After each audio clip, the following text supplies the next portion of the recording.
the premier online speed chess tournament. A knockout filled with tension, drama, quick tactics, and shocking moments. Oh my gosh! For the last 7 years and counting, the best blitz and bullet players in the world have flocked to chess.com to prove their worth at this format. Excitement reigns every year with major upsets and intense battles. This year, 12 invitees and 4 qualifiers face off for the title. Dozens have tried, but only 2 have ever worn this crown. Magnus makes it look easy. Hikaru made over! He wins the Speed Chess Championship his 5th in a row. Who will be this year's Blitz King? It's time to find out. Welcome to the 2023 Speed Chess Championship, presented by Coinbase.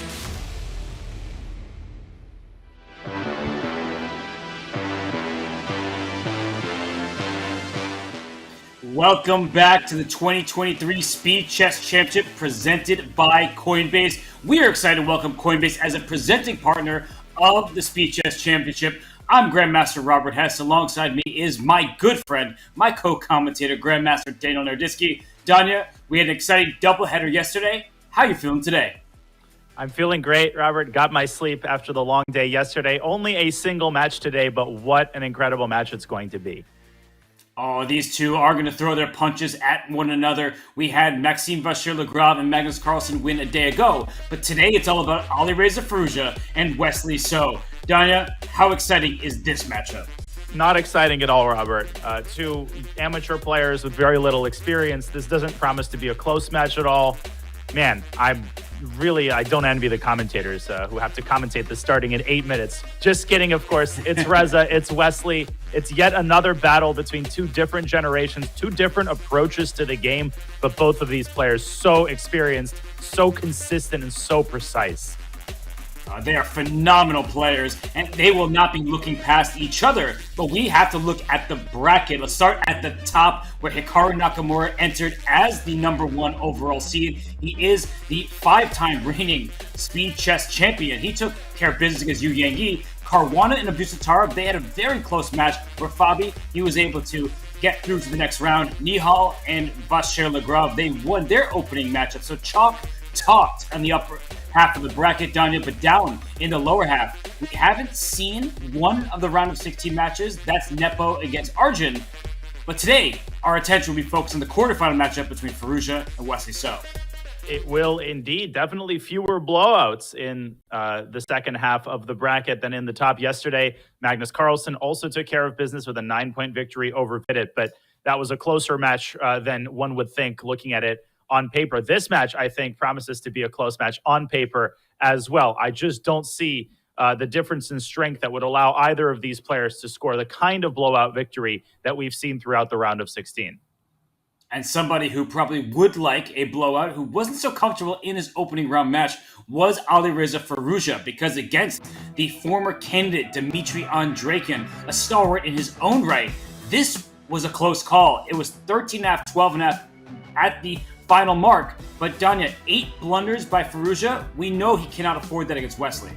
Uncharacteristically sloppy play against Andreikin. He was down in that match for the first half or so, and it really came down to the wire. Andreikin almost mounted a last-second comeback with a crazy final game that I had the pleasure of commentating. There is no question that Firouzja has to step up his game. If he plays the same way he did against Andreikin, Wesley So is not going to relinquish a lead if Alireza starts the match by committing a lot of blunders. And in his opening round matchup, Wesley did not relinquish that lead. It was quite a heavy lead in his favor against Levon Aronian. The final score looks closer because in the bullet, Levon took some games. But as you see here, 8 brilliancies by Wesley So. Final score 15.5, 12.5. The accuracy was there. No surprise, right? No surprise. I honestly think that both Wesley and Alireza are going to step up their game today. Wesley jumped out to the early lead. This was a bit of a wild match with some crazy topsy-turvy games. Then Levon lost, and I have a new portmanteau. Lavost lost a series of games after those initial series of draws, and Wesley never really looked back. There were some scary moments, but as you said, it was largely a wire-to-wire victory by Wesley. So, not so by Alireza Firouzja, who had to make a comeback against Andreykin. We'll see what kind of characteristic the match will take on today. And in some ways, those first-round matchups where Andreykin leapt ahead of Alireza, Wesley did that to Levon, but didn't look back. And so I think you're right that Alireza cannot afford to see Wesley get out to an early lead. And let's dive right into the numbers, because we're thrilled to have Deloitte, a leader in their field, as an official partner for the Speed Chess Championship. Their dedication to excellence aligns perfectly with the ethos of chess and with the Chess.com mission to grow the game and sport of chess. Deloitte is the official data insights partner of the SEC. Let's dive into the Deloitte Game Analytics. And here we have them. Danya, you said different generations. The age, 29 for Wesley, 20 for Alireza, still so young, but no longer a teenager. Are you shocked at all by their head-to-head? Well, I'm a little bit surprised at the bullet, but it's really important that their last meeting was far back in 2020. They haven't played much in recent years. They haven't played all that much overall. I'm not shocked by their blitz head-to-head. You know that they're very, very close in strength. I think Alireza might be a little bit better in the non-increment format, but with a 1 second increment, they should be very, very close in strength, Robert. And that's an important characteristic here, because in the Bullet Chess Championship, Alireza did beat Magnus head-to-head, but that was 1 minute with no increment whatsoever. But let's dive into the second page of our analytics, because I think there are some huge numbers that tell an important story. We talked about the BCC. Look at Alireza's peak bullet rating. 3.521. No, that wasn't mistyped. Danya, that is a really large number. It really is. I mean, if you got that number without context, you might think that's total number of games played, or, I don't know, total cups of coffee consumed in my life. You wouldn't think that it refers to a chess rating, and yet it does. Alireza, one of the best bullet players on the site, one of the fastest players on the site, and I think speed is going to be a major deciding factor in today's match. We're going to get a lot of time scrambles. You just know it, because both of these players are pretty big fans of making a lot of moves on their last couple seconds. And it is the first Speed Chess Championship that Alireza plays not as a teenager. He is grown older, as we all do. But Alireza has not won an SEC match. His current run is his best. Wesley has been in the finals 3 different times. So, Danya, in that youth versus experience type of narrative, what do you make of that from Wesley's perspective? Yeah, I mean, from Wesley's perspective, he's more experienced than people realize with online chess. He plays most of the Title Tuesdays. He's played a good amount of blitz and bullet. So he's only 29. I think chess fans and chess commentators sometimes have a tendency to overstate the case. It's basically a dinosaur who was around, when the T-Rexes were stomping the earth. No, Wesley is still a very young guy. He's still very, very fast. And as you like to point out, Robert, he's one of the most precise players on the planet. Statistically speaking, he makes very, very few inaccuracies and mistakes, even in the blitz and bullet time controls. Well, someone else who has been very precise thus far has been Smarter Chess. Let's dive into the Smarter Chess predictions to see how this match shapes up. And wow, Wesley the favorite in 5+1 by a point. An even match in the 3+1 predicted, but in that bullet time control, Alireza a 2-point margin according to Smarter Chess, 14.5, 13.5, 55% to 45% win probability. Danya, do these numbers ring true to you? Yeah, despite the fact that Wesley holds that 6-1 lead in their current bullet head-to-head, I have to agree that Firouzja is the favorite in light of his recent bullet performances in the 1+1 segment, which means that Wesley has to get off to that good start in 5+1. A 1-point lead would be good. A 2 or 3-point cushion, I think, would be even better for Wesley heading into the 3-minute portion. I'm with you. Wesley wants to feel that comfort zone like he did against Levon Aronian. And the fans, well, I don't think they want to see Wesley win the match. Of course, many fans in Wesley's corner. But if you look at the predictions as people filled out their brackets, many more chose Alireza Firouzja to move on. And these are the community predictions here. 73% of you want Alireza Firouzja to win. Your brackets will have him circled moving into the semifinals. But Danya, 73%, 27%. I'm not surprised by that, because usually the seeds do the talking, but I think perhaps it will be a closer match than the community predicts. I agree, man. The community really giving that vote of confidence to Alireza Firouzja, but it's incredibly evenly matched. This match is so unpredictable. Hopefully Alireza doesn't fall asleep during the start of that match as we take a look at Alireza and that Nice little snake plant behind him. Yeah, he has a nice plant there. The vibes are in his corner. He is set. He looked at the window during his last match to regain his composure. And someone who's always composed is Wesley So, the Grandmaster who plays for the United States. He's won the U.S. Championship before. He's won pretty much every important event that he's played in. And so for Wesley, he is somebody who still strives for the ultimate title in chess. And he's been a Fisher Random world champion. So he has achieved so much in his still young career, as you put it.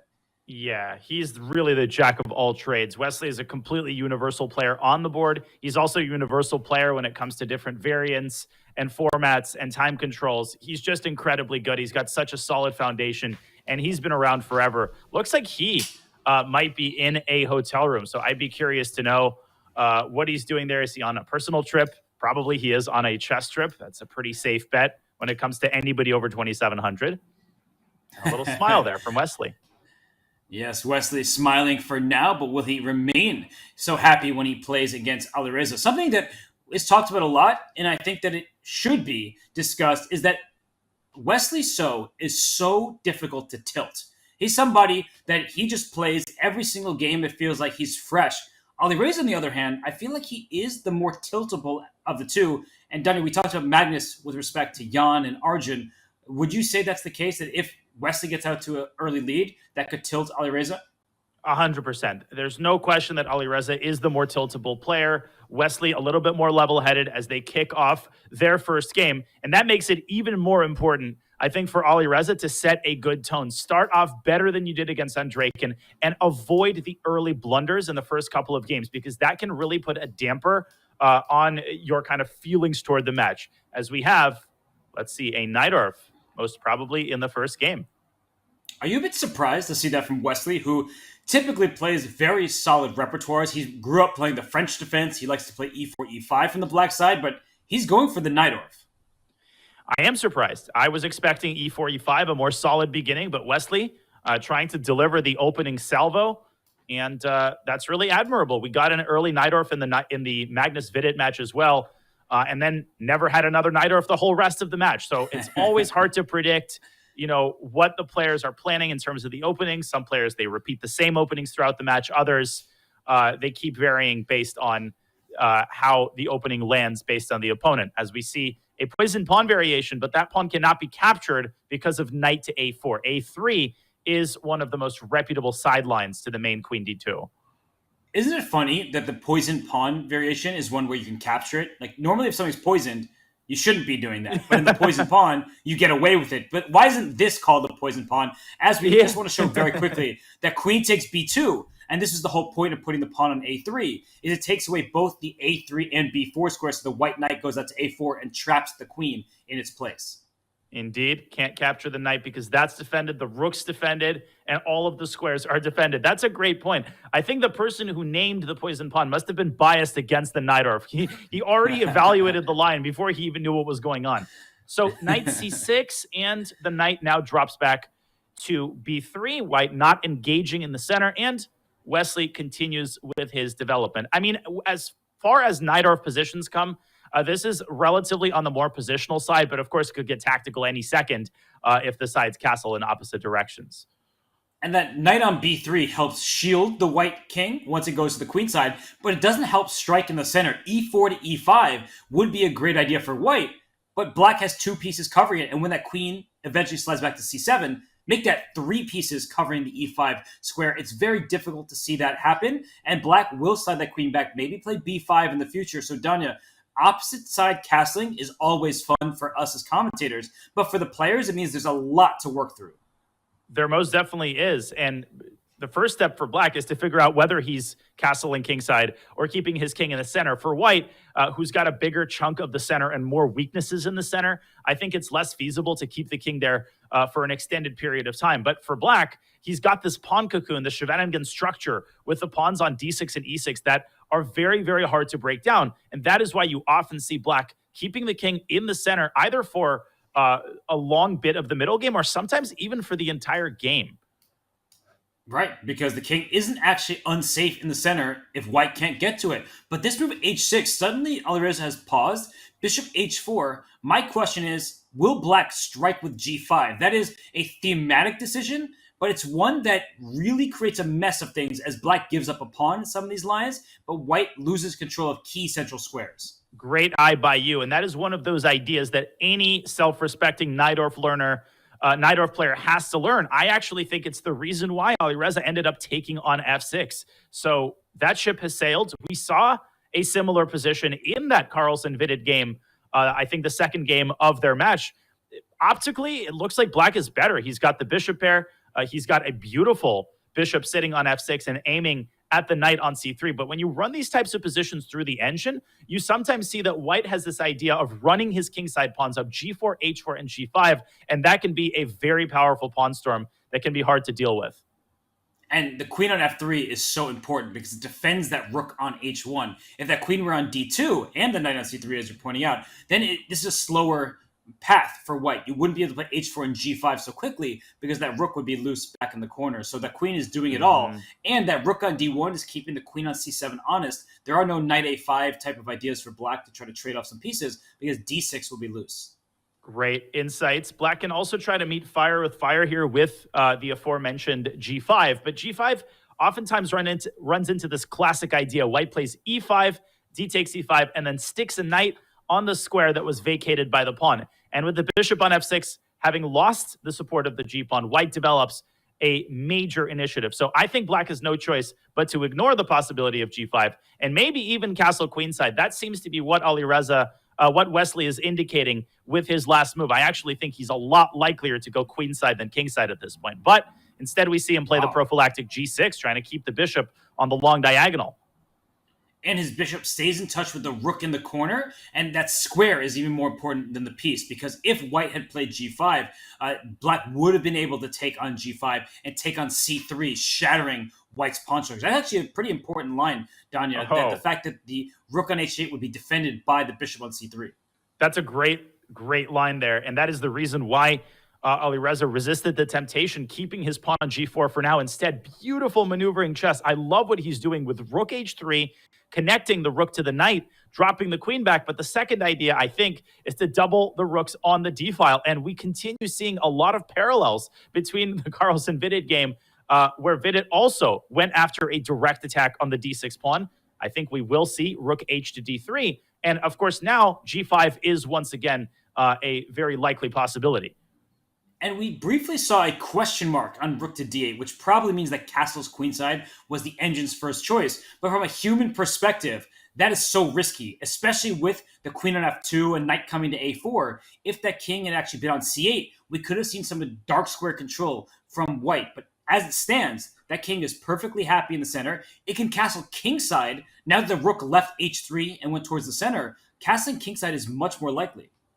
It's much more likely, and it's harder for white to shatter black's kingside because of the placement of these pawns. G5 can always be met with h5, and black can kind of maintain that pawn shell on the kingside. Instead, we see Alireza playing on the other side of the board, knight to a4. And is he going to sink his teeth into the b6 square? Yes, but with the queen, trying to get the queens off the board and soften black's control over the d6 pawn. Obviously, Robert, this could backfire because the knight on b6 is going to be temporarily stranded, but it's going to be very hard for black to actually attack that knight. Love the move queen b6, though. I was thinking knight b6 and wondering if that knight did, in fact, get stranded. But this loosens up the d6 pawn, as you mentioned. Wesley, he's thinking here. He's not automatically going to trade queens, but his queen is under direct threat. So how do you defend if you don't take on b6? You play like rook d7, but that loses touch with the d6 pawn as well. These positions, they can fall apart in a hurry. Absolutely. I mean, queen b6, knight b6, there is no good way to defend the d6 pawn. Of course, you could drop your bishop back to f8, but how ugly is that? You're also allowing moves like rook c3 there. Ooh. But I was going to say, the only accurate move in this position, he's played it, and it's queen to b7. And now that reinforces the attack on the knight because the queen is now protected. And if Alireza trades on b7, which he basically has to, black gets a much better version of that endgame with the bishop already deployed on a good square. I love moves like that, right? The queen trade was offered, and if this were over the board, someone pick up the queen and move it slightly, and instead of going to capture the queen, just in front of it. And now White's hand is 4. So he's thinking, Alireza, is there a move besides queen takes b7? His knight on a4 is under attack. There's the crazy knight b to c5 when the knight is clearly untouchable because of checkmate on d8. But after knight bc5, black trades queens on b6 first. And because the knight makes contact with the bishop, I don't think that white loses material directly. I think this is precisely what Alireza is trying to puzzle out. It doesn't seem to work according to the computer. It took him about 30 seconds to figure it out. And he does follow up on his main idea. The knight now parks itself on b6. And now Wesley's got to figure out a way to either defend the pawn on d6 or generate counterplay on the other side of the board to distract Alireza. Well, now that you mentioned that, first I was to say bishop f8 or king e7, but g5 comes to mind as an idea for black because you said distract. If the h file were to open up, well, what's happening here? Rook d7 check if you take on e5. So that's a great move. All of a sudden, Alireza has positional dominance. That was overlooked by Wesley, I think, as evidenced by his delayed reaction to that move. He has to close the center with d5, but now white is all over him on the queen side. I'm still a little bit worried about Alireza's knight, but this knight is completely unattackable, and Firouzja can continue to accumulate the initiative by sliding the rook over to c3. Wesley kind of hanging by a thread here. Knight takes b7 will be met with rook takes d7. And you called it, Robert. You've got to be very careful not to allow g5 if you're Alireza. And look at that move, knight f6. The bishop slides back because it was under attack. It was loose on b7. And now white can play g5 and keep that knight cemented on the f6 square. That feels really uncomfortable for black. I wouldn't love opening the h-file if I'm thinking about this from Alireza's perspective. But that knight on f6, that is a beast. Yeah, can play g5, should play g5, and he did play g5. And Wesley exploiting his only asset, attacking f4. It's sacrificed by Firouzja. Rook takes f4. He wants knight to d3. No, but that doesn't work because of rook c4. And I think Alireza might have overlooked that detail. He's got to go for knight takes c6. And things get completely crazy in the first game. Yeah, this is wild. And look at Wesley. What I love about top players, and look at this. King takes knight on e6. That is unbelievable. He could have just taken with his bishop. He's walking his king into the middle. This is king of the hill win for black. It also might be a chess win for black. He has no fear because that king cannot be cornered. White has insufficient material to mate the king. Now you can simplify by removing this knight from the board, maybe bringing the other bishop out to e6, and black is likely to win a second pawn on the king side. That would end up in a technically winning position for Wesley. Instead, though, he brings his rook to f2, 1 second for Firouzja as he continues to chase the king around the board. Wow, but now it's winning for black. The king is, if it goes to h6, it gets mated with rook h1.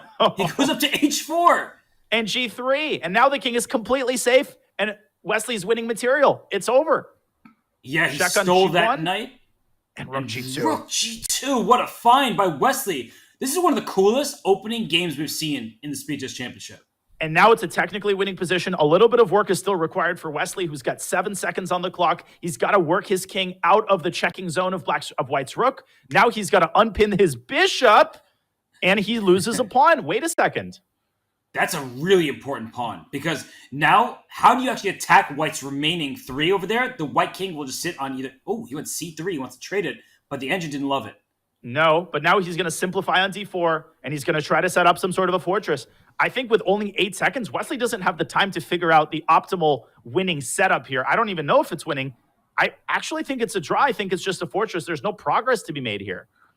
And White's moves are so easy. King b1, king a2, king b1, king a2. At some point, you have to take with a b4 script like king a4, and this is what's happening right now.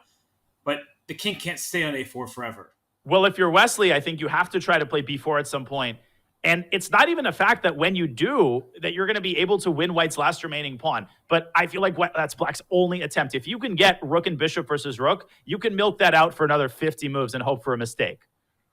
And this is one of those games where if it is in fact going to be a draw, Alireza earned it by staying afloat, by making that king run from the king side back to the queen side and stealing a pawn at a critical moment. So how easy is this draw? Because I honestly think that White just shuffles the rook back and forth, and there's very little Black can do.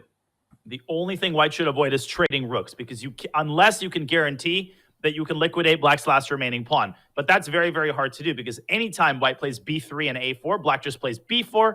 Alireza doing the right thing by keeping his rook in the vicinity of the 3rd rank. And Wesley takes away the king's square, but the rook just goes back and forth, back and forth. Oh, rook e3! He's forced Wow! a trade. Oh my gosh. He's going to win. What a recognition by Wesley. He tricked him. He set that up from a distance.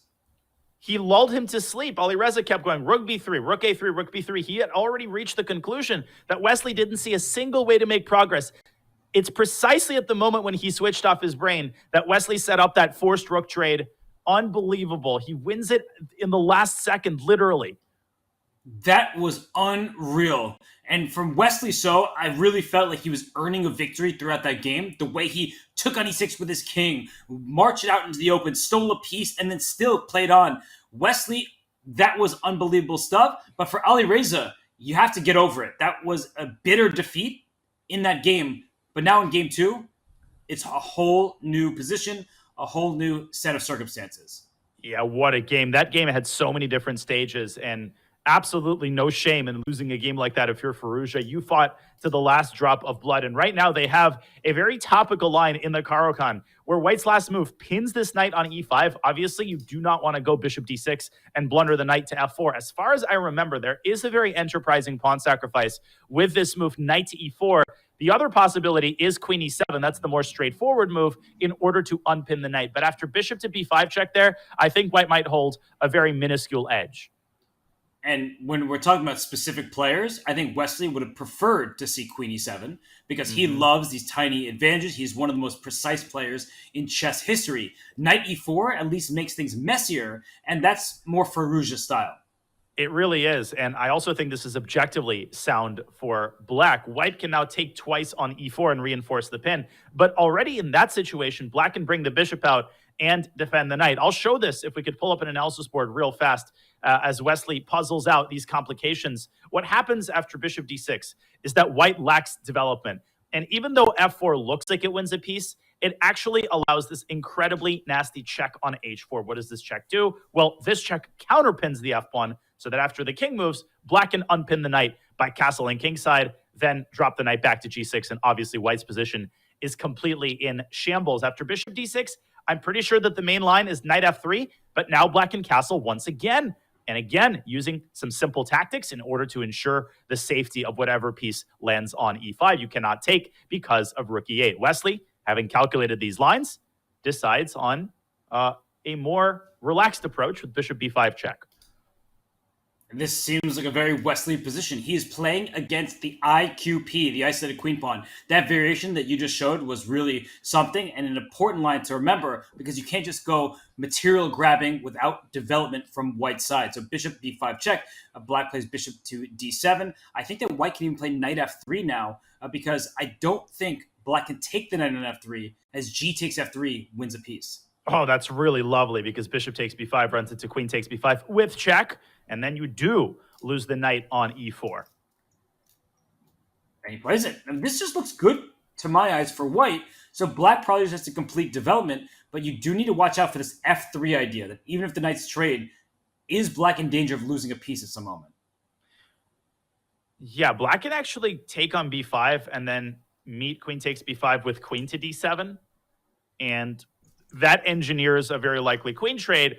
Now, in general, when you're fighting against an isolated queen pawn, queen trades will be, in this case, in White's favor because you can much more easily pile up on the pawn without having to worry about having to secure your king side against Black's active pieces. So that's not the most desirable option against someone like Wesley. So Firouzja has to be very careful, as you hinted at a little bit earlier, Robert, going into positions that are up Wesley's alley. In this position, it's like for White, you castle, you put a rook on d1, bishop on e3, bring your knight from b1 out to d2. There's this long-term nagging advantage for White. And back in the day when Capablanca was playing, he would have salivated over this type of position because when you have an isolated pawn, you need to use the open files in the adjacent lines, the C and the E file, but Black's king is still in the center. The D pawn does feel a bit tender. There is actually no defender of that pawn just yet. So I feel like for Wesley, as soon as he gets his king to safety, he's going to try to pile up pressure on that pawn. And from Firouzja's perspective, what do the textbooks recommend when you possess an isolated queen pawn? Well, it's to maximize the activity of your pieces in order to make it as difficult for your opponent as possible to focus his efforts on surrounding and ultimately winning that pawn. That means if you have a bishop, bring it out to the square where it causes maximum angst. And I think that square is c5, not only because you're pressuring f2, but you're also directly preventing the move rook to d1. Now, obviously, white can play bishop e3, but if he plays bishop e3 too early, well, maybe black can play bishop takes e3, and then you can't recapture with the queen, or black can just castle and keep the tension. But that's exactly what we're seeing. We're going to see a trade on e3, a trade on d7, and Firouzja is probably going to follow up by putting a rook on e8 and trying to play against that queen on e3. Yeah, the queen is misplaced out in the open like this. That queen belongs on a square like b3.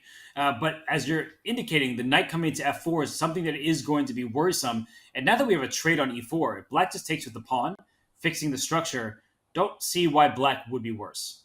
No, black is definitely not worse after d takes e4. Probably not that much worse after rook takes e4 either, but if you have a chance to eradicate the isolated queen pawn, especially if you can do it with tempo, then why not? Wesley establishes, it's still a nice knight on d4, even if it has no pawn to blockade, but look at Firouzja starting to advance. His pawn failings on the king side, f4, is a very, very nasty threat because it could be followed up by the shattering move f3. And speaking of shattering moves, even if white tries to stop that, I would say with g3, there could have been f4 nonetheless, but he goes f4 himself, saying you can't do that with my pawn in the way. And look at the rerouting of the knight from e7 up to d5 at the right moment. f4 will be a bit tender. And also that e3 square. That queen will always need to keep an eye out on it, otherwise that knight will be jumping around. And the queen jumps back to e2, a much safer, more invulnerable square than e3. Firouzja brings his other rook into the center. Looks like if anybody's playing for a small edge, it might be black here. Yeah, this turned around so quickly. There was that weakness on d5. Now there's a strength on e4. It is a protected pass pawn. And that move, it earned a question mark. I think that for black, you got to get out of this pin. That's clear. Queen c7 has a double attack. The f4 pawn directly and queen b6 check will be a nuisance with the b2 pawn being loose. And actually, after queen c7, how are you planning to defend this pawn on f4? Because I don't believe you can do so with your queen, as queen to f2 walks right into pawn to e3. Oh, that's a great point. e3 is such a nasty idea. And just to follow up on your great point about the pawn on e4 being black's greatest strength, that is the very same pawn, which just a couple of moves ago was sitting isolated on d5. But rather than going to c7, Firouzja goes the other direction. Queen f7, that must be a relief for Wesley. Queen c7 would have posed a very, very nasty challenge to the f4 pawn. It might have forced the weakening move g3. Now Wesley gets tempo, and he uses this tempo to prepare a doubling on the d file, and ultimately preparing to highlight that the knight on d5, although it looks nice, it doesn't have the support of any pawns, so it's not truly stable. And now white gets the coordination, much desired coordination. Rook f to d1. You take over this d file. Trades. Oh, actually, a2 is hanging. I completely missed that. Yeah, I didn't see that either. Okay, so queen takes a2. Now b7 is hanging, so that doesn't make it very clear. Wow, I really didn't look at the a2 pawn, but now that I have, Firouzja's queen f7 makes much more sense. I'm not really known for my ability to spot attacks on corner pawns. They don't really matter all that much anyway. I'm kidding, of course. At this level, they do. Knight e3, and now it's the f5 pawn that's under fire. But rook d3 using some great tactics to defend that pawn. Knight takes f5, runs into rook to d5. And it's so important that the classic tactic with queen takes d5 and knight e7 doesn't work, because that square is guarded by black's knight. Such good awareness from Firouzja, because he plays g6 now. He wins connect 4. That pawn chain is beautiful from h7 to e4. And that rook on e1 is very passive. So that rook couldn't even trade off for the black rook. Look at the domination. The rook on d3 is clearly better than its counterpart. The white queen is the only reason that this game isn't even more in black's favor. And queen d7 turns the game further into black's favor, doubling heavy pieces on the d-file, establishing a central presence with black's queen. Very hard for Wesley to find a source of activity. He's doing his best. What a brazen move as he advances his pawn to g4, throwing caution to the wind and trying to disrupt this connect 4 pawn chain. Firouzja calmly drops his knight back. He says, I don't mind a queen trade, because in the ensuing endgame, I'll have that connected passer and I'll have a more active rook.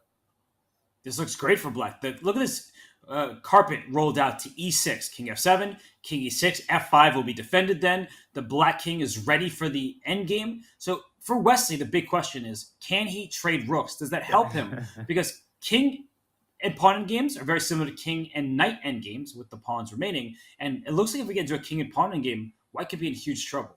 Most king and pawn endgames should be lost because of the presence of this. Earlier I said connected. I meant to say protected pass pawn on e4, which completely immobilizes white's king in any pawn endgame. Now, the black rook could swing back toward d3. That seems to be a really good parking spot. And the problem for white is actually that this f4 pawn is a lot weaker than it appears, because anytime white's knight moves away from e3, the black knight is going to sink its teeth into d5, and you might end up losing your entire king side, which is why I would start with rook d3 and then consider the move knight d5. And that's exactly what Firouzja is doing. And there's our answer. Wesley doesn't mind a rook trade, but he will have to refrain from the knight trade in the event of knight d5, I think. There's a huge problem here. And he goes knight to d5, but if we can bring him an analysis board very quickly, I think that Wesley had something instead of knight d5. I was wondering if he could have taken on g4, because if you take with the pawn on g4, which is what you want to do, black plays h5, and suddenly there's an outside pass pawn and a central pass pawn that you have to deal with, and you see the eval bar all the way down, that black would have actually been winning in a situation like this. So I think Wesley, he is fortunate to be in the current position, as the engines seem to say that if we get to the live board, Danya, that suddenly white is actually doing perfectly fine. And it's a drawn pawn endgame. Wesley actually went for that pawn endgame and decided that black has no way to break through. Firouzja is trying his best, but look at Wesley giving away his c-pawn in order to capture the e-pawn, and now both sides are at a standstill. A great save there by Wesley, who was in dire straits for a couple of moves there toward the end, but Alireza wasn't able to bring the hammer down, and Wesley keeps his 1-point lead in the early going of this match. And Wesley was able to save the game, and it wasn't that much worse for him. But in game one, Alireza, who came so close yet so far, that's what they say. So for Alireza, still early. He has the white pieces now. We have this Italian game set up. And Danya, should we note that Wesley switched away from the Sicilian? Do you think there's any specific reason, or is he kind of playing dodgeball? He might be playing dodgeball. So the question is always, was this part of your pre-match agenda? Did you come in planning to switch openings, or did you not like something about how Alireza responded to the knight, or if maybe he wasn't entirely expecting the bishop g5 line from Firouzja? It could be a lot of different things. He could also be testing the waters. He could be telling himself, I'm going to try 3 or 4 different systems, and I'm going to choose the one that works best as we go into the 3 and the 1 minute portion, where getting a comfortable position out of the opening becomes even more important. And speaking of comfortable positions, look at this. Not a single pawn has been traded. There's no tension between pawns, but knight to d5. So Alireza throws that knight forward. Please take me with your knight. That way I get that little baby fork with my pawn hitting both your knight and bishop. And so that won't happen. And if bishop takes d5, white is able to play e takes d5. And very importantly, that pawn on a3 takes away that b4 square, so that d5 pawn, it's doubled. It may seem like a weakness. It's not easy for black to get to. That's a great point. And the same concept comes in where the knight can't drop back to e7 because there's a bishop there. Otherwise, once again, white would have lost the d5 pawn by force. And so Wesley has to essentially live with that knight for the foreseeable future. How is he going to work around it? Well, probably he's going to play bishop f8, and then he actually will have the positional threat of bishop takes d5 and knight e7. So eventually Firouzja has to decide what he's doing with this knight. This might be his last opportunity to secure the bishop pair if he wants it. Instead, he focuses on queenside expansion with b4. And once again, what is he going to do with this knight? That's a really good question. And a lot of us would say, wait, don't you guys talk about the bishop pair being an advantage? This is a closed position. So taking that bishop on e7, that wouldn't lead to much of anything, because in closed positions, knights, they can see over pieces. Bishops, they stare into them. So I think that was a good call by Alireza to leave that dark square bishop. Where is that bishop on f8 going? It has all of its own pawns in the way. Yeah, but that move, because it permitted the knight to drop back to e7, it effectuated a trade of 2 minor pieces, much to black's relief. So Wesley does a great job of disarming that knight on d5. And Firouzja continues his campaign of queenside and central expansion. The pawn comes up to c4, which does create a medium-sized weakness on d4, but that square is very well protected by white's remaining minor pieces. You could bring the bishop up to b2 or e3, connected, protected. I don't know the difference between words in the English language anymore. I think that they both work. And here you see the bishop on g7 for black is Wesley going to strike with f5? That's one of the big questions in this position. That's playing in the King's Indian style, but is it maybe biting off more than you can chew? He first has to deal with his knight. I think that knight has a tough choice, actually, and he goes to e7. But where to from there? That's why I didn't like that square. Yeah, as one Robert Hess would point out, the pawn and the knight, they're on the same file, and there's 2 squares between them. Never a good sign for a knight that wants an active future. That is why I would have preferred to drop the knight back to d8. Looks like an even more passive square at first, until you realize that the queen could then drop back, and the knight could find a beautiful home on e6, where it controls these key dark squares in the center and on the king side. So knight e7 might be a slight positional inaccuracy, but if Wesley follows it up with f5 and manages to run this pawn down to f4, later on, he might be able to play g5 and deploy the knight to g6. I think that's exactly what he's trying to do, and I'm curious what Firouzja will come up with in response to this idea. I'm almost surprised that Wesley's on the black side of this position. If Yeah. you showed me this, I would say, oh, Wesley's going to play a positional masterpiece from the white side. He is going to expand on the queen side, as Alireza just did with a4. And at the right moment, white will think about playing c5. But if white plays c5, black has d5, and we need to calculate what happens with that pawn, I would say pawn push through, that black is not going to open up files, at least not for that rook on c1. So we see a4 played first. I think black can consider at any moment a6, Danya, to open up that rook on a8. But again, after a6, will white leave the pawn there? Will white play b6? These aren't always easy questions to answer. They're very difficult questions. And if I saw these moves in isolation, right, c4, b5, a4, and from black side, f5, and quite possibly f4 and g5, you would think that this is actually a King's Indian. You also have a fianchettoed bishop on g7. So it's amazing in how many ways this position resembles a King's Indian struggle, with white attacking on the queen side and black on the king side. And there's the answer to your question, Robert. Wesley meets Alireza at the top with a6. He did not want Reza to push a6 and weaken some of these light squares on the queen side.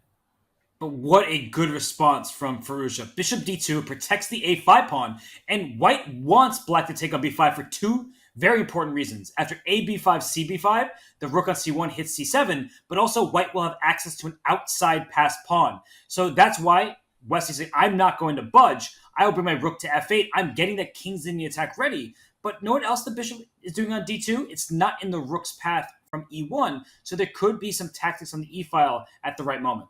To me, that further raises the appeal of playing the move f5, f4, because you are depriving white of the opportunity to take on f5 and maybe follow up with something like d4. I don't think that's a dangerous idea, because d4 could always be met with the obvious e4. But it's curious to me that Wesley is delaying the move f5, f4. He might even want to play g5 with the pawn still on f5. What do you make of his decision to keep the tension on the king side? Is he maybe trying to double rooks on the f-file? He could. And I think that's why Alireza took an a6. But I usually trust Wesley's instincts in these positions. I was looking at d4 for white at the right moment because of the rook staring through the e-file towards the queen. But look at Firouzja. He says now is the right time for c5. And if black plays d5, which we're just seeing, queen b3 perhaps? And there are pins in all directions. Pins and x-rays. Queen b3 is a lovely move to immobilize the d5 pawn. Of course, you could play e takes d5, but then you're creating an accessible weakness on d3. You're also potentially allowing black to unpin his queen and then park the knight from e7 to c6. That looks like a pretty ideal setup for white, for black that is, and white will be saddled with a bunch of weak isolated pawns on the queen side. So it's all well and good that Alireza engineered this queenside pressure, but he's kind of left with a bunch of long-term weaknesses. And so he has to continue playing for the initiative in order to counterbalance that. What a move. I love that move, because if the knight takes, you've opened up the c-file, so the white queen go to a4, rook takes c7 to follow, and suddenly it's the black king that's the one in some danger. And if you don't take that pawn on c6, now you've prevented black from playing c6 himself, so the d5 pawn is a target, and now that's up at d4, as you point out, and Alireza played bishop b4. Let's try to get good knight for white against the questionable bishop on g7. Now, if you could reposition this knight, if knights move diagonally and you dropped it onto d5, white would be positionally winning. The problem is that this knight on f3 has no easy path to get to any of the squares that it wants to go to. And another excellent defensive move by Wesley, a counterattacking move, sticking the rook on an outpost, attacking a5. And it actually seems to me that black is better, because he's got the protected passer on d4. He's got the rook on f8 staring down the knight. And again, white is saddled with these weaknesses on the queen side, let alone the fact that Alireza is down to 20 seconds and Wesley has managed his time excellently. And such a fantastic series of moves from Wesley. He has gotten rid of all of his problems. He just stole a pawn on a5. Now he brings rook to well, not now. I mean, rook a3 runs into rook takes c7. But they're looking at this a6 pawn. It might be the little pawn that could and get to the other side. And rook c5 would be a way to circumvent the tactical problems with rook a3. Of course, there you would be giving up the a6 pawn. And he does play rook a3, so I'm sure he sees rook takes c7. I'm curious, does he want to play queen d6 there? Then white goes rook to d7. You get some crazy tactical struggle. No, he just takes on c7 and takes on c6. That's simple, that's strong, and it's very, very hard to play against. And queen c3, I think, is going to force a favorable queen trade and a winning endgame. Oof, and that's easy to miss if you're Firouzja, especially when you don't have time. But the rook on f8 was loose. Queen c3 forces the queens off, and that is a protected pass pawn. Protected by what, you may say? That bishop on g7, that if the knight moves to, say, d3, can go into the d4 square, and then it's going to be difficult for white to deal with this. This looks c2 now? And then c2. Rook, but c2, rook c1, rook b8, right? That's it? Knight d2 in that position, I guess, holds on. But no, bishop c3. Yep. And that's exactly what we're going to see. The problem with these positions is that your back rank kills you. Your rook can't move past the first rank. There's no way that you use the measly resources at your disposal to both stop the pawn and prevent black's rook from getting to b1 or to d1. Wesley just going to take a little bit of time here. He always does this, Robert. He's so methodical. He's going to calculate everything out to its completion before going down a particular line. And he brings his rook to d8, and that should be that. Bishop b2. But that pawn is getting very far. So bishop b2, that way you can promote the pawn with the help of your bishop rather than the rook, so the rook can slide to e8 after the pawn goes to e7. Good recognition by you and by Wesley. Another very precise game from Wesley So. The one thing to avoid here is the tempting rook d1, because there white actually does go e7. Okay, bishop f6 also wins because rook d1 is now unstoppable, and the bishop will give itself up for the pawn. What a game. Surgical precision there. Wesley with the black pieces in an Italian, an opening that he knows so well with both colors. How do people beat Wesley So? How does that ever happen? I'm wondering the same thing. Maybe it's by playing the King's Indian. That's a good try, and Hikaru Nakamura has a very famous victory over Wesley So in the black side of the King's Indian. But in all seriousness, Wesley, he's so accurate. He doesn't take huge risks. He's very hard to tilt, as we talked about. It just seems like it's borderline impossible to beat him unless you're on your A+ game, which Alireza has not shown just yet today. But the Wesley So that we saw show up these last couple of games is the Wesley So that I remember in the Chess.com Global Championship. He, I think, didn't lose a single game, I want to say, that entire finals in Toronto. And it wasn't like he was playing topsy-turvy games and he was getting lucky. He was holding absolutely everybody, including Hikaru, at arm's length. He wasn't even close to losing a game at that tournament. And I'm starting to see that boa constrictor Wesley show up today. Of course, it's still very, very early in the match. Let's see if Alireza can create counter chances in this sharp King's Indian position, which is really up Alireza's alley. I like this opening choice. And one of your favorite openings, the knight goes out to h5. It wants to hop into f4. And Wesley reacts by stopping knight f4, but creating weaknesses in front of his own king. That bishop on c8 can slide out to h3. But I wouldn't go for that. I think it's a mistake that newer players make, Danya, where they're so tempted by a square that they now control. They want to attack a rook, but the rook wants to be on e1 anyway. So playing bishop h3 can only help white. I agree completely. Bishop h3, rook e1, and that bishop is neither here nor there. The typical attacking motif in combination with knight h5 is to bring the queen out to g5. Well, what does that do? You might think, well, you're not really trying to sack the knight on g3, and you're not. The idea of queen g5 can actually be to prepare knight h5 to f4 because the g-pawn is pinned against the king. So I like queen g5. Do you see any other moves that might appeal to Alireza here? I think bishop h3 is tempting. I'm not a huge fan of it unless it leads to somewhere concrete. So, yeah, I'm out of options. Queen g5 does look very, very strong, but what is he worried about? Do you think he sees queen g5, thinks that white will maybe go knight b5? Knight b5. d4 to b5? And then there's that fork on c7. I think that's what he's worried about. Yeah, knight c7 and the d5 pawn is hanging. So in that position, you already have to start calculating knight f4 very concretely. Knight f4 also could run into h4. So things get incredibly messy. And if black doesn't capitalize on his attacking opportunities, as so often happens at the King's Indian, you're in trouble on the other side of the board. So the margin of error is very, very thin. And Alireza down a minute and a half. It's been like this all of the 5+1 thus far. Wesley gets a huge lead in the clock. Alireza, he finds good moves, he fights, but when he gets into that kind of time trouble against Wesley's accuracy, it's not been going well for him. Okay, bishop h3 is on the board, but your point is well taken, Robert. He didn't make this move in 5 seconds, which means he is aware of the deficiencies of dragging the rook to a square it wants to go to anyway. I'm very curious how he's going to follow up. I'm still partial to the move queen g5, and maybe the idea of bishop h3 was to make sure that the rooks are connected so that he could bring the a rook over to d8 if the necessity arose, just kind of reinforcing the d5 pawn. And in the event of knight b5, rook d8 would take the sting out of a knight jump to c7. So that makes perfect sense. And he goes for queen to g5. I like that decision by Alireza. And now after knight to b5, as you mentioned, the rook can just slide to d8. Knight f4 is coming. The one downside of your bishop being on h3 is that your knight can't get to h3, because after knight f4, you might want to hop in with that check. But this is a complicated game, and Wesley and Alireza both will take their time.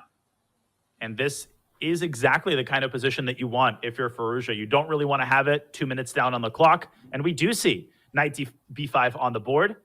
And now a big moment for Firouzja. Rook a d8 might be the direct idea of bringing the bishop to h3, but it's definitely not the only move. You could shove this pawn down to d4 and try to open up the d file and only then put the rook on d8. Of course, d4 runs into knight e4.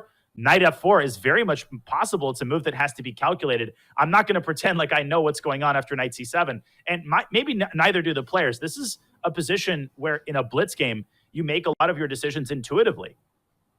Such a difficult moment here for Wesley and for Alireza, because black playing d4, as you said, gives the access to the e4 square for that white knight. So at first glance, that looks like something you don't want to do. But rook a to d8, then the knight sits on d6 in front of it anyway.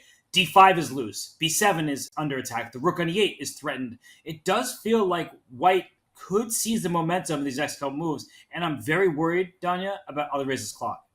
I mean, in a classical game, I could totally conceive of spending 20 or 25 minutes in this position alone, weighing the different candidate options. Again, if you sacrifice something and the attack doesn't work out, you lose the game, right? That is the price you pay for playing an opening like the King's Indian, as Alireza drops now to a minute on the clock. And those 3 extra minutes that Wesley has garnered with his rapid play is, I think, going to come in very handy over the next couple of moves. Well, you said rapid play. It just reminded me that these two did just face off in the Champions Chess Tour. And Alireza won their match 2.5, 1.5. So revenge might be on Wesley's mind. And we mentioned this earlier, but just to reiterate the point, that before that rapid match against one another, the last time they played online was in 2020. So they have not played each other much online over the years. But right now, Wesley's in the driver's seat. Alireza's not moving. He's under 30 seconds, Danya. Incredible. 24 seconds as he plays bishop to e5. That is not a move which we mentioned. The idea, though, very clear. He's trying to circumscribe the activity of the knight. He's preventing knight c7, but he is offering up the d5 pawn. Wesley has to figure out whether he's taking it, and if so, with what piece. My instinct would be to take it with the queen. Knight takes d5 does run into rook a d8, and white is experiencing major problems in the center. But such a typical Wesley move. He doesn't engage, and he tries to set up the potential idea of f4. Although, Robert, f4 immediately is not a threat because black can simply capture on f4, and there you're actually benefiting, finally, from bringing your bishop out to h3. Look at Alireza's clock. I mean, he needs to make a move. He's down under 10 seconds. He plays rook a to d8. So king h1 is one of those moves that you can get away with when your opponent is down 3.5 minutes. The time management has not been particularly good for Alireza. And I thought bishop f1 deserves attention. Instead, he goes rook g1, reinforcing the threat of f4, forcing Alireza's bishop back. Apparently, that was a mistake, and he's allowed the knight to sink its teeth into d6. And I worry that black's position is about to start crumbling after a well-timed f4, maybe even right now. I was going to say, what time is it? It's f4 time. F4 time. You could play it. The queen has to move. Bishop takes h5. G takes h5. Queen takes h5. Where is that bishop on h3 going? It has no squares. Bishop takes h5. You might have to sack an exchange on d6 in order to vacate a diagonal back for the bishop, but that's not going to cut it. And this is the problem with having 5 seconds. You might make the right move 1 time, 2 times, even 3 times, but this position has no end in sight. You're going to have to keep finding the right moves over and over and over again, and you're not going to get away with that against someone like Wesley. He will find a way to put you in a position where you literally don't have the time to figure anything out properly. Wesley's been thinking, and he still is up 2.5 minutes. That's such a bad sign for Alireza. And bishop takes h5, that looks obvious. He's going for that now. No, and but he queen takes f7. an h5. Oh, f7's hanging. Okay, That there are just some looks light like- square weaknesses, though, Robert. Maybe some sort of bishop g4, bishop f3 is what Alireza is praying for. And at this point, all he has is a prayer because he's got 5 seconds. He's dropping all of his pawns. He has to try queen h5 here. Get the queen to f3. Ooh, he plays rook to f8. And isn't that knight hanging on c6 with queen takes d5 to follow? It is. I think queen takes c6 wins the game. And at that point, it's too late for queen h5 because of queen takes d5. And the queen's now there. So queen f3 is a checkmate threat. Oh, Okay. oh, what a Wesley So move. g4. Oh, that's just so nice. That's beautiful. Bishop takes g4 would disarm the threats against White's king and runs the bishop d4 check, which ended the game. I think we've reached the midpoint break of the 5+1 segment. We'll see. No, I think this game is going to count because they haven't Okay. gone below the midpoint. For Alireza, I think he wants halftime just to shake it off. It's still very early. And Danya, you had the call for some of these previous matches. Alireza Firouzja against Dmitry Andreikin. Wasn't Andreikin up by 3 points in the 5+1? He was. So history, if it's going to repeat itself, that would be good news for Alireza. But Wesley So isn't Dmitry Andreikin. With all respect meant to Dmitry, we were just talking about how Wesley almost never loses, and thus far he's lost precisely 0 times. And that last game, it felt like Alireza was coming close, and it's easy for me to say, I'm not the one facing Wesley in a complicated position, but he sabotaged himself, Robert, by bringing himself down to 5 seconds in a completely undefined middle game position. There's almost no scenario where you can survive against Wesley with 5 seconds to 3 minutes. There just isn't. It doesn't matter if you're better or not. I'm with you. You can see Firouzja, he is unhappy right now. He is really not liking the way this match is going. But what he should be liking is the clock situation. Suddenly he's the one who's up what's about to be a minute on the clock, and that means he can press.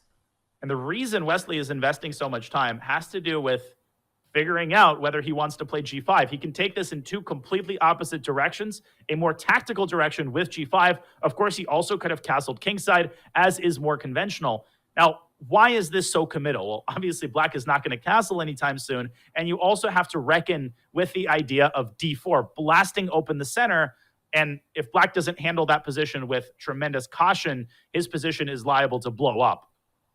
And the thing is, you shouldn't throw caution to the wind if you're Firouzja. You need to time these things well. You can't just go all in for an attack by playing d4 and then dropping the e4 pawn. That could give Black the necessary resources to save his own king. Black can castle in some of these positions, but as you highlighted, the knight should probably come to g6 first. The king castles, then goes up to g7. It's hard to attack that Black king with that pawn, those pawns and those knights. No, completely. And you're absolutely right. Yeah, Black does, in fact, sometimes castle kingside. A lot of newer players believe that anytime you push a kingside pawn up, then the king has to remain in the center. But White doesn't have, the necessary firepower on the king side to really punish Black for making these weaknesses. To my untrained eye, and I do play the Italian with Black, I'm not too experienced in these types of positions. I feel like Black's got a great position. I mean, knight g6 already threatens something like h5, h4, and you absolutely can get blown off the board on the king side if you don't counterstrike promptly with d4. But d4 gives up the e4 pawn, and I think we're going to see Wesley capturing it and meeting d takes e5 with d5 to keep the center closed. This looks very promising for Black, and I think this game specifically could be dictated by the match score. That Alireza feels like he needs to take risks, but the person that you typically do not want to take risks against is Wesley So, because he's not somebody who starts frantically searching without objectivity. He's someone who, look at him. He's barely changed his posture the entire day thus far, and he just calculates. He does not get phased. He's so impressive, and the only thing that has prevented him from winning a speechless championship is Hikaru Nakamura. And he's prevented a lot of people. He's been the only thing that's prevented a lot of people from winning the Speed Chess Championship, but Wesley included. When he's on form, he's like a well-oiled machine. And right now, he has to decide whether he's playing d5 and whether or not he is garnering the bishop pair or trying to trap White's bishop with h5. Instead, he's gone for a different route, knight to f5. He threatens to take twice on g3. That bishop on a7 is, one could argue, the unsung hero. It's really the piece that's making Black's machine run. And you can't even take on e4, because once you do that, Black takes back with the pawn, which hits the knight on f3, almost forces a queen trade. And I feel like White's position is really falling apart already. Ugh. White's got a terrible position because there's no defense against knight takes g3. If you're not taking on e4, and I'm with you, I think that endgame is even worse than the middle game, you can't go king h1 because Black will take on g3, and then you'll actually lose even more than a pawn on f2. This is not a good set of games for Alireza, and the halftime cannot come soon enough. It will happen after this game. He'll be able to take a break, but look at him. He can't even look at the position that he has because he understands that Wesley is favored in this game as well. He's borderline lost, and it's not like Wesley will take twice on g3 and stop there. No. That knight from g3 can circle back to h5 and then plant itself on f4, and then Wesley will start advancing his other pawns, g4 and queen h4. The debilitating thing is that Alireza has nothing going at all on the other side of the board. There's nothing on the queen side. Black's got no weaknesses. It feels like only Wesley gets these kinds of positions on the Black side of an Italian in which he was the one who played g7, g5 to unbalance the game. He succeeded, except White's the one with an unbalanced position, not Black. It's because Wesley times these things well. Some players, they speculate. They throw their pawns forward. Wesley doesn't do that. And remember, you were the one calling it out, that Wesley spent about a minute on the clock trying to figure out if g5 would work. He spent 41 seconds, as I see here. It does work. It was the perfectly acceptable move. Now he has a great position because White, Firouzja, he got a little bit too ambitious. And look at Firouzja. It's like he doesn't even want to be playing anymore. And he's doing the same thing he did last game, except for a different reason. There, he was deciding between 3 very tempting candidate moves, or 2. Here, he has no idea what to play. I mean, this is a position in which 50 years ago, I think an old school GM might actually resign in disgust. And I was going to say, I think knight d4 might be the lesser evil. I think Alireza did a great job of finding the move which affords him the most practical chances because the game isn't over, and this still is a blitz game. Knight d4 poses Black with a dilemma. Black can take twice on d4. Black can take once on g3 and then take on d4. It's like you're standing over a buffet at Golden Corral. You have to decide which pieces you're taking. Are you getting the steak first, or are you getting yourself some rice? There are some complicated decisions to be made here, and Wesley himself is down at 2.5 minutes. And the problem is, after you eat all of that, you get a stomach ache. So you have to be very careful if you are Wesley, because knight d4, pawn takes d4, bishop takes d4. There's some bishop b5 check ideas there, and that g7 to g5 push can hurt you quite badly. So look at Wesley. He does not want that full stomach in terms of pawns. He wants it to win a bishop, which is pretty much a pawn where it sits on g3. He wants an even fuller stomach. He doesn't just want, some buffet items. He wants the black caviar. He wants the champagne with the move h4. Now, the typical response, of course, is for White to push the h-pawn. But guess what? After knight takes g3, you have to take back with the f-pawn, and then the black bishop would take on d4 with check, and then eat another pawn on b2. Alireza throws away the e-pawn to get himself the e5 score, but even that is not going to help because bishop e5 is just going to be met with f6. He is getting crunched here, is Alireza Firouzja in this 5th game. I don't even have suggestions for him. He could take the knight on e4, but we keep highlighting how that doesn't actually solve White's problems. The d4 pawn will be loose. He's going for that. Maybe, look what he's doing. Just knight c3. If queen takes d4, will he play queen c1 or something? It doesn't look good, though, Donnie. I can't find a legit try. He might have to exchange queens and play knight takes e4 and play that horrible, horrible pawn down endgame. But that's the least of his problems there. Black's also got the bishop pair and monster coordination. And even with the queens off the board, the prospect of Black, running the pawn up to h3 and inducing light square weaknesses on the king side is no less scary than with the queens on. And Wesley continues to just play perfectly. He's making all the top engine moves. He's not giving Alireza a chance here. No, and what can Alireza do? Queen c1 is probably met by even e3 for Black, just cutting off that queen, and Alireza takes on c7. And trading queens, all right, I see the problem for Black, is the e4 pawn is a bit loose. You can't throw in this e3 push, as I was saying, but it does open the position up for some of White's pieces. All right, Alireza's fighting, and Wesley, while still up on time, it's not 3 minutes, just 1 in this game. But another super accurate move, rook c8, forcing this bishop to decide, and it cannot decide to drop back to g3 because of h4. It might have to try bishop a5. I thought he plays bishop to d6 because the queen defends that bishop through the x-ray. Very important for newer players to realize that bishop is not hanging. It's defended by white's queen. And now the pawn e4 is defended by the pawn on f5. So it looks safe and sound in the middle of the board. And for Wesley, he trades queens. He'll go king f7, bring a rook to d8, and he's trying to swap everything off. This is honestly an artist at work, and Alireza cannot take this position any further. And can you blame him? No, I cannot. But look at Wesley. So we have the 5-head cam on screen. Wherever he is, it doesn't matter if it's a hotel room or his home and a new room in that home. He leads this match 4.5 to half. Danya, this is as one-sided as you could possibly imagine. It's so hard to believe that the person virtually sitting across from Wesley is Alireza Firouzja, who's used to doing this to other people. He's not used to this being done to him. Wesley is playing some of the best chess that we've seen thus far in the SEC. Surgical precision every game. He is up by 4 points, and we're barely even getting underway. What does Alireza have to do during this break to rebound, Danya? I mean, the openings aren't going well. The middle games aren't going well. He's taking too much time. I think that's the biggest problem. Alireza has to lean on what he does best, which is play good, intuitive chess. He can't dig himself into a hole on the clock. He's got to reevaluate some of the openings, and he's got to come back with a fresh head, a fresh pair of eyes, and a fresh desire to come back from this hole that he suddenly finds himself in. We'll see if he's able to do just that. The players, they get a break, hopefully some refreshments. We'll do the same, but do not go anywhere. It's more from Alireza versus Wesley on the flip side of the break here at Speechless Championship presented by Coinbase.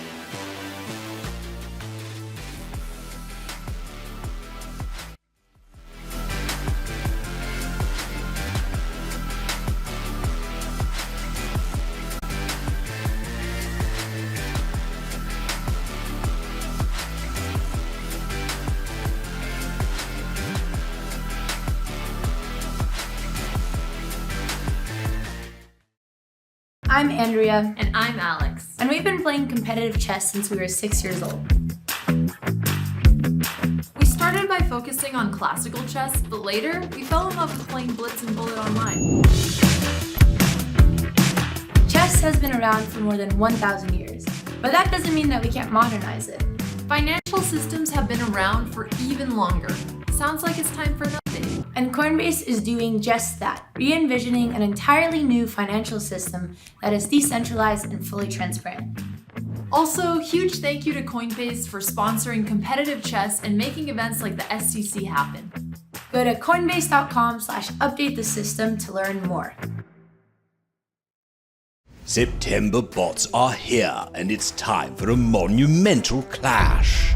This barbarian might not crush you on the board, but he certainly can crush you with the board. Speaking of crushing, this giant is a living siege tower.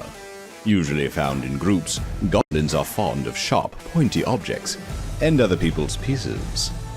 The battle-hardened Valkyrie might give you a game once she's done arm wrestling a golem. This hog rider and his noble steed might give you a headache or two. Skeletons adore her, foes fear her. You'll need to bring your A game if you want to beat this witch. Yes, that probably is a rabbit up his sleeve, or a huge fireball with your name on it. We hear wizards are pretty good at chess. Not just a killing machine, Pekka loves tiny butterflies. But you're probably not a butterfly, so watch out. The Archer Queen thinks highly of herself, and for good reason.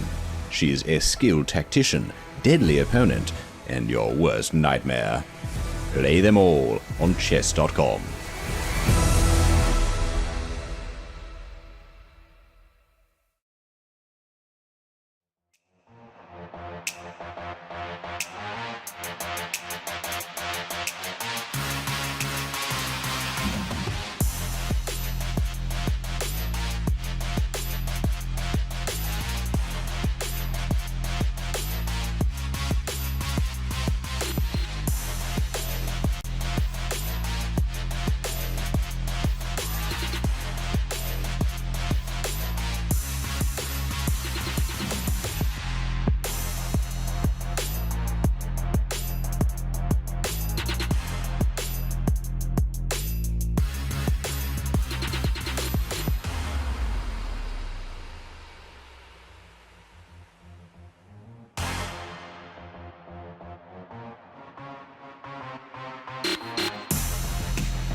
welcome back to the 2023 Speed Chess Championship presented by Coinbase. Wesley So is the second most experienced player in the field.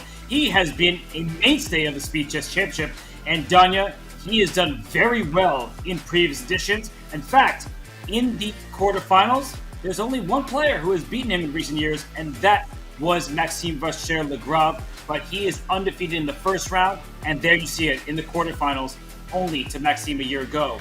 What did he lose a match? And look at the people he beat, and look at the margins by which he beat them. He had a relatively close win against MVL in 2019. He crushed Vidit, he crushed Duda, he beat Fabi by 8 points. Wesley is so consistent in the SCC. It's honestly unbelievable. It really is. And Wesley, he lost to Maxime a year ago. That doesn't come as too much of a surprise when you see the form that Maxime was in yesterday and was in a year ago in the SCC. So these players, they're all the leaders of world chess. They are capable of beating anybody else in the field. Of course, it's been Hikaru Nakamura and Magnus Carlsen at the top, but Wesley So, with the lead that he has right now, he wants his first SCC crown.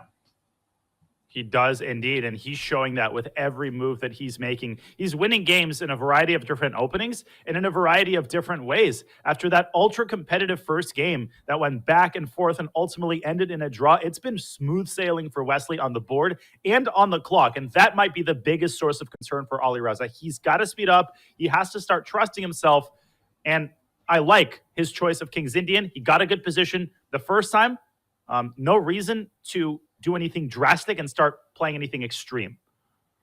No, that's one of the things that we talk about often, is that we often blame openings for our losses. We lost the game. Yeah. We remember that we played the Sicilian. No more Sicilian. No more Najdorf. But it hasn't been an opening issue for Alireza. It's been a clock management issue where we're used to seeing him play in the blink of an eye. Here, he's been way too deliberative. He's spending so much time when he knows the positions. In the first King's Indian game, we saw a Gliggerish system. That's where white plays Bishop E2 and Bishop E3 before castling kingside. Here, Wesley opts for the classical system, and we saw move 7, knight to A6 by Alireza Firouzja, which is often considered the main sideline to the Mardal Plata variation, which is the knight coming out to C6. And you get very similar structures in this line. Black has just pushed G5, followed by F5. White's probably going to take that pawn. And we're going to get a very interesting open center type position where I think ultimately White's idea is often to go after control over the E4 square. This looks like a lot of fun, right? If you're Firouzja, this position just looks much more appetizing than some of the other ones he's had. And look at the clock. Wesley, he's doing the right thing, spending his time. But this is one of those games where Alireza, he should be comfortable. He is such an excellent player in these King's Indian positions. Quickly drops his knight back. Will take back on F5. Danya, you're King's Indian player. This looks quite nice.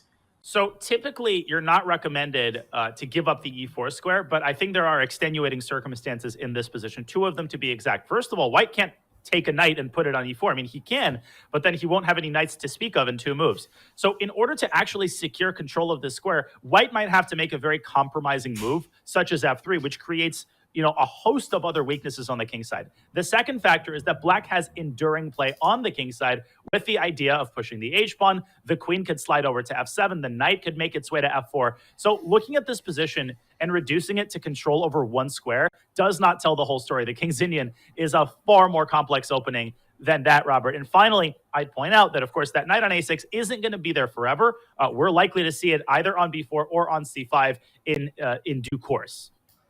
It's a great point by you that the queen going to F7 and maybe up to G6, Black will be able to fight for that E4 square. So knight B4 now, I think it's a little bit too obvious what your threat is. You want to go knight to C2, so White will slide the rook to C1. But that is an idea to keep in the back of your mind. I think that Alireza, queen F7, it keeps the dynamics in his favor without forcing anything. I would go for that.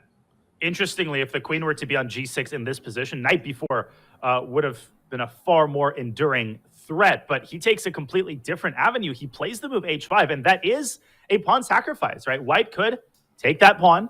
What does Alireza intend in response? I actually do think that it is knight B4. He wanted that D3 square for his knight, and Wesley declines the sacrifice, plays the move that I mentioned earlier, and I think Alireza's got a great position after something like bishop H6. Wesley didn't want the pawn. The bishop wasn't going to get trapped over there, but black would get clear compensation on the light squares. So bishop h6 looks very appealing. Then you can eventually play g4 as black, open up that bishop on the diagonal. He instead goes queen f7. You can't really blame for that. And your knight e4 idea. I don't think that white is playing black is going to take twice on e4, but you can just like queen g6, compete for that square by putting your queen on the diagonal. And if white plays bishop d3, well, then we may start thinking about some trades, and you're bringing a piece away from your king, so black could probably strike at some moment with h4 and g4.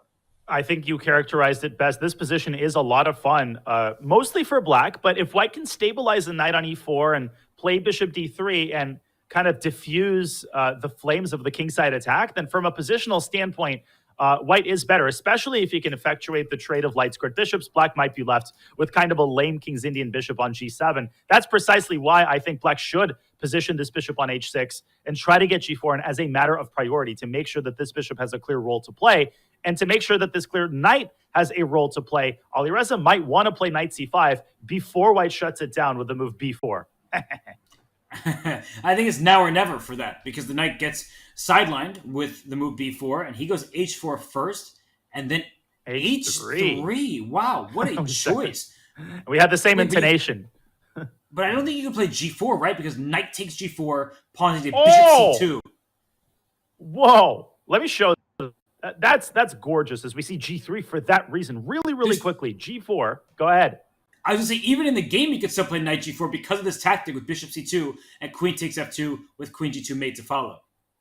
Incredible. And white cannot move this queen to e2 because there's a bishop there. And he's played not knight g4, but g4. But this move is based on a very similar idea. F takes g4. I think he wants to play knight takes g4, since we still have the analysis board up. Bishop takes g4, bishop takes g4. Same problem for white, where the bishop on f2 is going to be lost with checkmate as we go back to the live board after g4. This is exactly the type of position that Alireza wants. And you can see by his clock, he's ahead on time. Wesley has more difficult decisions to figure out. Take on f3 at any point. I like queen g6. You know why? Because gf3 would have given white an easy move. Now, white's not sure. Can I ever take on g4? I personally don't think so. That looks like a very bad decision. And if you don't take on g4, what are you going to do for white? Because black has a million ways to improve his position. Knight a6 to c5. I'm a broken record. I've been mentioning this move for a long time, but it is an integral part of a lot of setups in the King's Indian. You could also play in the center with a move like c6. Black hasn't sacrificed anything. You haven't committed to playing only on the king side, and Wesley trying to bring as many pieces to bear on the king side as possible. But his position, very unpleasant. I also really like Alireza's time management this game. He's left himself with a significant amount of time to puzzle through these complications. Knight c5 looks so appealing to my eyes. There's no way Wesley wants to take that knight because that hands black all of the important dark squares. And the black king is safe and sound. The white king, that's the one in the line of fire. So knight c5 looks good to me. c6 also looks pretty good. After that, I'm not seeing so many obvious plans. I do not want to take on f3 right now. That allows white's pieces. Knight takes back, then knight h4, and suddenly black has a lot to figure out.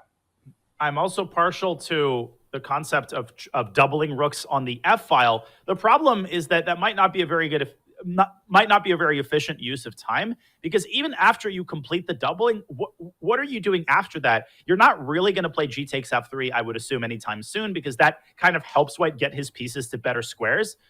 But as I say that, rook f7 appears on the board.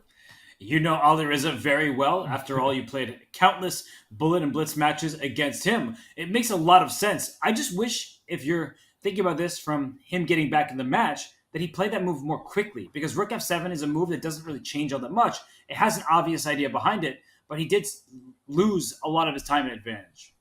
Okay, so big question for Wesley. Can he put a piece on e4? Should he put a piece on e4? And I guess the answer is yes. And should Alireza capture it, or should he just continue with his campaign of kingside expansion with rook af8? Well, there's a clear problem that the g4 pawn is loose in these positions, so if you keep taking things on e4, well, that g4 pawn becomes white's for the taking. I would play rook a to f8. He kept the status quo once. Why not do it again? I don't think white particularly wants to open up the king side. I don't like that move at all because knight takes c4 runs into rook takes f7. And you called it, Robert. Not only is g4 loose, but all of black's pieces would have been loose in that position. This is a very big committal decision to give up your light squared bishop. Alireza's counterplay on the f-file better work out, or he's going to be saddled with not only a weakness on g4, but also light square weaknesses all over the king side. I'm not even sure that he's truly threatening to play the move knight takes c4 because white's queen could move up to d3 or c2. And the queen on g6 being undefended is a huge tactical problem here for white, for black in the long run. And Wesley exploits that by shutting down this knight with b4. And strategically, black's in huge trouble. White can play queen d3, rook f5, rook a to f1. And I don't easily see how black parries those ideas. The king side is well defended by those bishops on e3 and e2, and bishop h6, that's the one idea that comes to mind for me, but the white queen could still go up to d3 and keep every important square defended. Bishop takes c4 is a really panicky, impulsive reaction. You just don't play a move like that unless you have a very clear follow-up in mind, because giving up one of your main attackers is just not something that you want to do unless you get something in return. And he's gotten nothing in return except more weaknesses, and now a big time deficit for the first time in this game. He doesn't know what to do, and he brings his knight back to b8 because the knight on a6 was doing absolutely nothing. I really like that decision. And here's a question, Danya. Wesley, whoa. Rook f1, what is he doing? Whoa. He just lost the game on the spot. Rook f1, and he can resign. He drops the bishop on g4. And the Considering queen. how the first 5 games had gone, to see Wesley just blunder like that from a plus position, he shakes his head. I'm having a hard time believing it because at that point, it seemed like he had complete central control. And the crazy thing is, even if, I always like to ask myself, what if this concept had not existed? Would the sacrifice then have been justified? And I think the answer even to that question is no, because black could have taken with the bishop and gone bishop g5. There was absolutely no need to seek more adventures on the king side. You could have just accumulated your initiative with queen d3, doubled on the f-file, etc. But Wesley, too many hands spoil the broth, and that time he got way too fancy. It was a very un-Wesley-like conclusion to that game. Just blundering away, not even blundering a queen in one move, but he just took that knight off. Look at him. He's still shaking his head about that decision. He cannot believe he went for that exchange sacrifice. Could that have been a mouse-up? Could he have intended rook f5? Doesn't really matter at this point. Maybe he was intending rook f5. I was under the impression that even rook f5 failed tactically to knight takes c4, but I guess that's in the past now. What a crazy moment, and that is exactly the kind of infusion that Alireza Firouzja needed. Look at the position now. Firouzja brings his bishop out to g5. So in some of the previous games, there was a knight on f6, black went h6 and g5. Here the knight's on e7. That means that once the king escapes the pin, there could be an f7, f5. Not so easy to escape that pin, though, because the queen on b3 and bishop on c4 are ready to pick off that f7 pawn. I suppose, a move I would play in bullet is queen e8 with the idea of king h8 and f5, but it's also very superficial. And when you play a move like queen e8, you indicate your intentions very clearly to your opponent. What could be the idea of shifting the queen to 8? Maybe it's to protect the pawn. Well, why would you protect the pawn? Well, maybe it's so that you can move the king away. Why would you move the king away? Well, probably to play f5. So when you play a move like queen e8, you want to be really confident that you will be able to carry out your main plan. And Wesley takes a much more positional approach. He simply chases the bishop off of g5. That leads directly to a bishop trade on e3. But the pressure on f7, Robert, is now further accentuated by the semi-open f-file. Queen e8 now makes a lot of sense to me. Queen e8 now. I am worried about bishop takes f7 and knight g5. That actually looks like, if black plays like rook b8, isn't that just a good tactic for white? Say that again, which one? Like if bishop takes f7, rook takes f7, knight g5, and that king looks like it's in big danger. I think that's worth showing. Let's make a random move for black. Rook, bishop takes f7. Great eye by you. Now, not knight takes c5. Why? Because after knight takes c5, black defends the rook on f7. Very common mistake among newer players. But you have to go to g5, attacking from 3 different sources. Black has to take. White takes on f7. Black does have 2 pieces for a rook, Robert. But after something like d4, white's got a big enduring initiative against black's king. The knight can come out, and this just doesn't look all that appetizing to me. Look what's happened. He's played one of those random moves. He played a move on the same side of the board. He went b6 in the game. So does that change anything? Or can Alireza pick off the f7 pawn?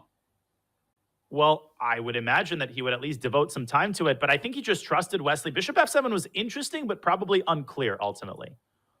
Yeah, that's one of those words, right? It's complicated. It's unclear. It's unclear, yeah. Dynamic balance. But it's true that we saw the eval bar didn't react so strongly to that sacrifice, saying that there was a forced draw for white. We know that, but maybe there was nothing more, at least not at first. So knight a3, knight can hop to b5. Black's position is unpleasant, so I do think this was a good choice ultimately by Alireza. Yeah, he's keeping the status quo. He's not doing what Wesley did at the end of the last game.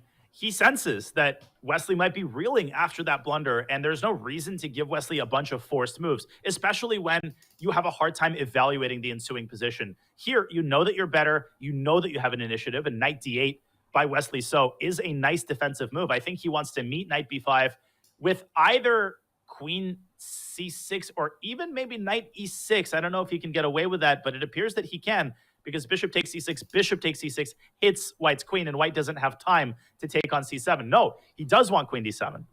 I stand corrected. Wesley defending like this, it's actually very instructive because it looks bad for black. Look at his last bunch of moves. He brought his queen from d8 to e8, his knight back to d8, his queen up to d7. It looks very cramped, and yet the engine says, so what? What does white have going for him? He needs to double his rooks. He does that, but here comes c6, and then d5. And that bishop on c4, that could get trapped. Yeah, the dominoes start falling, and white's pressure on f7 is now a thing of the past. Firouzja's just not in time to double rooks on the f-file. He was one tempo short, because if his rook was already on f1, then in that position, he actually would have been able to take on f7. At this level, it always comes down to one tempo. Wesley occupies the center, chases the bishop to a much less desirable square. It is technically an outpost, Robert, but it's not really doing anything on b5. And now the knight on a3 doesn't have any prospects either. You really would like to replace that bishop with a knight and put that bishop on a square like c2, so you can play d4 and strike in the center. But now, for Wesley, I would slide the queen up to d6, and I'm worried about his clock. I'm going to be honest with you. I think that black has a pretty solid position at the moment, but at some turn in the near future, Firouzja is going to strike with a d4 or an e4 or even a c4, and Wesley will have to calculate that. The side that controls the pawn breaks, controls the position, except here black, of course, has this big center. You called it. d4 is on the board. Now, the instinctual reaction is to play e4, and the additional benefit of this move is that g5 now traps white's knight, but Firouzja could continue with c4 French style, and then after g5, he could stick a knight on f5 and sacrifice an exchange. This exchange sacrifice, unlike the one in the last game, actually has a chance of working. It looks fully justified because there are those weaknesses. The f5 square and the f6 square in front of it look like they're white's rooks for the taking. c4 seems to be a great move. Look at the clock. Alireza's up about a minute, and if not for c4, I guess you could play like g3, but that seems very weakening in front of your own king. Yeah, you've got an opportunity right now to pounce while Wesley's pieces are still relatively discombobulated. You do not want to go g3 and weaken more light squares. That gives black exactly what he wants, and it's a much easier position for black to play, especially if he can push g5 and f5 to solidify his center. So is g5 a huge threat? Because white can play knight f5 right now. Let's say black had a free turn, g5, knight f5. That d5 pawn is quite tender. So I'm not sure how huge of a threat g5 is, and Alireza goes for c4. And the big moment of truth, will we see g5?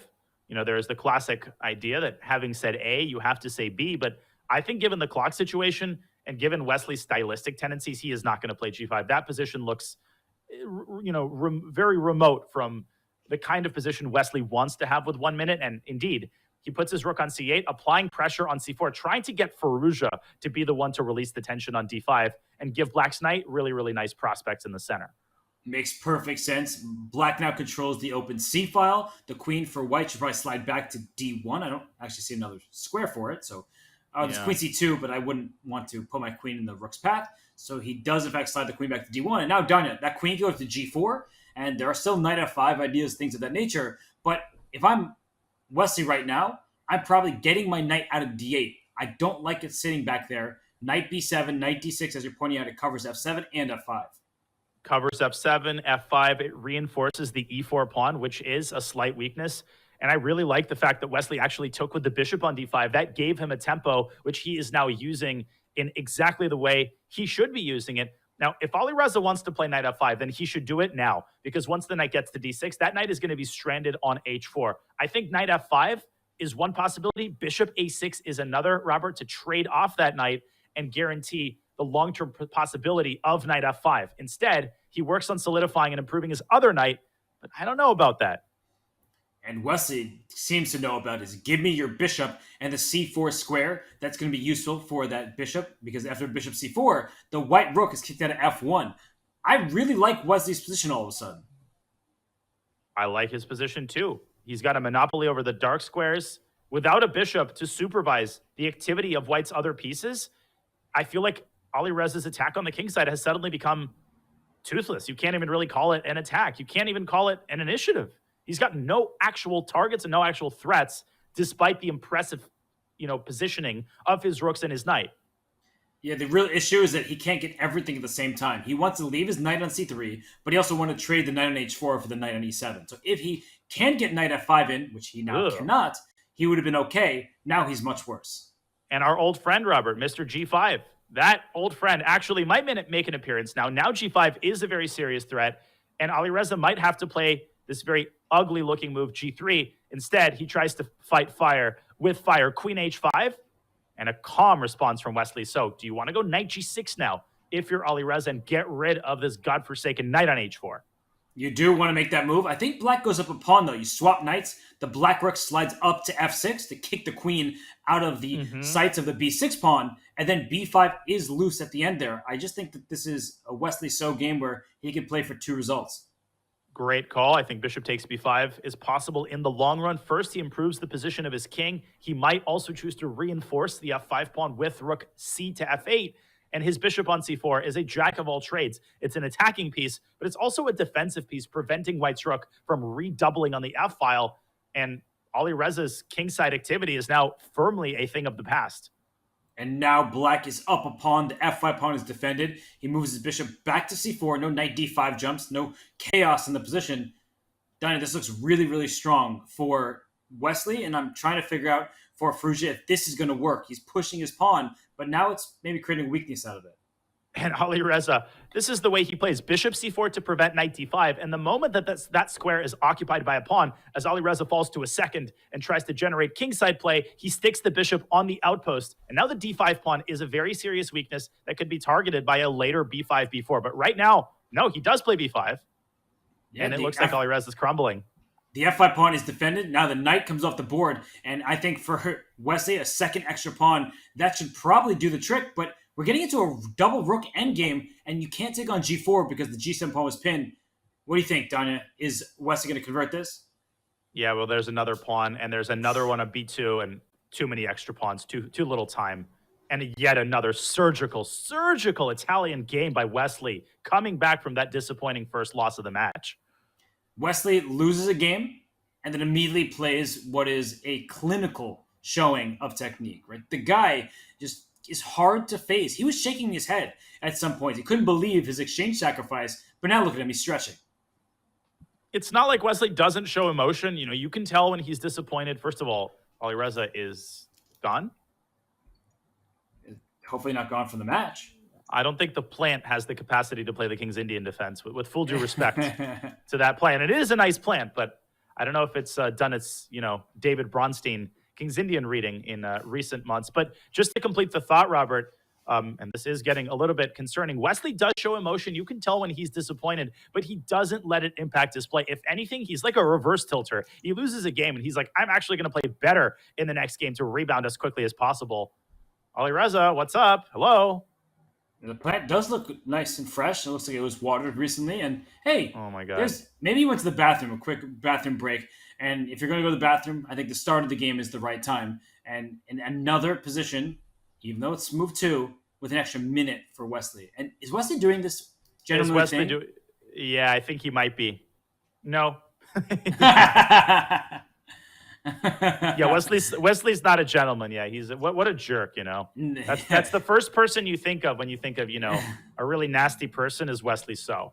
Yeah, obviously we're joking, but Wesley, he has a long history of if someone their internet goes out for a little bit, he'll give the time back. He's such a polite person, but he has not been polite in this match. 5.5, 1.5. He's up by 4 points. Danya, as we reach 12 minutes, 50 seconds remaining in this time control, does Firouzja have to cut this to 3? Or do you think even if he's down by 4, he'll still have a legit shot at winning the match? Well, I think because of Firouzja's bullet acumen, he will have a legit shot if he keeps this within reasonable limits. If he's down by 6 or 7, no, the match is over. If he can keep this under 5 going into the bullet, he will have a chance by definition. But right now, given the way these 5-minute games are going, there's still 12 minutes in this segment. He's got to make sure not to lose the next 2 games. That's got to be the most near-term goal for Alireza Firouzja. Do not let this get to a 5-point lead or higher. And look at the opening he's playing from the black side. He is playing for a win, but these are the types of positions that you go too far in. Like, let's say you play b5 here, as that's a move I would make in bullet chess. If knight takes b5 back, do you just give your opponent a pawn? I don't actually see the follow-up. Yeah, this line of the same-ish I've always struggled with tremendously from the black side. Andrew Tang is one of the world's leading specialists on this structure with the white pieces. He's got some brilliant bullet games here where he just seems to castle and then play h3 and then play f4 and kind of blow black off the board. So it's very important for black to generate counterplay on the other side of the board, Benoni style, trying to squeeze in b5, sometimes even playing c4 and jettisoning a pawn in order to open up the boulevards and avenues on the queen side. And Wesley stops b5 for now, but after bishop d7, we will see b5 in the near future. And it's important to flick in h3 only at the right time from black, because if white stops you by playing h3 himself, that gives away the very important g3 square, some dark square problems for white. But if black rushes h3, then white pushes through, and there could be issues. Absolutely. And that is why Wesley is taking his time trying to decide on the move order here. Does he play a5? Does he castle? Does he play this small move, h3, in order to prepare f3, f4, which is a lot more appealing because it would actually trap the knight on e5. That knight needs some place, and that b5 move helps free up some squares for it. But the bishop is in its path, the g4 square under white's control. So f4 is going to be one that you always need to keep an eye out on. So Wesley's thinking here. Danya, which approach do you think he's going to go for? I would start personally by castling. The problem with the move a5 is that it doesn't truly prevent black from playing b5. In fact, black can play b5 anyway, and after the en passant, black takes on b6 with the queen, and you could argue, well, the a6 pawn is isolated at the end of the line. That could not be further from being consequential in this position. This is all about piece activity. It's about whether black can harness the queen side in order to generate pressure on the b2 pawn than it is about, a particular weak pawn. And Wesley, he does indeed keep the status quo by castling. Will we see a Benko-style pawn sacrifice with b5? The answer is yes. The answer is yes, indeed. The one bit of great news for Wesley is that if we get a swap on b5, the knight will take back on b5. And even if b2 is eventually lost, the c4 square, if you can plant a knight on c4 from the white side against the Benoni, you're often feeling good. And I think that's precisely what the deciding factor was. Wesley actually taking on b5 with the bishop, which is a curious way to capture it, but it's a sensible way to capture the pawn, because if black trades on b5, the d6 pawn will also be hanging. And Robert, even if it wasn't, you sometimes see the knight from b5 dropping back to a3 precisely in order to generate and garner control of this all-important c4 square. And by taking with the bishop, you get queen e2 in some of these important lines. So if you're afraid of bishop b5, knight b5, queen b8, which attacks the knight and protects d6, white can play queen e2 and protect that knight. But queen a6 here, I think, is an excellent move that hits the knight and defends the d6 pawn and also controls the c4 square. So even if white does play knight a3, black can actually continue by bringing the rook to b8.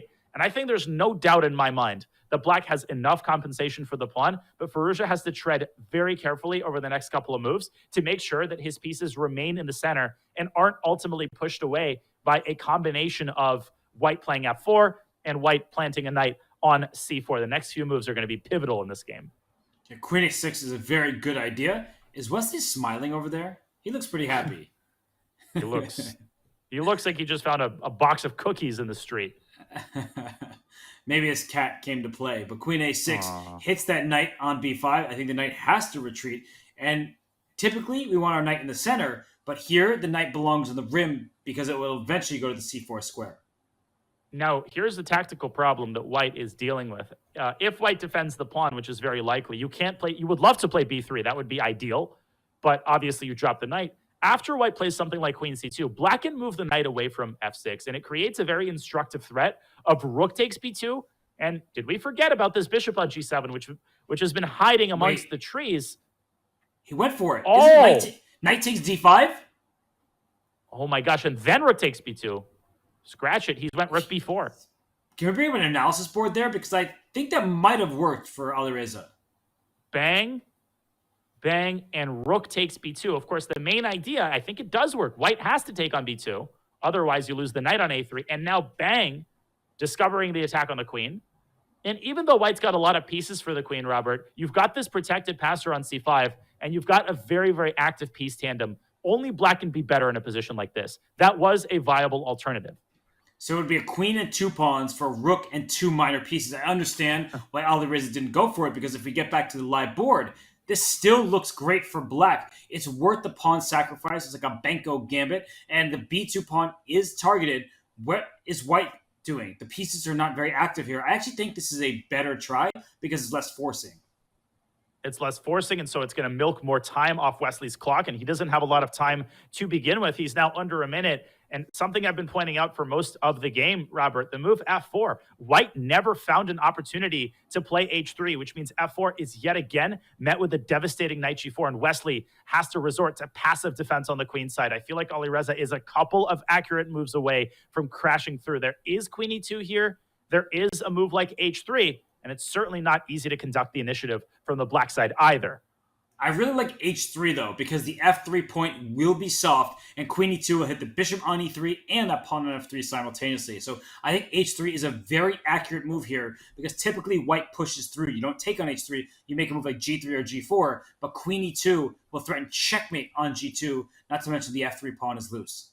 Great insight. And the immediate queen e2 would have run into this beautiful defensive resource, knight to f1, when that knight defends the bishop, the other knight defends the queen, and black's queen would have been driven out of e2. Now, after g3, queen e2, the f3 pawn would have been hanging in that line, and so Wesley has to allow Firouzja either to take on g2 or to dive into d3 with his queen, or both. So queen d3, there's still that knight f1 move that you mentioned. So white is hanging on, but then there could be a rook takes b2 idea. So you have to be very, very careful here. Oh, this is actually a critical moment, because knight f1, rook takes b2 would turn this in black's favor. Great eye. Knight c2, the only move that doesn't lose on the spot, hitting the rook and protecting the bishop. Still work to do for Firouzja. Both sides now down to 30 seconds. What would you do here for black? Go back to b8 or something like that? Yeah, I would probably go rook b8. Apparently, you don't have to move the rook at all, because if white takes it, black can take this all-important bishop on e3, and these massive dark square weaknesses on the king side will cost white the game. But how do you accumulate the initiative? That's a hard question to answer, and Firouzja decides to keep the status quo with rook b8. And b3 from Wesley. He's keeping his extra pawn, but knight to h5 to be very careful. Is the queen trade forced now? Yes, but then black can take on b3, and it feels like white's minor pieces on the queen side are in big trouble. Rook takes b3, knight takes d6. Can white get away with that? Probably not.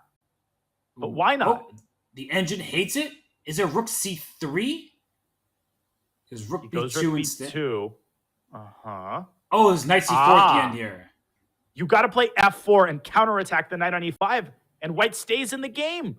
That's such a F4. hard move to play. Got to find it. And he does. Wesley does. Oh. Whoa, what's going on now? So, how many pieces just got traded off?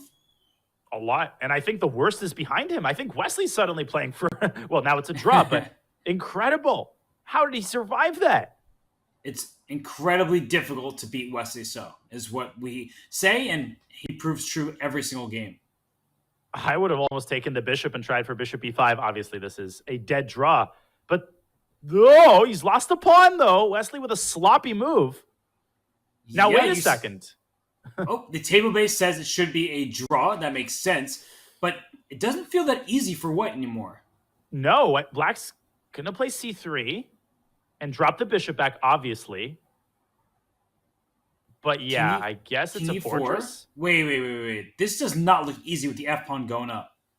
And he's got 1 second on the clock. I think Wesley's going to lose this. How do you draw this? King D1, only move. And King C2. And it looks like he's got a fortress. That is unbelievable. He gets bishop e1 just in time, takes on c3, and white queens first, but this is a draw. Oh my god, and it's black who barely draws the game. White almost won the queen there. Black's king was close enough to his queen to ensure a trade of queens. What a game. Everything down the stretch there was perfectly timed. That f4 move from Wesley saved him, and then he traded off pieces. Even when he went down a pawn again, he found the right squares for his pieces. He maintains his 4-point lead, but Firouzja, he's much more combative now than he was at the start. I was going to say we might see the first King's Indian of Wesley's career from the black side, but no. He stays true to his repertoire, plays a Grunfeld. That is one of his favorite openings for most of his chess career. And I think this is called the Russian system, one of the sharpest responses to the Grunfeld, where white plays queen d1 to b3 and essentially compels black to give away the center with d takes c4. And Mamedjarov, I feel like he had so many games in this line. And if look at this position, white has gained a lot of space with pawns, but black is going to strike back with a timely b5 and a c5. And with white's king still in the center, these positions can collapse very quickly. Yeah, I mean, you cannot play moves like knight g5 if you haven't very carefully analyzed this position with an engine. People have analyzed it with a lot of different engines for many, many years. And this line still is in an active state of evolution. That just tells you how complicated the Grunfeld is. And knight g5 earned a question mark. He's going after the f7 pawn. He wants e6 to follow. That looks worrisome, but the knight goes to b6. Danya, black continues to develop pieces and open up lines for the others. And Alireza sitting on the position and not allowing c7 to c5. It's possible that the idea of knight g5 was to induce knight b6. And you might ask, well, why would you induce a move that black might seem to want to play anyway? And like you said, black now can't play b7, b5, and black can't play c7, c5 either. And if white can maintain the integrity of this little pawn chain in the center, it does make it difficult for black to attain maximum piece activity. So if I'm Wesley I'm going to try to find a way to get this queen off of c5. You can play the immediate knight d7, but then in the long run, you're potentially running into e6 ideas. So perhaps you can start by chasing the knight away. Then you could bring the light squared bishop out to e6 and clamp down on this potential outpost. And finally, you could complete your minor piece development with knight d7. To my untrained eye, it seems completely fine for black. It seems fine for black, but I think the frustration really stems from the fact that c5 isn't going to happen anytime soon. Not with that knight on b6. That's not the placement you want. You want the b6 knight back on d7 to play c5, but as you're drawing with that arrow there, a knight on e4 stops c5 permanently. I would much rather be white, even though I see the evaluation bar saying Wesley's the favorable side. I agree that from a purely positional standpoint, if white can maintain the clamp, then there's no argument. White is strategically better. Black might have to use tactics to solve the problems in his position. Maybe in some situations, you go knight d7, and then you play the move c5 anyway. You sacrifice a pawn in order to get rid of this knight and in order to open up the c-file. Obviously, any self-respecting Grunfeld player has to be ready at a moment's notice to sacrifice a pawn or even more for piece activity.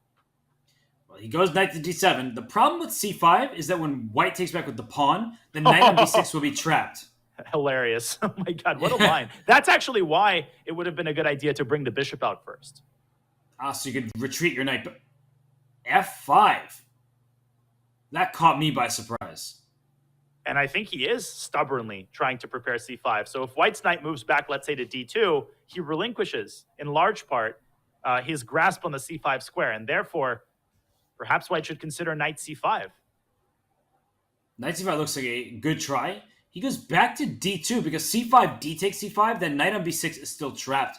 So what is black doing here? That bishop on c8 looks terrible. If you go rook to e8, that feels slow. Would be so nice if black could attack that pawn. He's going to go knight b8, bishop e6. Great call. Oh my gosh. Look at you. Thumbs up for Wesley. Oh, that's sick. That is nice because he's just controlling the dark squares. I had one game like this in classical chess where it looks like a queen's gambit, accepted but it started from a Grunfeld, and you just control the light squares in the center. In general, I love moves where essentially you undevelop your pieces. Even if that is purely a transit point en route to a different square, I still think these types of moves produce a strong aesthetic effect. And this is a case in point. The knight is not going to stay on b8. It's going to move up to c6 and apply pressure on d4. But it looks like Wesley has achieved great harmony without even having to push c5 or b5. He might actually push the same pawn on the other side and try to soften white's control over the d4 square with g5, g4, much like in that Italian. It looks like white is down about 5 tempi. Black is castled, brought 3 minor pieces. White's queen went to b3 and c4 and c5 and a 4 moves with that queen. And that knight that's now on f3, didn't that knight go to f3 to g5 to e4 to d2 back to f3? Like, he's moving the same pieces over and over again. He wanted the strategic plus, but it's so time consuming. God, yeah, he has made 1, 2, 3, 4, 5 moves with the same piece, and we're not even at move 15. I get modern chess and all. That's all well and good, but when you flaunt opening principles to this extent, development still makes its presence felt. And I think Wesley should take the opportunity to push g5, restrict the mobility of this knight, prevent it from accessing f4, and he does just that. Firouzja's not getting out of the opening in a lot of these games of the white pieces. I liked his position at first because he stopped c5, but now I don't like it at all because he's moved his knights a bunch of times and his queen and his poor bishops. Look at the bishop on f1. It's not playing. The bishop on what c1. Bishop on f1? Yeah, exactly. The bishop on c1 hasn't done anything. And now if black just blocks the check with pawn to e6, what exactly is white aiming for? Beats me. e6 threatens the totally devastating g4. If you lose the d4 pawn, you can basically resign because the e5 pawn will fall alongside it. So perhaps e6 should be met with bishop e3, but Wesley just doing Wesley things. That is such a typical Wesley so move, going for the endgame, going for the blockade on the d5 square, rather than throwing the pawns at white's neck and going for mate. Such a strong move right there, because he's also taking control of the light squares on the queen side. That if you trade queens on d5, a knight b4 will hit you, and c2 and d3 are black's knights for the taking. The bishop comes out to e6, the rook comes out to d8. Of course, black can play g4 or f4 and take more control over key squares. Danya, this looks miserable for white, and Alireza, he's nearing a minute on the clock. I don't see a move here. I think you have to trade queens on d5. And then what? I mean, again, g4, f4. And the worst is when your opponent is both positionally better, but also tactically winning. And I think that's what we have here. Black's got this monumental blockade on d5. But from a piece activity standpoint, black is also much, much better on that front. Alireza declines the queen trade, but this reeks of desperation. The queen has moved how many times now? b3, c4, c5, a3, b3, 6 times with the queen. And back to its initial square. 5 times with the knight on f3, twice with the knight on e2. All of these pieces are moving over and over again. And look at black's forces. They're just aimed at the white center. Knight takes d4 is a threat. Knight takes e5 this is is resignable. a threat. g4 is the threat. I think you're correct that you could probably resign here and just get it to the 3-minute. Awful. I mean, Alireza literally has made 3 moves the whole game, and we're on move 18, 19. This is not what you're looking for if you're trying to come back in this match. But Wesley he did lose 1 game. We said he rarely loses. That's true. But he refuses to lose outside of what he sacrificed in exchange for no reason. Yeah, that's the sad thing for Alireza. Even the game that he won, he won it thanks to a blunder. The games that Wesley has been winning, he's demonstrated superior understanding of the opening. As we see the frustration spilling over for Alireza Firouzja, he knows this position is hopeless. You called it, Robert. I think we're going to see g4, and then we're going to see a relatively simple tactic with knight takes d4. And maybe I spoke too soon. Maybe we will see the move c7, c5, but it will be played for entirely different reasons. Yet again, Wesley's so good at taking his time, but he has demonstrated superiority in essentially all areas of chess. As we see Alireza, the final attempt to stir things up with a sacrifice, it's not going to work. Bishop takes e5 will end it. I love the idea from Reza, but after bishop takes e5, you stop white's only threat of knight to f4. The d4 pawn is pinned. He might just resign after this move. The good news for him is that he's about to get... He resigns after that move. And Wesley So takes a 5-point lead, a commanding start to this match for Wesley. He leads by the score of 7-2. And I was going to say, the one bit of good news for Alireza is that this time control is over.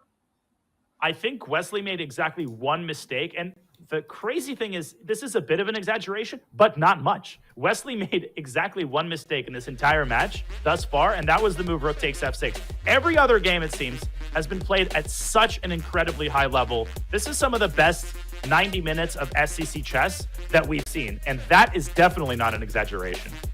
Ganya, we're used to seeing Alireza dominate his opposition. What has happened here, and what does Alireza need to do to change the momentum of this match? Well, to some degree, Robert, if Wesley continues to show this level, then you're kind of screwed. And you have to come to terms with reality. Obviously, the time management has to improve. Alireza's performance in critical positions has to improve. I just think he needs to start playing more fundamentally sound chess, trying to seek the kinds of positions in which he feels comfortable. The kinds of positions that he's gotten out of the King's Indian, if he can get those same types of positions with the white pieces, I think he'll give himself a fighting chance.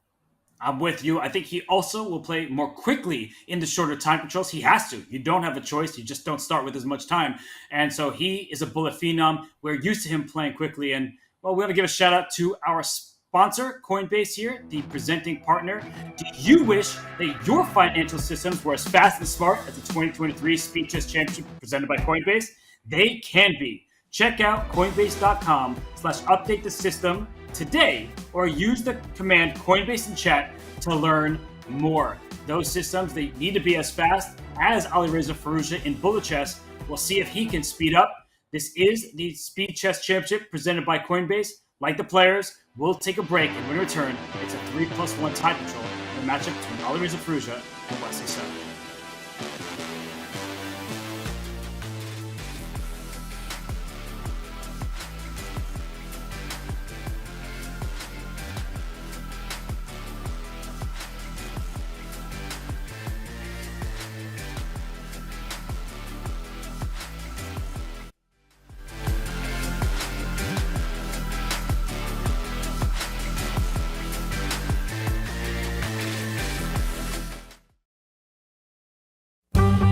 This course is about white playing d4, all the tools you need to get an advantage with white and not be tricked early in the opening.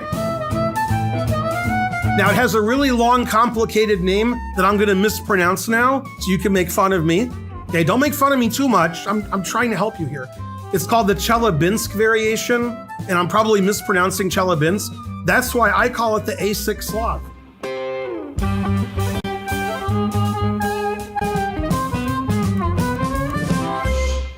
Do you wish playing a chess game with a friend was as easy as sending them a text? Well, good news. Now it is. With Chess.com's new iMessage app, you can start and play a game directly in iMessage. Your friend doesn't even need a Chess.com account. It's just tap and play. Head over to go.chess.com/iMessage or use the command iMessage in chat to learn more.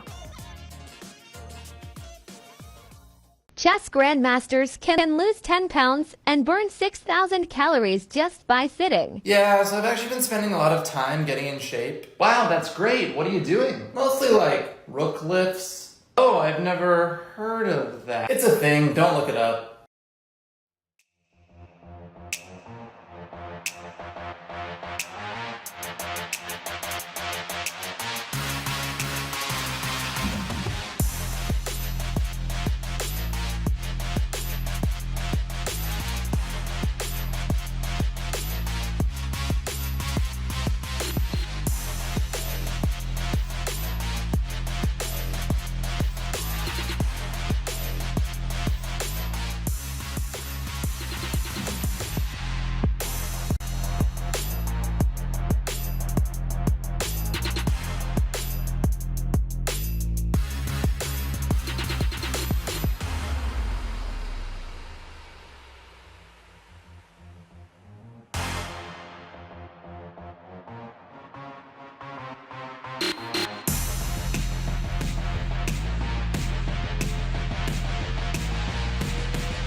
the premier online speed chess tournament.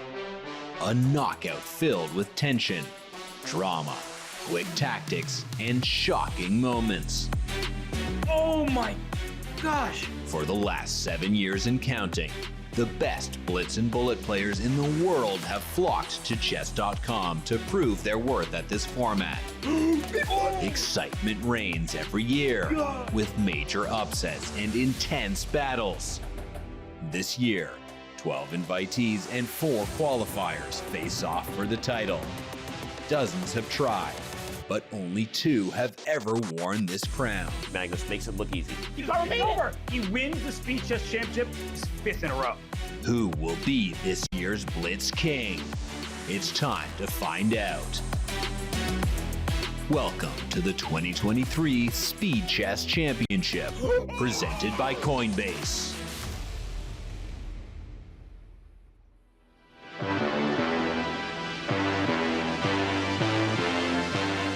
Welcome back to the 2023 Speed Chess Championship presented by Coinbase. Alireza Firouzja needs no introduction, but he is eating a banana, hopefully getting that potassium and rebounding in this match. Want to hear a joke about potassium? Okay. Want to hear a joke about sodium? Nah. Oh my goodness, your science jokes were not lost on me. I appreciate that. A good chemistry lesson for those of you out there. And well, Alireza Firouzja, chess and him, that is chemistry. They get along very well. He is the youngest player to surpass 2800 classical rating. He was just 18 years old at the time. He's won the Singapore Cup. He was the 3rd place finisher at the recent Bullet Chess Championship.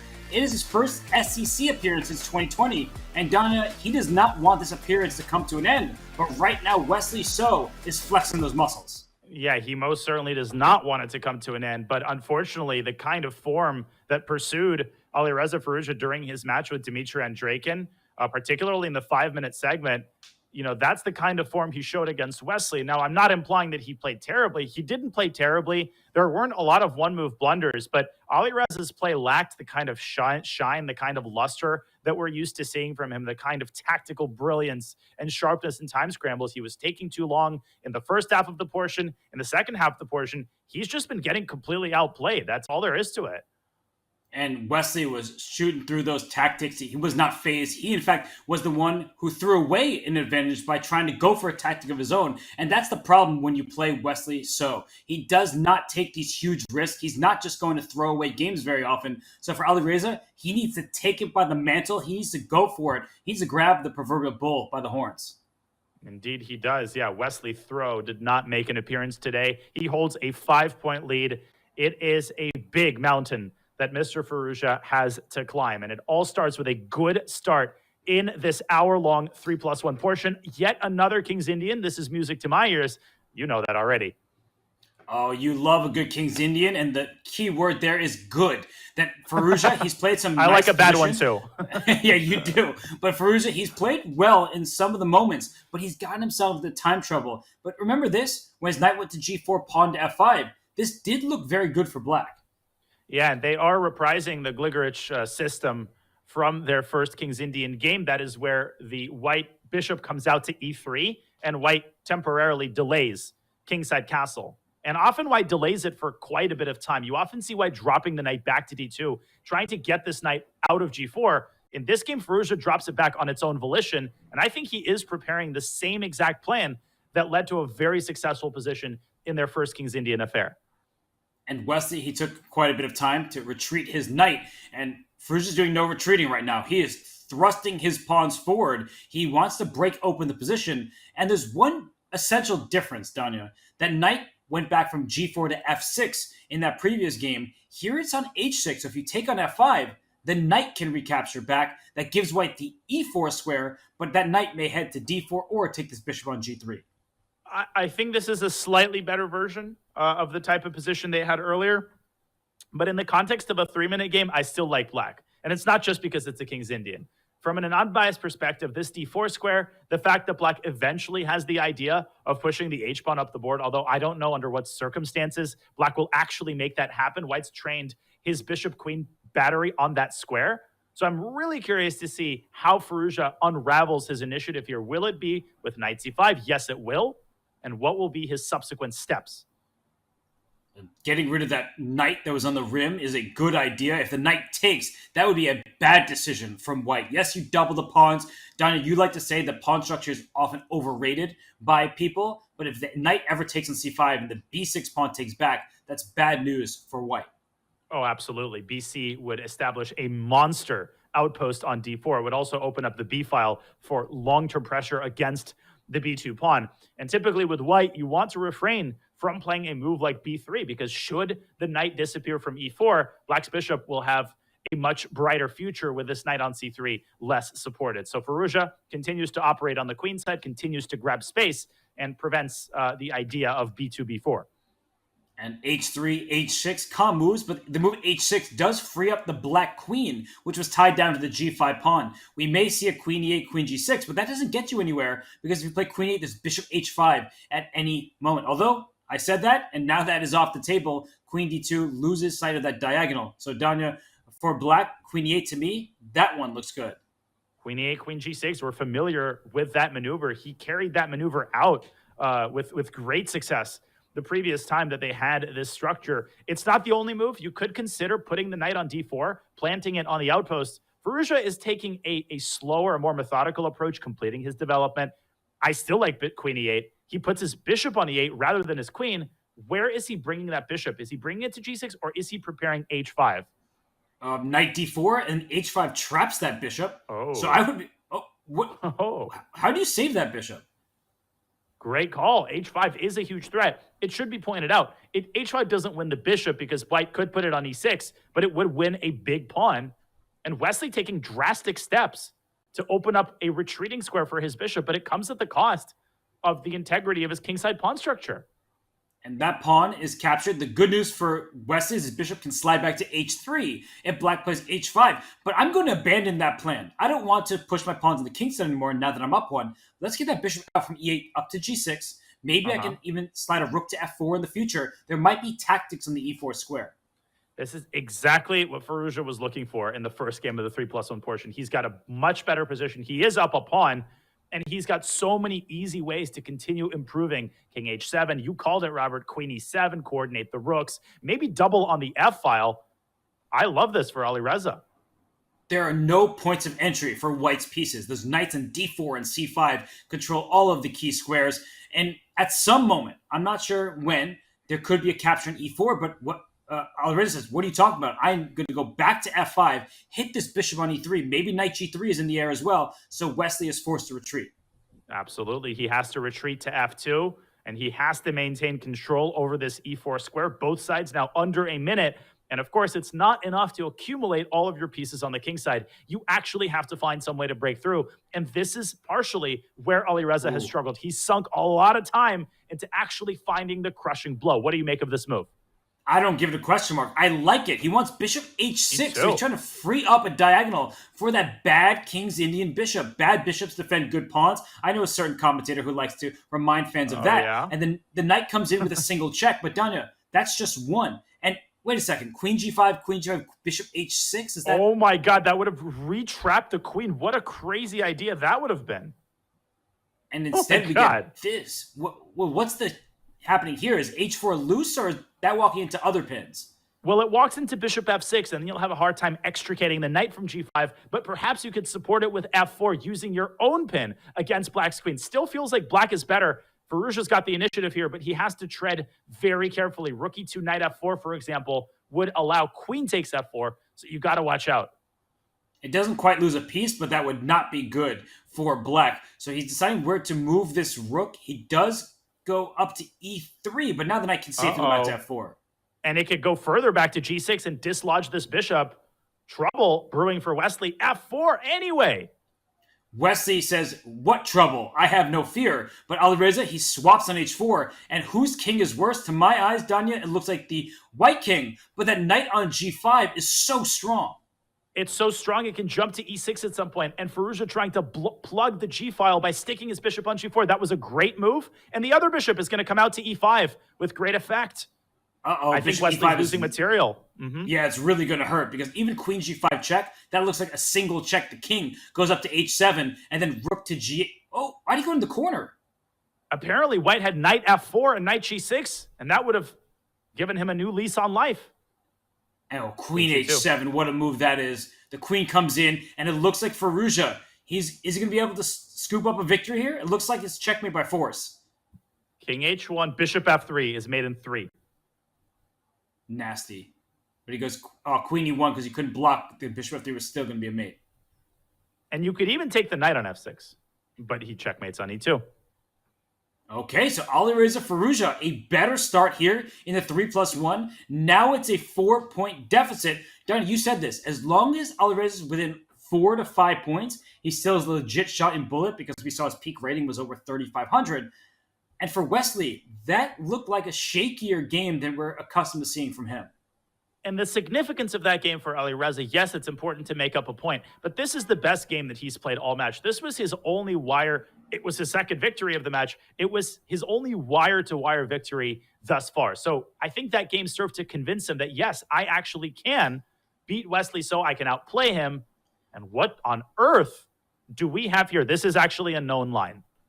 It is a known line, but I don't know who actually wins more often because the position is wild. Black is up a full rook, an entire rook. The knight on h1 is good as gone, but you have to get to it. So here, I think the line goes king h7, and after queen e4 check, don't they just make some kind of repetition there? I think they do. And I think it's Wesley who makes the spicy move. d6. Is he aiming? No, queen e4 check. You cannot go bishop f5 because of knight h4, but I guess he drops back not to h7, but to f7. In that situation, knight d5, man, I would be terrified of playing this with black. Terrified. And I would be terrified for both colors because I say that king on g6 is going to get mated, but if I don't checkmate it, I'm down a rook. And at best, I'm down in exchange. And against Wesley, so we've seen how accurate he is when it's mop-up duty. But Wesley just shook his head. What is he thinking about? I just wanted to shout out a funny comment in the chat. Someone said that this looks like a reverse Traxler. And I think that's a pretty apt characterization because it's not usually it's black going bishop c5 and sacking on h8. Here it's white playing bishop c4 and sacking on h1. What is white's next move? He needs to come up with knight f4 check, king h7, queen e4 check, king g8. We might see a draw like that with queen going back and forth in d5 and e4. That seems to be a reasonable outcome here. I believe that if white doesn't force the draw, he could be in big trouble.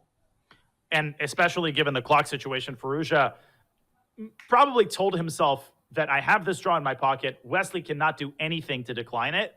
So he might be investing essentially the rest of his time searching in vain, I think, for some way to stir up complications. There is this crazy move e6 to shut down the bishop and set up the mate threat queen e4. But I just don't see himself playing that. I don't see Firouzja. Oh, he did! Just as I said it. He played e6. Wow. And you can't take on e6 because knight f4 check will win that bishop on the square, and the black knight on h1 is still trapped. So king h7 seems to be the only possible move here. And then after queen e4 check, king goes to g8. The problem is that rook is stuck in the corner. And there's a very famous game. Danya, what's the game with the king on g8, rook on h8? Come on, you can do it. The famous game with the king on g8, rook on h8. Is it Steinitz one bar 11? Nope, it's a much more modern game, including. Oh, is it Morozevich MBL from Biel? There it is. Rook h7. So that was the dynamic there. But what just happened? So Alireza jumped to c7, won the rook in the corner. Material is completely even, but isn't black's knight stuck? And white's knight is not stuck. That's the second part of the equation. Wait, I thought he should have evacuated his knight with knight c7. See, now he's moved his bishop out to e3 in order to keep this knight at bay, Robert. But black can go bishop d7, knight c7, and rook c8 actually traps white's knight on c7, which is a pretty uncommon type of pattern. Normally, when the knight reaches c7, it evacuates to b5 or d5. But here, both of those squares are covered, and I think black is okay. And even if black were to lose a pawn in a position like this, you can say it's going to be opposite colored bishops, still good chances to hold. But I'm not even sure if white is able to steal a pawn in this position because you have to go after the knight on h1. It's crazy, though. White can play bishop take, and he did. He does, and that is the best move because the knight's technically not going anywhere. And black obviously cannot trap the bishop because b6 is unprotected. Wow. Okay, so I was going to say that even if white grabbed a pawn, it still gives good chances.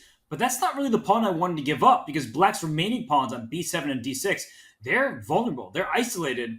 I like this opening try from Alireza, and I like the fact that he didn't make the forced draw that I thought he might go for.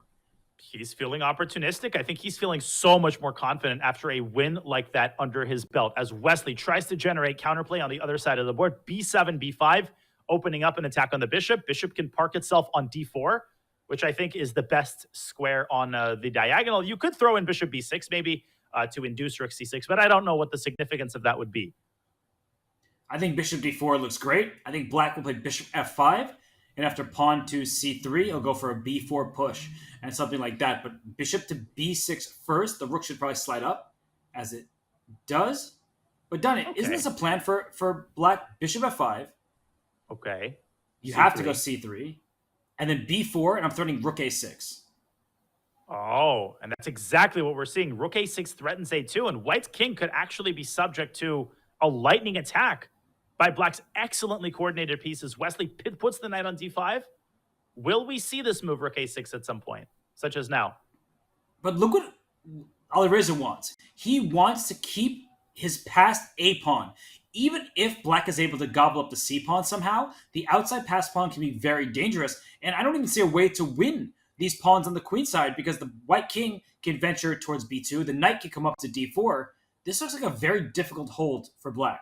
Totally. The eval bar is so misleading. The computer saves these positions pretty regularly and pretty easily. But for a human, imagine dealing with this outside passer on a4 supported by a rook behind the pawn. And your point, Robert, is very well taken. Alireza actually sacrifices a kingside pawn. Why did he do that? In order to drop the knight back to b3 and set this pawn in motion. But I love the way that Wesley is defending. That bishop controls the promotion square. And in some situations, he might even give his bishop away for the pawn, but get rid of white's other pawns with a draw.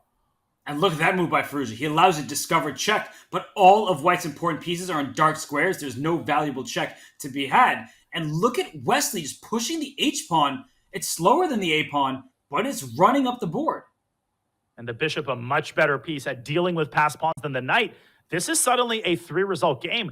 You could conceive of a scenario where white, he goes knight c7 and a8 queen. But remember, black is going to have connected passers. This time they're actually connected passers. On the other side of the board, a move like rook h1 could pave the way for a sudden turnaround victory for Wesley.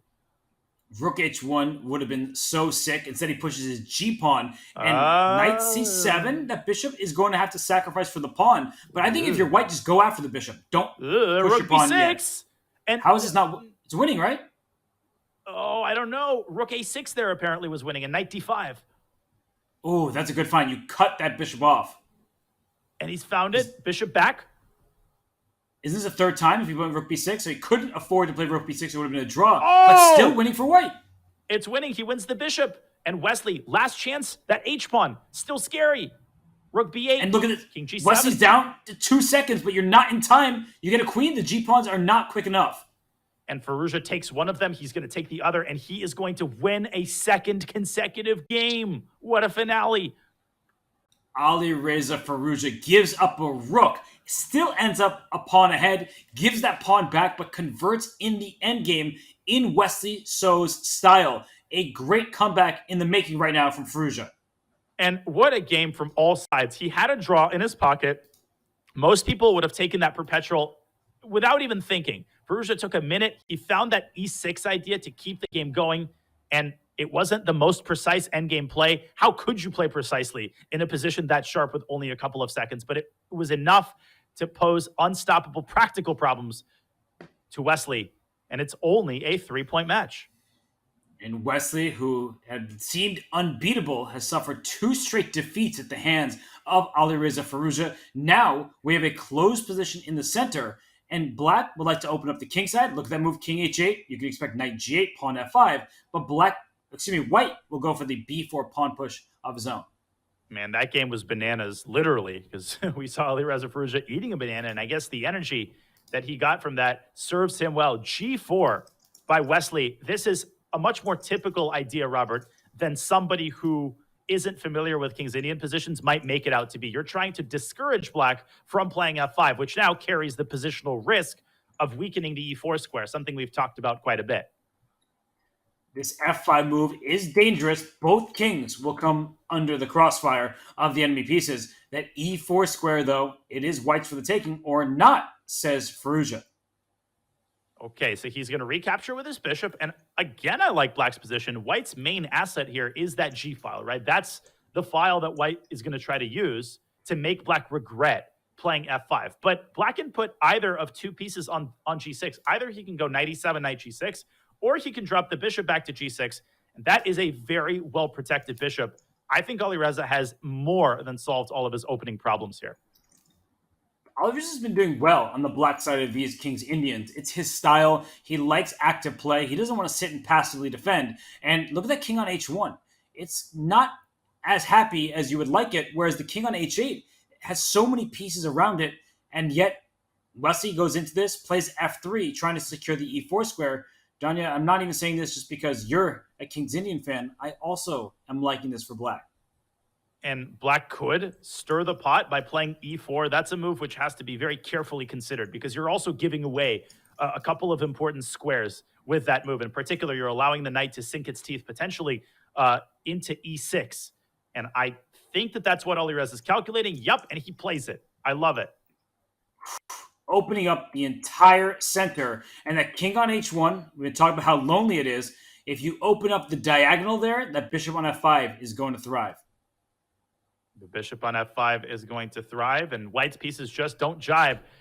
That knight on f4 is going to get traded off, and knight e6 garners the bishop pair. I think it's a viable option. It might be white's best option, but clearly after bishop takes e6 and queen takes e6, white doesn't have enough compensation. No, that doesn't look good. Knight instead takes on g6 over here, and look at Firouzja. He's doing that super gem thing. They don't immediately capture with a piece. He decides eventually to take with a bishop rather than the pawn. But Danya, where to next for either side? Because white needs a fair way to put the rooks. Black's rook on a8 likely going to e8. And that bishop on g7, it's so strong, it controls this long diagonal. And that is why white trades it off. And I think rook e8 is, at least to me, almost a pre-move. You can just throw that move in, and then you can start deciding exactly how you're going to try to convert your superior piece activity into something tangible. Now, you don't necessarily have to play tactically if you're Alireza Firouzja. If the queen moves away from d7, one positional idea involves bringing the knight around to this beautiful e5 square and exerting pressure on c4. That is why I think Wesley is keeping the tension in order to not allow the queen to shuttle over to the king side. Let's see how Alireza spins out his subsequent initiative. Maybe a move like rook e5. Not easy at all, that's for sure. These positions are tricky because the kings can get unsafe in a moment's notice. But I like black's coordination. You see the rooks on e8 and f8. They're defending one another. There's one white rook on a1, one white rook on g3. They seem to be just not coordinated the way you would like. And that bishop on g7, even once it comes off as it just has, look at Firouzja go to the endgame. What just happened there? There was a huge missed opportunity. Both sides missed that in the endgame. White could have played knight b5 and then maneuvered the knight around to e6, the square that we've been talking about, but via c7, because black would have had to burn a tempo, consigning the rook to passivity after rook to d8. Big miss. I still think that the position is trending maybe in Wesley's favor, although it's hard to say. In the event of the queen trade, Robert, black's knight might access this monster square on d4. And is there anywhere to go? The queen is stuck on h4. You can't escape with it. Queen g4 does not look appealing. So instead, we do see the trade. Rook g6 is hanging. You got to go king g7. Black is lucky to have that move. I don't know if Alireza saw that or not, but he doubles back at exactly the right moment. Bishop to e4, continuing to pressure the bishop. We've got a really sharp endgame on our hands. And after rook f4, white is in time to play bishop takes g6. And after h, you play rook g3, go after that weakness on g6. So black's knight eventually will try to go out to f5, and Alireza plays rook f4. But this endgame, it looks like both sides have their chances. Don't fall asleep on this knight b5, knight c7, knight e6 idea. I think neither player is really looking toward the queen side. And now knight b5 loses a lot of its luster. He plays it anyway, though. And I think Alireza has to try to cover the c7 square. Instead, he counterattacks the rook. Wesley shuttles it over to the other side of the board, and he is really trying to get this knight around to e6. And yeah, the b7 pawn will be hanging. A7 is gone. wait a second, that knight on a7 is out of play. And here comes rook e2 and rook f2, and the rook can't go back to g3 because the knight e2. Great insight. The e2 square will be used by either the rook or the knight. I think Wesley's just losing here. He's got insufficient material to defend his king. He's going to get checkmated. And he goes rook up. So here comes a rook down to the second rank. I'm not even sure which one should go. He gives it the b7 pawn with check. But that's not a big deal. Knight f3, rook f2, this is completely over. I mean, look at Wesley's pieces. How does he expect to defend the king against Black's entire army when there is a million mate threats staring him down the face? Nothing you can do. Here comes a rook up to the f2 square. A knight first, I guess, to f3. And a clean exchange up and a checkmating net anyway on the first rank. Or you could just start collecting all the queenside pawns. This is resignable, and he does resign. And I can't believe we're saying this, but Wesley has lost 3 games in a row to start the 3-minute portion. What a twist in this match, Robert. And Wesley, the unfazable Wesley, so it seems like he is reeling right now because Alireza Firouzja, 3 straight victories. Danya, I think that Wesley, the one thing he could be happy about is if this is a long game, it will send them into that halftime break.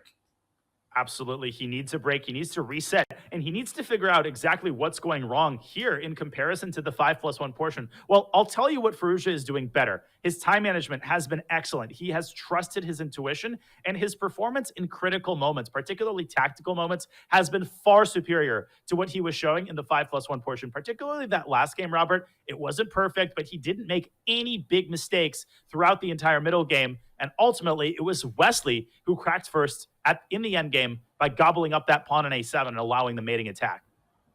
And Wesley goes to the Caro-Kann in this game. You see that White has stolen a pawn on c5, but the c5 pawn and the e5 pawn can quickly be targeted by Black's pieces. That said, Danya, I tend to like openings where you steal pawns in blitz chess, because then you force your opponent to prove that they have sufficient compensation, compensation often being a vague term that we as commentators use when we're unclear what's going on. Hey, stealing pawns, sign me up. Knight f5 would threaten to eliminate the bishop and then recapture the pawn. But in this line, you often see the bishop parking itself on this beautiful d4 square. There's one tactical detail, Robert, that is integral to an understanding of this line. I'd like to show it really quickly. If we could pull up an analysis board. Knight f5, bishop d4. A newer player might say, well, wait a second. Knight takes d4, cd, knight takes d4. And because the king has e7, the classic technique where you sack your queen and check on b5, that's not it. That doesn't work. Instead, after knight takes d4, there is the sudden check on a4. Bang! And even though the knight covers, the queen takes the bishop on g4. This is very easy to miss, and it is the reason why Alireza, or Wesley So, does not jump into f5 and instead plays a6. And that move, bishop d3, But by now Alireza afterwards, that's what I'm confused about. He just allowed Black to take a central pawn, and Firouzja gives the check, but Wesley's in time to block with his queen, and this looks better for Black. Knight takes e5 was blundered by Alireza. The point of a6 was to cover the b5 square, because in that position, knight takes e5 would have allowed that classic queen sacrifice, and White would have recovered the material with interest. Now it feels like probably an equal-ish endgame. Maybe White is still slightly better. I don't know. This position is one where White has the pair of bishops and some potential queenside expansion. But as you're pointing out, Black can also strike on that side of the board because c5 will be a loose pawn in some of those positions. It's such a hard position to get a handle on because both sides have so many different plans and pawn advances. Black can play in the center with e5, on the queen side with a5, on the king side, with something like f5. So hard to get a handle on where the pieces belong here. And I'm curious how Alireza is going to defend the c3 pawn. There's our answer. King d2. But is he walking into a potential e5? e5 with e4 threatened, forking the bishop and the knight. Also e5, there is d4 potential, just trying to explode the center as that king on d2 could be in some danger. So he had said puts a knight on e5. The engine didn't love it. And I don't love it either, because how is he going to recapture, right? Knight takes e5 would have run into the very nasty pinning move, bishop d4. And the bishop on e5 seems a little bit misplaced. You want a pawn on that square. You don't necessarily want a bishop hogging prime real estate in the center. Now I feel like White is a little bit better. Yeah, I mean, Black's moves, king e7, that is a step one. But where do you actually put your rooks? What files are going to open up? And he answers that immediately by playing d4. And now that we have opposite colored bishops, I think Alireza's advantage is not so significant. His only chance, I think, to spark the flames of the initiative is somehow to go after this b7 pawn. He's obviously threatening bishop e4, but Wesley was not born yesterday. I think he's going to castle queenside, killing two birds with one stone, protecting the pawn and connecting the rook with the bishop, when black is probably not worse at all. No, I mean, this bishop on d4 is a healthy piece, and black could start throwing the pawns at the board, e5 and f5, and then white might have to deal with an opposing central expansion from black. So f3 played before you can expand. I'm just going to eliminate that possibility. Danya, I feel like in a classical game, these two would agree to a draw in the near future. Yeah, they would kind of look at each other and say, let's go to dinner. In a blitz game, the way that this game is likely to end in a draw is with a mass liquidation down the d file. Wesley will likely drop his bishop back at some point. He doesn't want to play e5 because that would drop f7. And I don't think Alireza really has a choice other than to acquiesce to the liquidation. And a draw is a completely fine result. It's a stable result. I think Alireza's got to be thrilled with the way that these first 30 minutes have gone. Although a draw's also good for Wesley because it means he's no longer losing. He lost 3 games in a row. He has a very easy hold from the black side. That must feel good as a chess player because you're told win with white, draw with black. And I love the fact that Wesley has started this game with e4. The King's Indian isn't working out for you. You have to put your pride behind you, and your only consideration has to be maximizing your chances of success. We get a fresh opening, a Rosalimo or a Moscow variation, and this line has been all the rage recently. It has. And this queen on d4, it looks like it can be kicked by black's pieces, but there's no knight going to c6, and there's no pawn to e5 because then you give up the d5 square. These are big decisions that black needs to make. And as you're pointing out, the knight on f3, that can also reroute towards the queen side. So both sides have their fair share of ideas. Yeah, this knight d2, knight c4 maneuver is one of the most important ways in which white can reinforce the attack on black's two main weaknesses, b6 and d6. Right now, both of these pawns are very well defended, but should a knight land on c4, black actually, in those positions, has a very hard time keeping d6 under wraps. Bishop g3 would be another way to hit that pawn directly and try to induce the move e5, which obviously creates a big positional weakness on d5. Yeah, that doesn't look so nice for black at first glance, but then you realize that black is actually situated quite nicely if that knight were going to try to jump in the center. But speaking of knights jumping in the center, knight back to d2, this was your idea to go to c4. And black can push the pawn to e5 at any moment. That does loosen up control over d5, which I don't love. And so what else comes to mind? Can black get away with d5 down here, or with the king in the center? Is that way too risky? I've tried playing d5 in these types of positions. I think Alireza's probably calculating it. But in my experience, it's almost always too risky. And there's a specific reason why. If you envision the trade on d5, at the end of that line, white's queen is going to be aimed at the g7 pawn, which means that black can't really easily get this bishop out of f8, nor can black castle queenside. That would be illegal because of the bishop on h4. So white's pieces are just better situated. They're better equipped to handle the opening of the center. So my vote would be either knight e5 or e5, but this is a pretty drastic measure. It's very clear to me that Wesley has essentially won the opening battle. That d5 square is looking juicy. And in these positions, you reroute your knight to e3 using c4 square. I love that move. By trading queens, you soften up black's defense of the d6 pawn and also the b6 pawn. That is a very astute move by Wesley. And there's a nice tactical underpinning to it. You're not just playing positionally. In the event of the trade, you would have taken with a knight, and there would even be some mating ideas with the rook capturing on d6. Right now, Wesley is firmly back in the driver's seat. He is playing positionally, and I think he's going to drop his queen back and reinforce his control over the d5 square with either bishop c4 or even knight c4. And then your idea, Robert, knight e3, knight d5 is very much on the menu. Knight c4 hits the b6 pawn. Oh, yeah, the e5 pawn because the pawn on d6 is pinned. So this looks like a huge problem for Alireza. It's a positional nightmare. And let's just point out that if white can trade the light square bishops and then one pair of knights, black is saddled with this horrible dark square bishop that doesn't have any open diagonals. Yeah, that's an absolute classic illustration of good knight versus bad bishop. And there is a reason why a lot of these textbook positions actually arise out of Sicilians gone wrong. Because in many Sicilians gone wrong, black is indeed forced to play e5. And then if White can crunch down his control over the d5 square, you get those types of positions. Instead, Alireza desperately trying to stir the pot by taking on e4. Was that a poisoned pawn?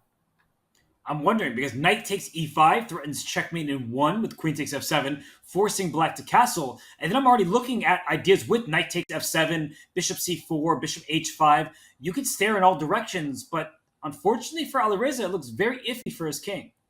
There's a really lovely idea that would have involved taking on e5 and then later sticking the knight on g6 because the knight would be untouchable. Now that's a moot point because the bishop controls that square. And I think that is the reason why, Robert, his move order was very imprecise. I don't think that Wesley should have allowed a bishop to land on e4. Now if he plays bishop c4, after queen e8, that's precisely where he would have had the move knight g6. Now he doesn't have that resource, and I think Alireza is very much holding on.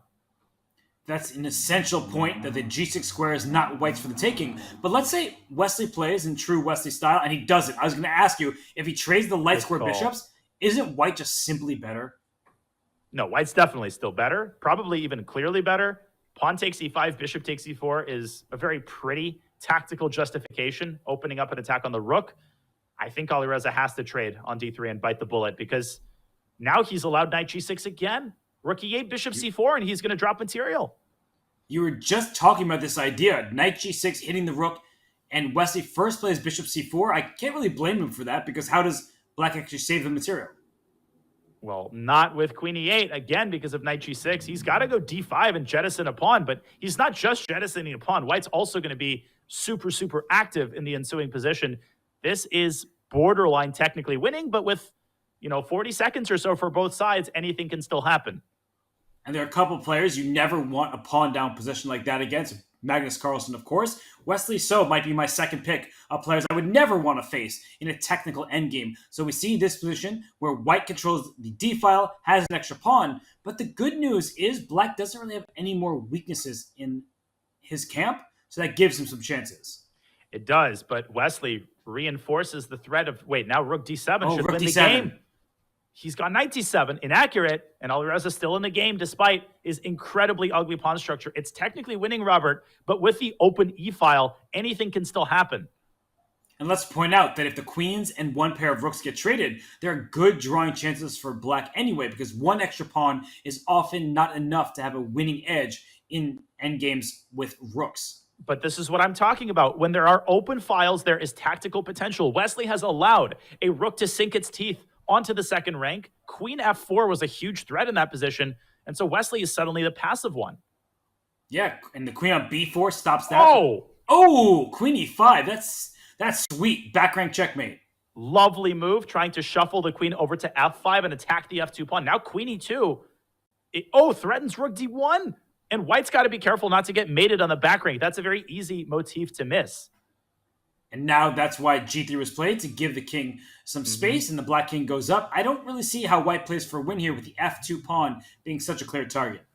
I was going to say, moreover, Black is okay with the queen trade because his rook is so much more active, and his king is going to be more active as well. This is a draw. I don't think Alireza should have any trouble holding this together, although Wesley did a great job there of ensuring that he still has the extra pawn. This is a much better version of what it was before, because White's rook was passive. Now White has a very active rook. So what Alireza can do is king h7, king g7, back and forth. I don't think the White king can escape, especially after that move rook to b1.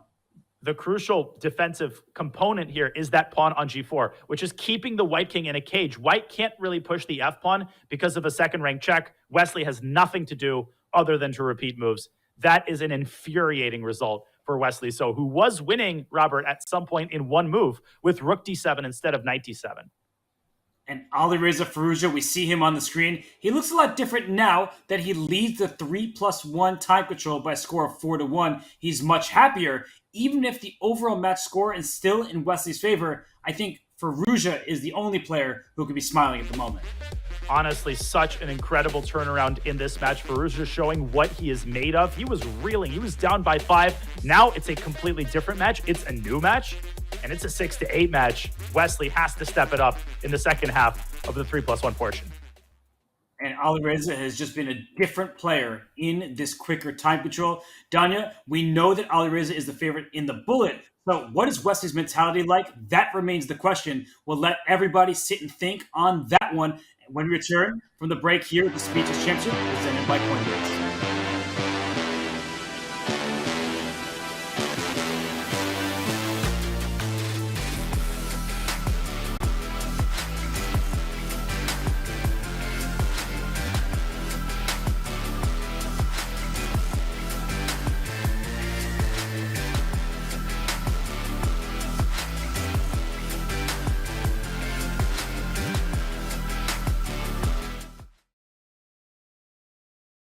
God, it's the same thing every time. Why did you en passant, bro?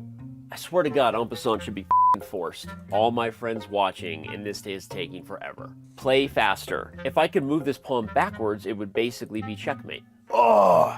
And draws are dumb.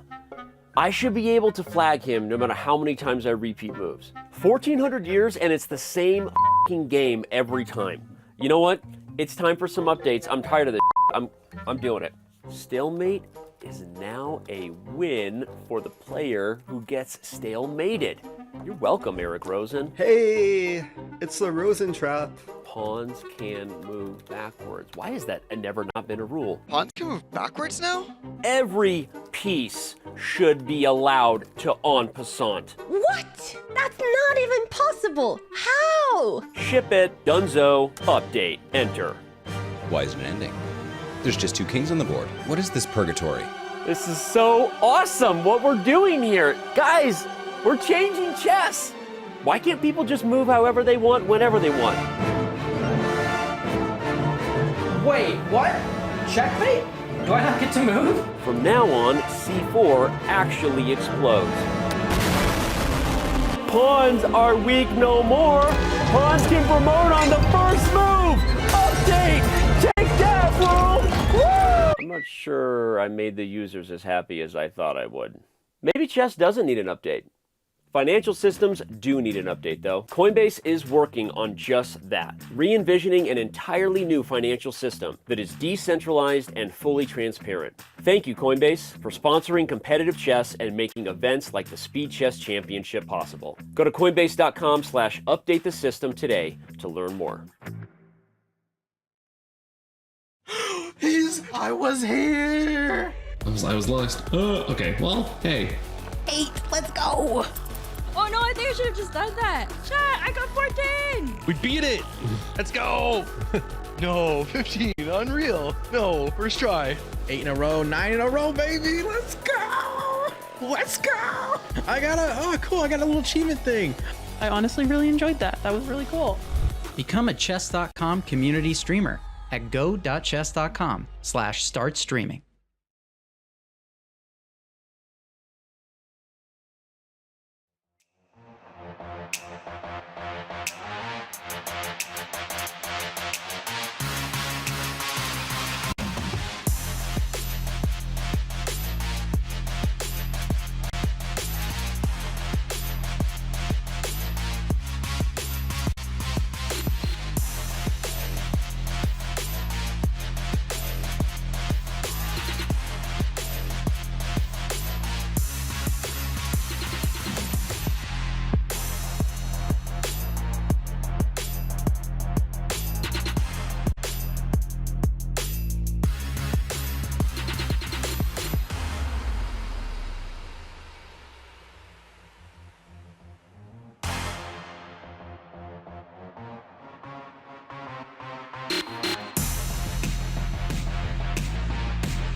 return to the 2023 Speed Chess Championship presented by Coinbase. This is Alireza. This is Wesley. This is the SCC and Danya. We've had a great match thus far, but it kind of feels like two different matches all in one. It completely feels like two different matches. The 3+1 segment, at least the first half of it, could not have been more distinct from what we saw in the 5+1 portion. I started getting worried, Robert. As commentators, we don't love blowouts because they're less fun to commentate. I was worried when Wesley jumped out to that 5-point lead that he was 1 or 2 wins away from entering that blowout territory. Instead, it's a 2-point match. Alireza wins one more game, and he is within sight of actually tying this match going into the bullet, which would be absolutely huge for his chances of success. There are very few players on this planet who could force Wesley So to relinquish a lead. Alireza Firouzja is one of them. Wesley, he's such a veteran of this experience in the SCC, but it's not always about experience. Sometimes the youth prevail. And for Alireza Firouzja, he was 3rd place in the Bullet Chess Championship. He's done well throughout the Champions Chess Tour, but he has not exited the first round, past the first round until this year in the SEC. So, Danya, it's a new year and likely a new Firouzja. Man, that's got to be the biggest water bottle I've ever seen from Alireza. Good to know that he stays hydrated. He gave him some potassium. That banana really helped elevate his game to the next level. Big game right now, right? The momentum clearly on Alireza's side. Wesley coming off a very frustrating game in which he was unable to convert a brilliantly played opening into a full point. And we have a Rosalimo, another Rosalimo, I should say. This has been an opening tour of sorts. We've had King's Indians, then Wesley as white went to e4. For Wesley as black, he started with a Najdorf, then went to e5, now to a Rosalimo. So I think he's being hard to pin down, although he also probably wants to play something a little bit more solid, as Firouzja did win a bunch of the decisive games in the recent stretch. H3 is a pretty uncommon move. Fun fact, this is the line Wesley So recommends in his e4 3-volume E4 chessable course, except Wesley's move is the immediate D4. That's also the main line. Firouzja delays it by playing H3, kind of a cagey, flexible approach, perhaps a more positional approach than the immediate D4. And we see Wesley, very committal decision to play E5. Is he going to follow up with, no, never mind. It's Firouzja's turn to strike at the center. D4 played, and if you take on D4 again as black and the white knight takes, that bishop on G7 is a happier piece. The E4 pawn is more vulnerable. This is an odd pawn structure, Danya. I do tend to like this position from the black side because I feel like white is quite likely to overextend.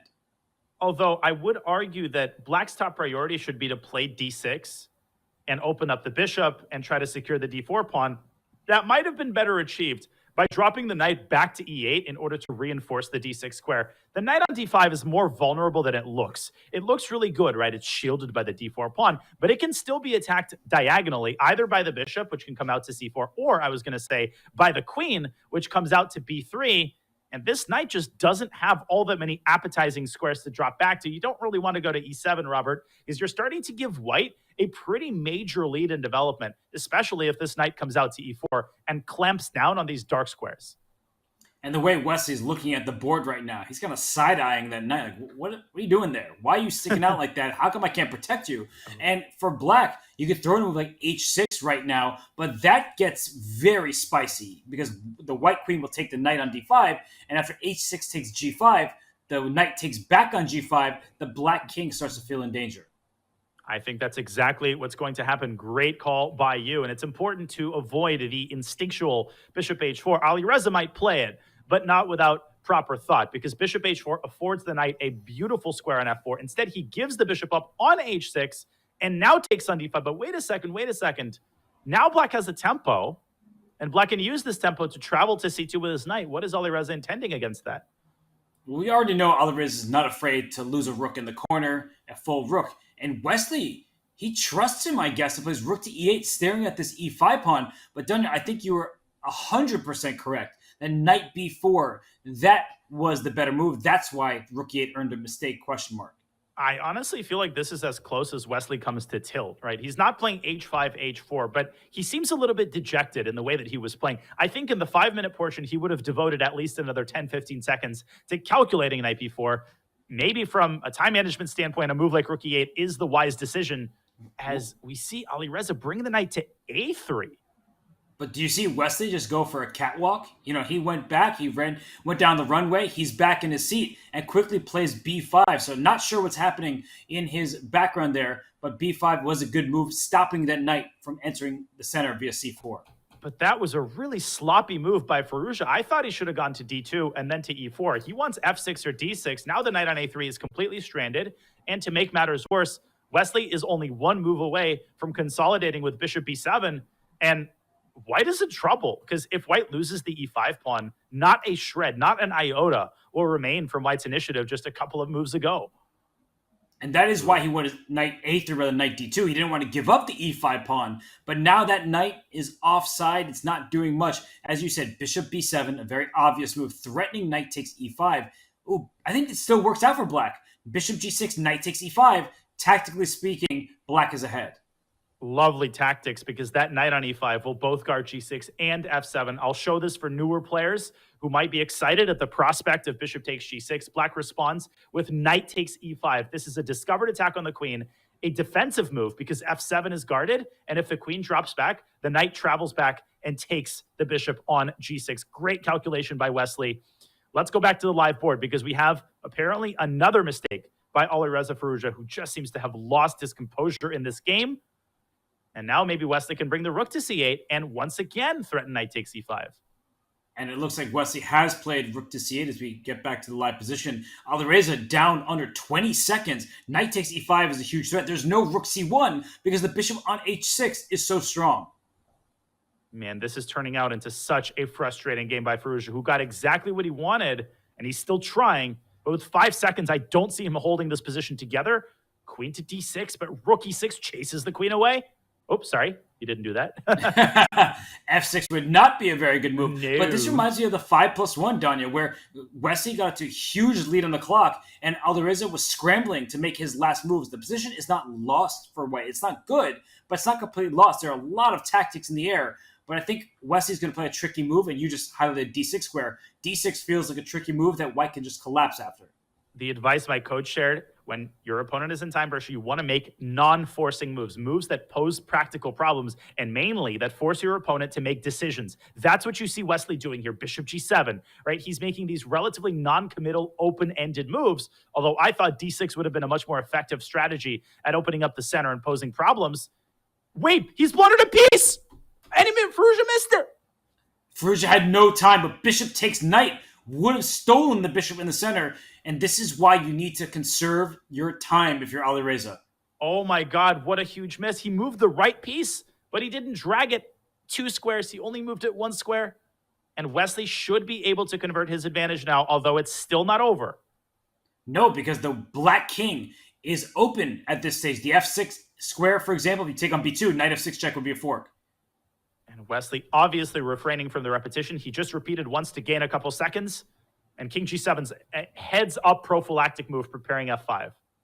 And queen c1 back looks very strong for black. There it is. And the b2 pawn is hanging. d3. Just one apiece. Well done. It's over. Oh! He's blundered mate! Oh! Oh! Oh! And you said it was over, but you didn't think from that side of things.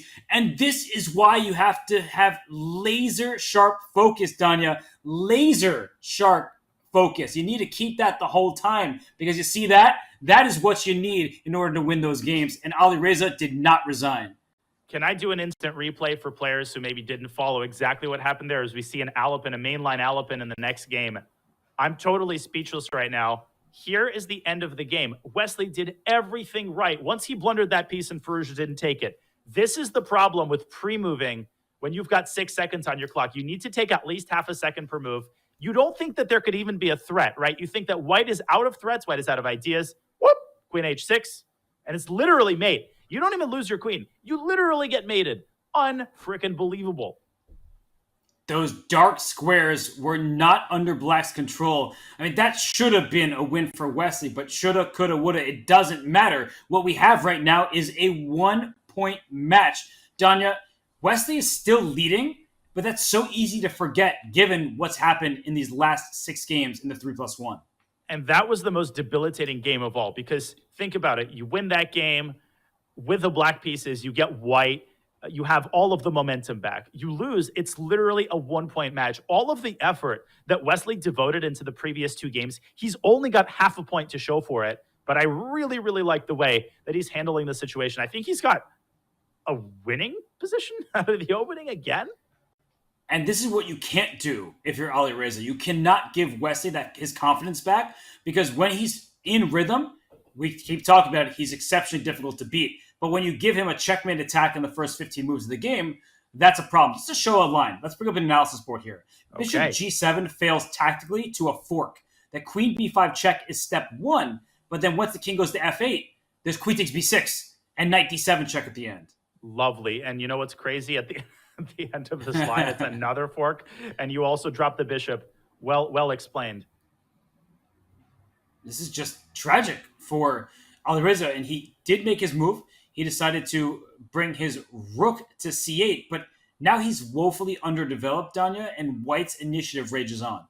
And White could pick up the pawn on A5. I think my coach would always make an emphasis on this. When you've got the initiative, a lot of players, they tunnel vision attacks, but the reality is, don't be afraid to cash in. If you can take a pawn on A5 and get a protected passer on the corner of the board, you absolutely should. But look at the filigree precision by Wesley. Before taking the pawn, he first sticks his queen on E5. This is 2700 chess at its finest. He is provoking another weakening move, either F6 or Rook G8, which will deprive Black of castling rights. And on the next move, he's finally going to harvest the pawn on A5.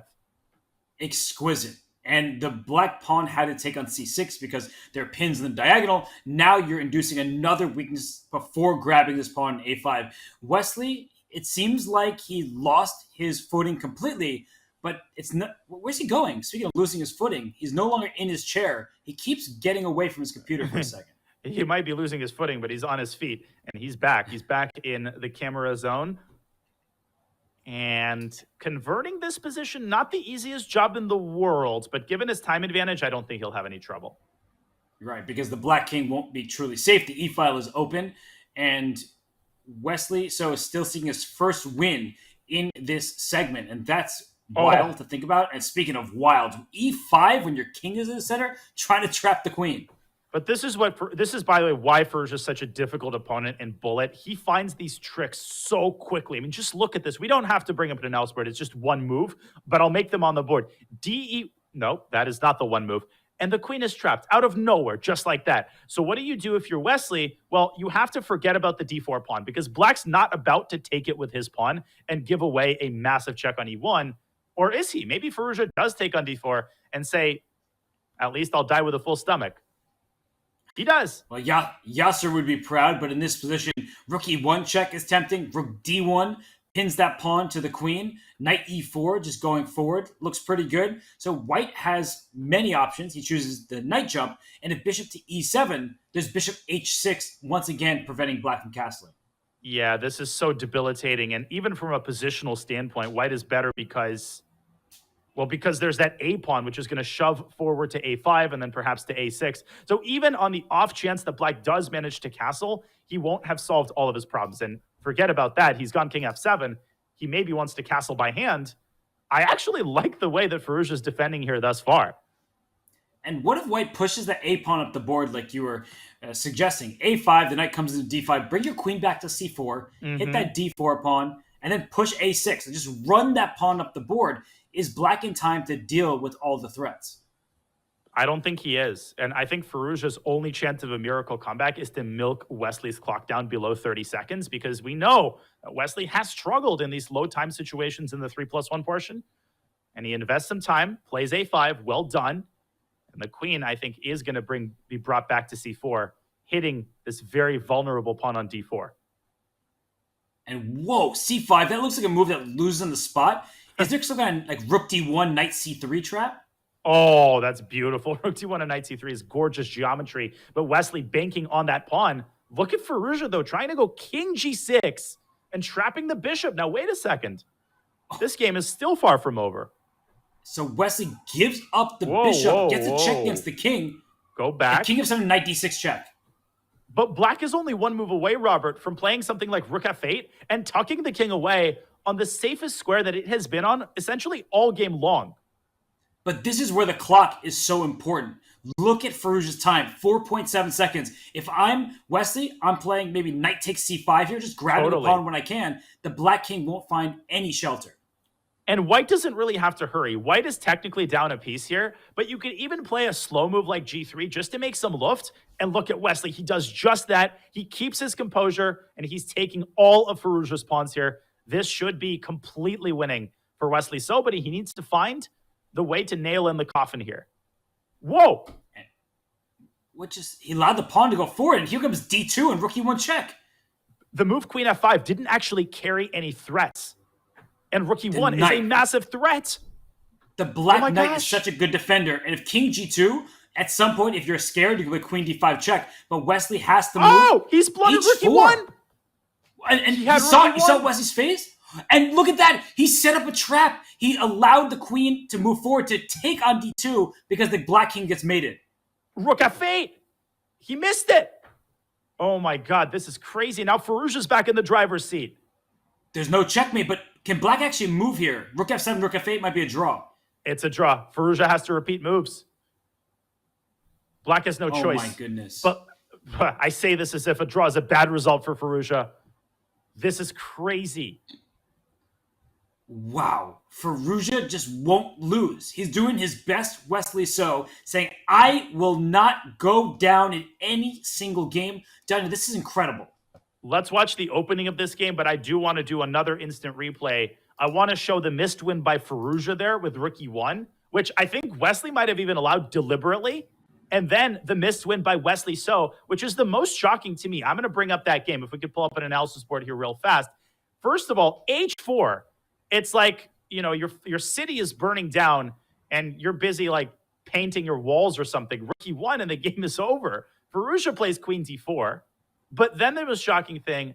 This is basic betting. Rook f8 check, Robert. Deflection, you have to take, and queen takes c4. White has way too many pawns here. Black can take some of them, but at the end of the line, okay, white should be still technically winning in this position. And that's why he put h4. So that when black queen went to e4, it was not checked. So it was good awareness from Wesley after slipping, after losing most of advantage. Alireza deserves a ton of credit for fighting back in the game. It looked completely hopeless for him, but he trapped Wesley's bishop on h6. That was a big turning point in that game. And Danya, still a 1-point lead for Wesley. It's weird to say that because the only player who's been doing any winning has been Alireza in the 3+1, but that's what happens when you're up 7-2 in the longest time control. It's honestly crazy how the momentum can shift, how the same match can look so different across the span of, let's say, an hour. And Alireza, with the white pieces, a slightly better position, he can tie the match with a victory in this game. And it's crazy to me, Robert, confirm me on this. Wesley has not won a game in the 3+1 segment. Not a single win for Wesley. I mean, it seems like he was about to win a few of them, and Alireza fought to the bitter end. Let's not forget, Danya, that Wesley was up a full piece and blundered into a checkmate that Alireza found in the blink of an eye. So let's look at this position. It's a King's Indian. Wesley has the black side of a King's Indian once again. And, taking on a5. That doesn't look ideal from White's perspective. Not ideal at all. And like any of these King's Indian structures, when White plays c4, you do not want a situation where Black clamps down on the c5 square. And that is why we see Alireza driving the pawn up to a5. He's going to discourage Black from playing b6. And then in true King's Indian style for White, he's going to drive the other pawn up to c5. There we go. And the knight went to a6 just to preempt this. If you want to play c4, c5, good luck to you. My knight will cover that square. And in this moment, I think that Black has a big choice. Do you play knight h5 and go for f5 and play in that King's Indian aggressive style? Or do you make a move like c6 and challenge for the center? He says neither. I'm going to go backwards with my knight, but f5 is not possible. But I don't like Black's position because I think likely Firouzja will play queen c2. You want to discourage Black from playing f5 and delay this move as far as possible. On the other hand, Black might then play knight c5. And if White takes twice on c5, yes, Black's pawn structure is slightly damaged, true, but Black gets the bishop pair, and Black gets much easier access to playing this f7, f5 move. I think Firouzja just induced king h7 to make it harder for Wesley and less palatable for Wesley to play f5 because in some situations after the trade, the bishop exerts an x-ray on the f5 pawn. These types of subtleties, Firouzja has been so good at throughout the 3-minute segment.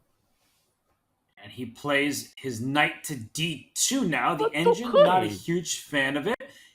And yeah, f5, because you can't exploit the pin on the diagonal. If ef5, gf5, black will be able to play e4 at the right moment. This is starting to look favorable for Wesley, who has everything you could ask for in a King's Indian defense. There's a crazy tactic. White can take twice on f5, then pin the rook with something like queen c2 and pick off the rook with g4. But when all of the smoke clears, White's king is going to be wide open in that situation. I can guarantee you, knowing Firouzja, he just spent 20 seconds calculating that, but decided ultimately on the typical approach.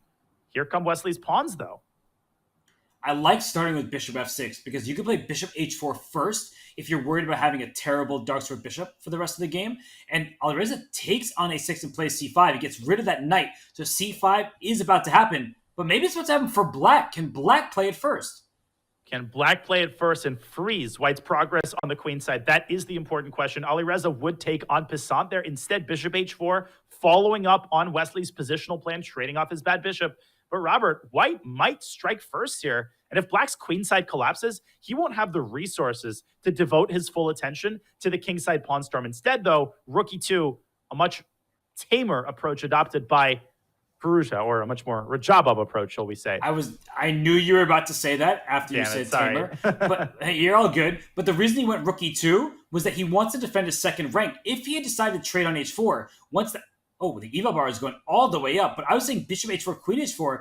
If you could get some bishop takes h3 business, there would be an attack, but not with that rook on e2, right? If you take on c5 now, knight c5, queen c5, there's no bishop takes h3 anymore. And that's what I think Wesley was relying on in some previous variations. You're absolutely right. The rook on e2 is a star defensive move. And from a distance, I think Wesley should have probably wanted to play d5, but in that situation, White could have taken and gone c6. Wesley has to agree to the complete dissolution of his queenside pawns. He's saddled now with a weakness on c6, with a weakness on e5 that White can attack by jumping to c4.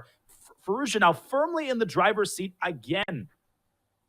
This looks terrible for black. Here come the rooks to the d file, and the bar is all the way up, and look at that move. Knight b6. Ooh. Please take me. Open the a file. And if you trade on b6, there'll probably be a collinear move. Look at that. Wesley resigned.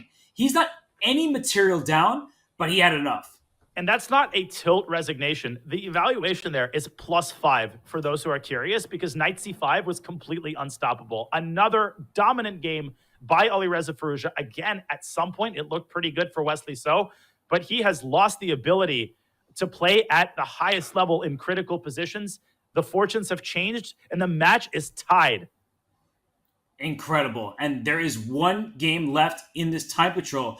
I didn't actually look at the clocks, Danya, but if Wesley was able to waste the remaining time, that could have been the last game. The issue is when you're facing Alireza, you don't actually want to play bullet.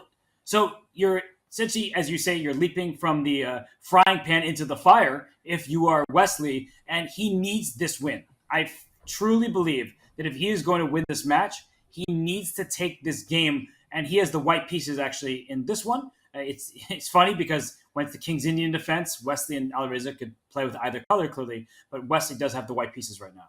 Oh man, I would seriously vote that this is the most entertaining SEC match that we've had so far. And the best is yet to come, because we will have 30 minutes of 1+1 to round off this incredible match. The score is tied at 8.5 apiece.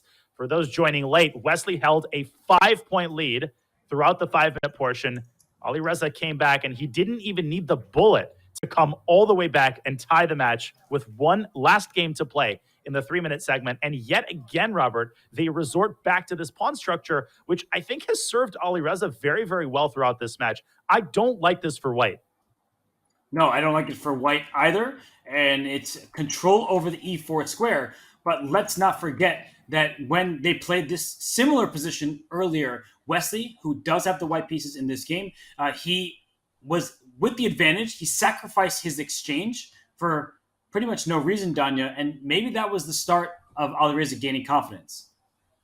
It was indeed. And Alireza is better again. He's probably much better at this point. G4. Wesley's got nothing going for him on the queen side. And look at the way that Reza has accumulated his pieces on the king side. His pieces are breathing. The queen is where it needs to be. The bishop is hitting white's queen, and the other bishop can't come out to h6. We've been pointing out this idea quite a few times, and I think now is the perfect time to involve the bishop and pressure the knight.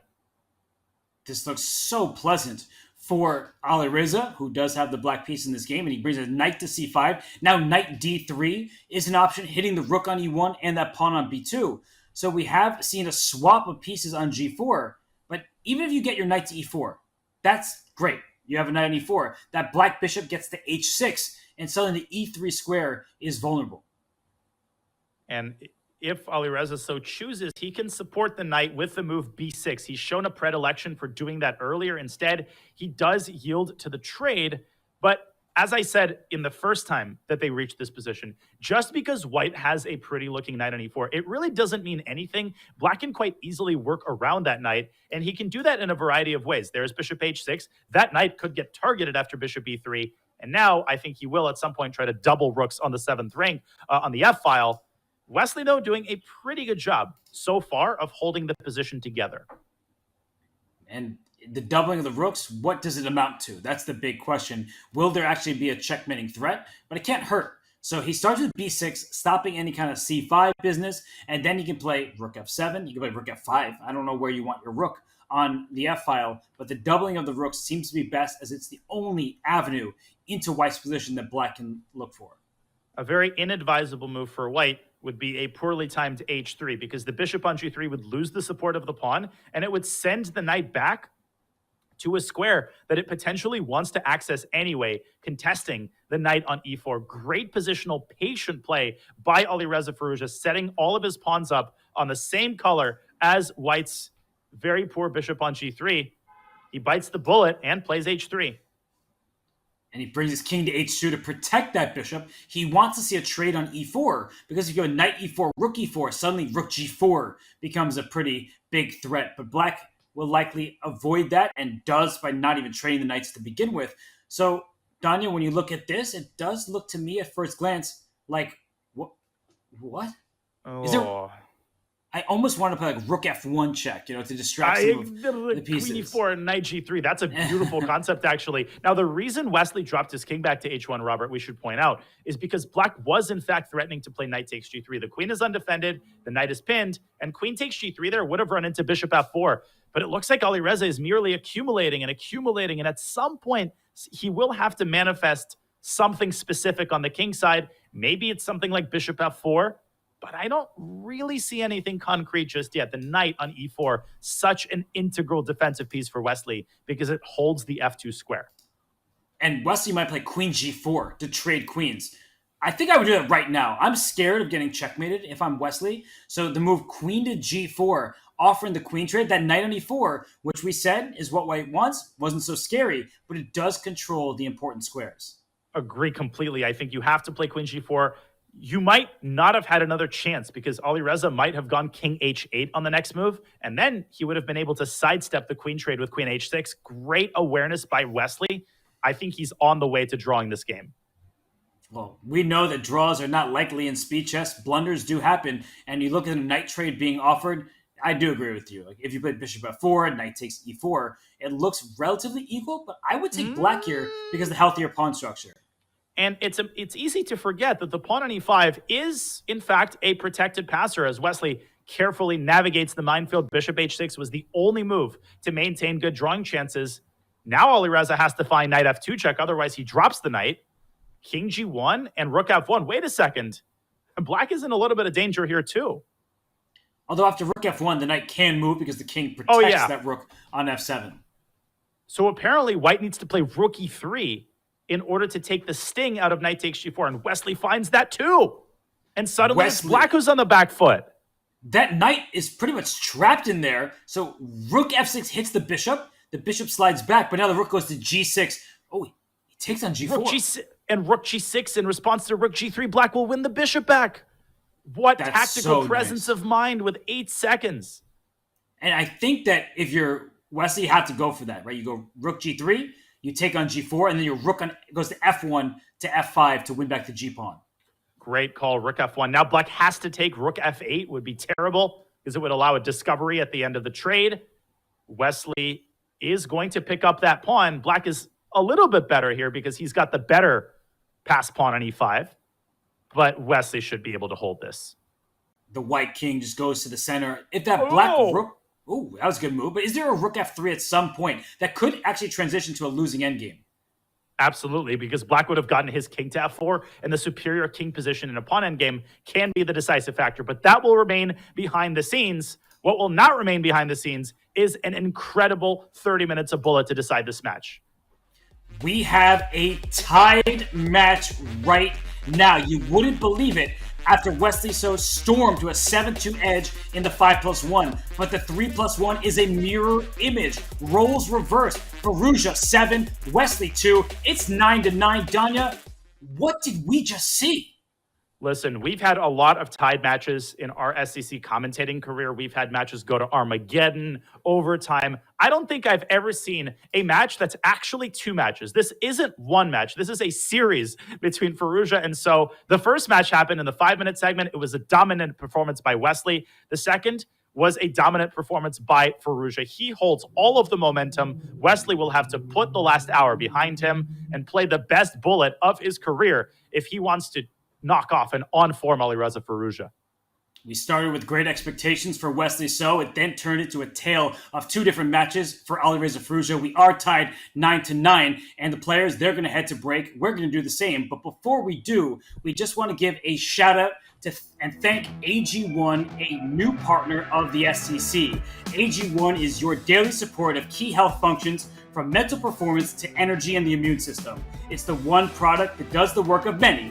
To find out more, visit drinkag1.com/chess or use the command AG1 in chat. Thank you to AG1 for sponsoring the SCC. And I think both players, they'll need to refresh themselves for the upcoming bullet. We'll do just that. Do not go anywhere, everybody. This is the Speed Chess Championship presented by Coinbase.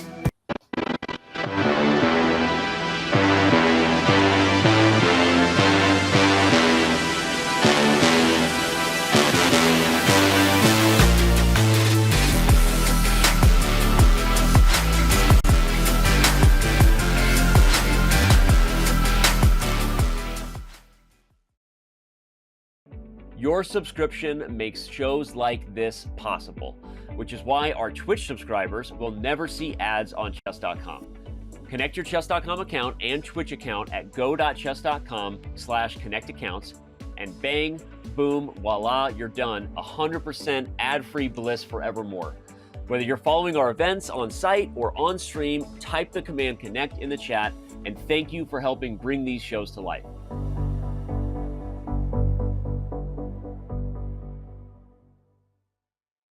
Spell Chess is coming to chess.com. Enchant your pieces with one of two spells, jump or freeze. Players start with 2 jump spells and 5 freeze spells, which recharge after 5 moves. You may cast your spell whenever you wish before making a regular chess move. Jump is a spell cast to one square, wherein if there is a piece on that square, other pieces can jump over the charmed piece. The freeze spell is cast over a 3x3 square area, and the pieces in this area are temporarily frozen in place. Combine your powers of chess and sorcery to defeat your opponent. Come see what Supercell and Chess.com have cooked up in our new variant, Spell Chess, dropping on September 1st.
Welcome back to the Speed Chess Championship presented by Coinbase. He is the man of the hour. He had a great hour of 3 minute plus 1 second increment. He went undefeated against Wesley So. And Danya, with the bullet coming up, we have to relive the memories from the 2023 Bullet Chess Championship where Alireza Firouzja finished in third place. And I was just lucky I didn't get to play Alireza in the BCC, because if he showed the kind of form that he did in all of his other matches, then I think that would have been a blowout. But Alireza Firouzja, he's so good at bullet. He's so ridiculously fast, and he is riding the coattails of an hour of momentum, Robert. Wesley was the man of the first 90 minutes. Firouzja was the man of the hour. Who's going to be the man of the last 30 minutes? That remains to be seen. This is a tied match, Danya. We know Firouzja is a bullet phenom, but Wesley So is no slouch either. In fact, coming into this match, we were both shocked that in their bullet history, it was Wesley who actually had the lead. Granted, that was from 3+ years ago. I think we talked about this yesterday. Some chess fans tend to assume that just because a player is relatively less experienced in a bullet time control, that means they're slow, that means they can't pre-move, and that means they can't play fast. Not so with Wesley. He's played a lot of bullet. He's experienced more so than people realize, and he is a very, very difficult bullet opponent. Here we go. 30 minutes to decide this incredible match, and we have another Caro Khan. Yeah, this has served the players well. They, I think, had an even affair in a previous matchup, but I like this in quicker time controls. I stand by it. If you can take a pawn, grab it, and force your opponent to prove compensation, you do just that. And now you can play bishop takes c6 and queen a4. This is a common trap in the Caro, and Wesley's blundered in the first game of the bullet. And queen takes c6 check, you have to play king e7. Oh. You're lucky that you don't lose in the spot because the rook on 8 is loose. But Daniel, somehow this isn't quite game over, even though it looks very bad for black. I think it's very close. G takes f3. You have to pick the bishop back up. I mean, you could play queen b7 check, but there was no need. Now, rook c8 could be met with queen d6 check, trading the queens, and then playing b4. White's up 2 pawns for essentially no compensation here. Yeah, once you get b4, and that feels like it's game over, and the misery continues for Wesley. As soon as we left the 5+1, it's like Alireza Firouzja was a different person. Donna, you are so strong in bullet chess, and the eval bar is creeping down a little bit. Do you think that Wesley has some outside chances? Well, he has to break through White's center to garner any chances whatsoever. Firouzja is going to prevent that from happening with f4. I think the only chance to stir things up for Wesley, yeah, he's going after the f-pawn. He's going to try to go rook g8 and rook g4. There's definitely some chances. The knight is a very difficult piece to handle in bullet, and we see Wesley fighting tooth and nail to generate active counterplay. Good job here, but I think Firouzja is just in time to secure that pawn with his king. After king e3, I'm already looking at f6 and e5 ideas, exploiting a pin on the diagonal. This is kind of messy stuff. And for Wesley, he just brings his king in and says, white is frozen. White is frozen. He's also down on time. And there's your f6 move, opening up a pathway. Now e5 is a massive threat. Firouzja has to step away with his king. Very heads-up move, Robert, because now he's got a pin. He's got a little bit more time to reshuffle his pieces and bring them to better central squares. Now, speaking of better central squares, the king goes to e6, and look at this. Black has these great pawns on d5 and e5, and the eval bar says Wesley is worse no more. And he can take the pawn on h2, and he's no more down any pawns. Instead, he goes the other way, going for activity. I'm a little bit worried about the prospect of White playing b5 and getting those connected passers, though. What if Black plays d4 here, opening up king d5, king c4? There could be a mating net against the white king. Great call. This is completely a 3-result game. c6 by Firouzja. And if king d5, c7, I don't think Black is in time to go forward at that point. So king d6, that feels smarter. But there's a check on f6, defending the pawn laterally. Now the knight can jump into c5, and Wesley's in trouble once again. Yes. And he's going to lose. The Black king can only go so far. You're not getting into the enemy territory just yet. And if the rook goes back there, this seems too passive. Rook b6 and rook b8, but that might be the only move that wins cleanly. Does Firouzja see it? He does not. And the game continues. Wait a second. The Black king is sneaking in here. Rook king g1.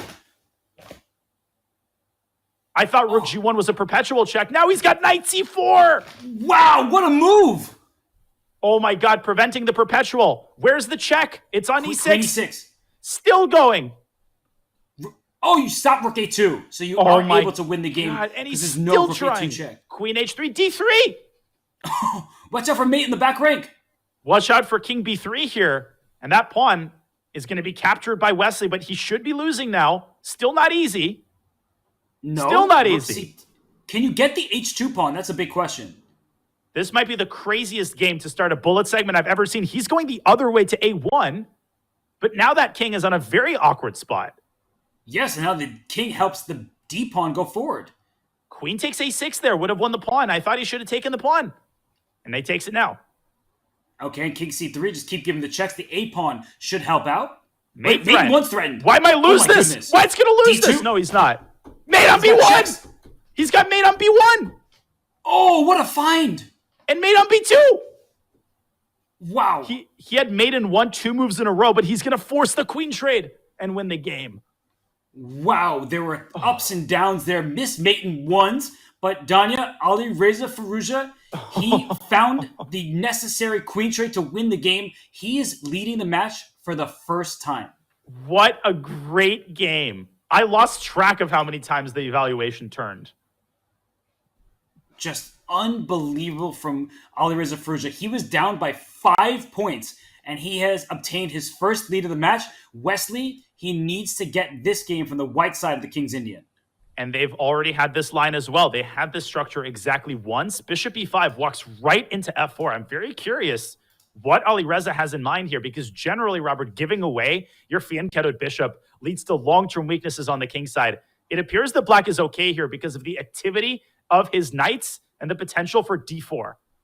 And the fact that the bishop on E2 is loose, otherwise bishop takes G7 would have won the D5 pawn. He goes right after it anyway, and if knight F5, bishop back to F2, Danya, I really like this for white. I love the fact that the white king feels safer. There's dark squares around the black king. That is not going to be easy to deal with. So this position, Wesley ahead by 10 seconds, I think he should be happy. King safety is always crucial, but in the context of a bullet game with such limited time, I think it becomes the most important factor, even more important in many cases than material. If you're Alireza, yeah, I would put the bishop on D5 and try to disarm this knight before it strikes at F6. Well, watch out for knight F6 check. The queen takes, the bishop on D5 is loose. Suddenly, white gets the pair of bishops against a pair of knights. So that is still a tactic that's in the air, and he takes on E4 for that reason, but this should be favorable for white. White is definitely better, but this queen on F6 does a great job of holding these knights together. And Wesley covering the B4 square, he's probably going to get his rook into the game, but Alireza can do the same. And it's kind of hard for white to find a clear way to make progress. If you play G4, Robert, you weaken the F4 square and the knight is going to jump into E3, which it does anyway. A great move by Firouzja to gain counterplay. And rook A to B1, defending the B2 pawn, because when you take on E3, the queen on F6 slices across the diagonal to hit that B2 pawn. Wait a second, he didn't protect it. He didn't protect it. I think Wesley should capture it. Rook A to D8 would have protected it indirectly. And there's some compensation. I mean, white's king is a little bit airy, but it should definitely be... Oh, he's giving up B2. He wants A4 at the end, and the black knight goes into D4. This looks scarier for white, that's for sure. Totally. White's got the perpetual, and I think he's got to take it. Is it a perpetual? Because F6, Queen E7 check. If you go to H6, does Bishop white have D1 enough in checks? the end. Oh, that would be clutch. He's gone Bishop D1 first, just to prevent any shenanigans, and it's going to be a draw. But if you're Firouzja, do you wait the remaining 13 seconds before allowing the repetition? I guess it was Wesley who had to play that last move, so that wouldn't have been too wise. I would. I mean, oh yeah, because if he had gone King G8 with 1 second, suddenly Wesley could have done something unexpected. Okay, still a 1-point game for Alireza. He still hasn't lost a game since the 5-minute portion. Incredible. But Wesley, he's going back to his childhood. He's digging deep in the reserves. He wants that French defense, Danya. He's striking at the center. And I think this is a good choice for him. I think it's a great choice for him. You have to keep changing your lines in bullet, get new positions, pose your opponent with new challenges.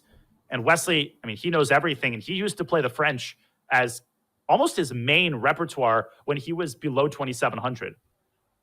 And this position is one where white has yet to castle and can't easily do so. But the queen is just moving around a bunch. And white's pawns, they're advancing up the board. That sounds good, but they can be weaknesses later in the game. But speaking of later in the game, look at the king side for black. You haven't developed any of your pieces. Yeah, there might not be a later in the game. And speaking of weaknesses, if white can induce b6, then the knight on c6 is incredibly vulnerable. It can be targeted by queen a4. That's exactly what he does. The rook comes out to c1. And Robert, the other problem is this prospect of knight b5 and then knight d6 check. Even if you sack a pawn on d6, the other knight can come into e5, the square that's vacated by this pawn. Wesley is already borderline lost out of the opening. This is really terrible for Wesley. White just castles. A7 is hanging for good measure. Rook f to c1 threatens tactics along the diagonal towards the black king. You can't play knight e7 because knight d6 check happens. Rook c1. Oh my goodness. Every it's move over. Is sad. Rook takes c6, queen takes c6, and knight d6 takes b7. You win a piece. He's not going to miss that. He eats that for breakfast. He's eating Wesley So's rook for breakfast. He's got a 2-point lead for breakfast. Unbelievable. Wow. So Alireza just secured his first lead. Now it's up to 2 points. He is the stronger player in bullet chess. But Wesley himself, he's nearly 3,100 bullet. He has chances, especially with the increment, but something is not clicking at this stage for Wesley. It's only a 2-point lead, right? Normally, you would say that this is still a very close match, but you called it. Something's not clicking, and these games are getting worse and worse. In the 3-minute portion, all of the games were very combative. For the first time in this match, Wesley is starting to lose games in one-sided fashion. That was the most one-sided game of the whole match. Wesley has to find it in himself to turn this around. I think this is a good opening choice for Wesley because you don't allow black to play an easy f5, and now white can strike on the king side, and that's exactly what's happening. Black is playing a4, but h5 usually hurts more than any of his queenside business. And Alireza pursuing that queenside business, but the move queen a5 doesn't really create any threats. You often see white driving the bishop up to g4, but you got to be very, very careful not to blunder a check on d3. So white will probably king f1 first, and then bishop g4, and if there's a trade, the queen gets to the h file very quick. Wow, f5 by Firouzja. Great call. I think he has to seek active counterplay on the king side. Otherwise, he would have gotten steamrolled after the h file opened up. But Wesley, you called it king f1, and if black plays f4, obviously the bishop isn't trapped. You can take the knight and then follow up with the positional bishop g4. And knight to c7, I like that. Instead of committing the pawn to f4, you keep the tension alive. That way you can open up files, but wow, Wesley shuts the bishop on h8 forever. Danya, this is a positional approach in a tactical position. I'm not sure I love h6. He kind of opens up Schrodinger's box there. I would have tried to keep the pawn on h5 as long as possible. Now Wesley's blundered f4, and I guess he can take the knight on c5 and get away with it. Barely, but he does seem to get away with that. There's a queen takes g5. Where's the king? Oh, the rook on g1's protected by the bishop. Oh my gosh, and then there's bishop f2 at the end of that line. Crazy. Yeah. That's exactly what Alireza is calculating right now. He's down to 9 seconds. And he does trade on c5. The white king should step out the way. Probably to h2. He goes to h1. It doesn't matter. The h file is safe. I think positionally, black is in huge trouble because the bishop on h8 is permanently trapped. The bishop is buried. Black has to try to open the position up and ideally to go after this g5 pawn, which I think Alireza is doing. But bishop comes out to h3 at exactly the right time. And don't blunder mate in 1. Oh, the queen can get into h3, but his rook h2, and the white queen can slide over. This is strategically lost for black. It's amazing because it looks nice for black with this knight on c4, but now Alireza's position really starts to crumble. He's dropped a pawn on a4. The knight can circle back around to d5, and then Wesley can pursue a campaign of patiently advancing his queenside pawns and playing against this bishop. I'm nervous to jinx him because he's had good positions before, but this has been exquisite from Wesley So thus far. So far, he's made 0 mistakes. Alireza keeps trying. He's poking and he's prodding, and we know how tricky he is. He will not go down until this game is over. And the g5 pawn needs to be defended. Otherwise, that bishop is free. The bishop is locked in the corner. And look at this. He hasn't pushed any of his pawns. He doesn't want to create weaknesses. But then at some moment, he needs to push a pawn in order to go for a win. And he does, and he takes the plunge, and this is still very low-risk chess. The pawn on c4 is protected. Everything's protected. It's annoying for Wesley that he has to babysit his g5 pawn, which doesn't allow him to use the services of his queen. He's trying to also gain a little bit of time, but a 1-second increment isn't enough to do that, as we see an exchange sacrifice by Alireza. I would not have allowed that if I were Wesley, because in comes the queen. Now b4, c4. These squares are loose, and what just happened here? And finally, the bishop comes out to f6, but I think it's too little too late. He's dropping too many pawns. He's down in exchange for no compensation. And the rook's going to go, c5, beautiful. Rook D7's coming. Rook B7, the 7th rank. Oh, Whites. wait. Not over yet. Still Alireza's fighting. It's crazy how Rook long D8 he's check able and to... Rook D7. King G8. Oh my King goodness. H8. And you take H6? No, but Rook E7's so smart because you take the E pawn, now you have a pass pawn of your own. And you have the threat of Rook E7 check. I don't think Alireza is going to be able to keep that B pawn. And even if he does, it shouldn't matter. No, and it wasn't perfect here, but now he has found his way to victory. The king can always come in via the light squares. The E pawn goes up the board, and that should finally, at long last, do the trick. Bishop B7 check. Alireza's still trying. My goodness. God, you can't bring the guy down. He won't die. Never. And I think F5. Takes and H4. I think it's a draw. Oh my gosh. E7. Wait, E7, King E6. He blundered E7. If he had kept his bishop and supervised the square, that was a theoretical draw, even without the 2 pawns. But very difficult to play in bullet chess because you're tempted by 3 different options. You pick the wrong one, and as soon as that happens, you allow the pawn to go forward. So Wesley finally gets back in the winners column. He gets a victory in that game, and now we once again have a 1-point match. Danya, Alireza the favorite in bullet chess, but Wesley's proving that he can handle some of the heat. That was Wesley's first victory in over an hour, and that was very important to show him that, yes, I can still win games against Alireza Firouzja. Now he's 1 win away from tying this match once again. Man, what a crazy, crazy match as Wesley prepares G5 and G4. I love this strategy in a bullet game. We saw him doing this in a game in the 5-minute portion. This plan is even stronger with less time on the clock. You said crazy. He says, yes, please. He wants to get this game into hectic waters. He wants to play G5 and G4, but no, he castles kingside. So Wesley decides to take a solid approach. I don't think that's called for in a bullet game. I agree. Now I like Alireza's position. He's got this classic queenside expansion. He hits the queen and perhaps forces it back to an awkward square on E8. Now you could still consider G5, but with castles kingside, I think that's way too risky. And you're also walking into potential tactics there with knight takes G5. Yeah, I would not want any part of that. So the knight goes back to F6, but it feels like white just gained a few free moves. And King H1, is he hinting at G4 for himself? And is Wesley hinting at G5 for himself? Wow. The queenside expansion, then in the center. Danya, E5, it's not loose just yet. So that's the good news for Wesley. But the board opening up is typically not good for the side without coordination. That rook on 8 is not playing. God, Wesley's position, though, it's so awkward. It's like his position just hit puberty. Like none of his pieces are coordinated. And a sacrifice on G5 by Firouzja as he blasts open the F-file. I love this in the context of a bullet game. Can you imagine having this with 10 seconds on your clock? No, thank you, because look at this. He gives up an exchange, but F7 is defended. That's the good news for Wesley. You can play H4, but this game will continue. And I believe that the king on H1, that might be the less safe king of the two. I agree, especially because the G1 escape square is covered by Black's bishop, which is why Alireza wanted to keep this pawn cover intact. Wesley trying to take some minor pieces off the board. He's given up the E5 pawn. I still think Alireza should be able to win this game, but maybe knight F4 holds on. I goes knight F8. Knight F7 is just a single check, not too scary. I just feel like that king in the corner, the dark squares are going to be a problem. And if that knight gets to H5 done, if a black knight gets out there, watch out for that king safety. Yeah, that's a huge problem. And Black was not far away from that. I think that's why Alireza played E5. He was trying to prevent knight F6.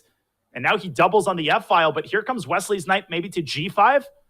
Rook F6 is a move. Both sides are making mistakes here. Natural. Just nerves at this point. Okay, is there some kind of threat? I don't see actual threats for either Me side. neither. Knight G5. Oh, and there's a back rank problem. Knight G5 was a great move. The rook was temporarily undefended, but here comes Wesley's pawn up to A3. It goes. It's anybody's game. White could have taken the pawn, but now this rook takes F7 and trade queens. And what do you make of this endgame? Black. In bullet, this has to be winning for Black. But how does Black progress? The rook on A4 cuts off the king, and White will bring his own king to the queen side. I think he might be able to save it tempo for tempo. Oh, that knight gobbles another pawn, and then put your bishop on d6, and then bring your knight back to the center with knight d5. And he's gone to b6. I think Alireza could have played pawn b6 to trade off the pawns with 0.6 seconds. Barely getting the moves off. Oh my gosh. Oh my gosh. No, this is scary. And Wesley, if he wins this, he ties the matchup. There's b6. Has he chosen a good moment to play it? Wesley's still playing for a win. King Of course c8. he is. King b8. Knight d5. Wesley's win the pawn? He's winning now. If he gets that pawn, this has to be a win. This reminds me of a game that happened recently where Rajabov was playing against Keimer, I think. It was actually, I think, exactly this endgame. Will we get bishop and knight versus king? I actually don't think so. I think Wesley can circumvent the need to mate with knight and bishop, but you never know. First of all, he still has to make actual progress. That's not a given. No, but he's going to reroute his knight. Knight c7, the knight comes to e6 into d4. This game is taking another 5 minutes off the match clock. I feel like they've played 2 games, and we're already 20 minutes in. Crazy. Well, that's what happens when you have long end games. But now the white king cannot protect c4. The black king is playing this waiting game, knight b3 to d2, and then the rook has to make a decision. The black king gets to e6 and the e5. Too few squares. The rook has to abandon the c4 pawn, and now the position is becoming resignable, and he resigns. And Wesley has won 2 in a row on demand to tie this match with 10 minutes to go. Could this be any better than what it is? If you told us that somebody is going to make a comeback in Bullet, I don't think we would have picked Wesley. And Wesley, after a 2-game deficit, he wins back-to-back games, and now it's an even matchup, Danya. 11.5, 9 minutes, 50 seconds remaining. Who would you say is the favorite? Man, you're putting me on the spot here. Just based on bullet skill, I would say that it's Firouzja, but the way that Wesley is keeping his composure in very difficult positions, that last game, he was down 15 seconds. His king was wide open, and Firouzja was objectively winning, and somehow Wesley found one resource after another to keep that game going. Now it's Firouzja's turn to go after White's king g5 in a London system as he tries to drive his kingside pawns up. The King's Indian has served Firouzja very, very well, and I think he's got another great position out of the opening. And the knight goes back to e7, rerouting probably to g6, trying to go for some expansion on the king side. But Wesley's playing in the center. And look at that move. Bishop h5 just poking at the knight. And that knight on e1 can go to c2. At some point, the d file will have to be fought for. And it looks like White is the first one to bring some heat to that fight.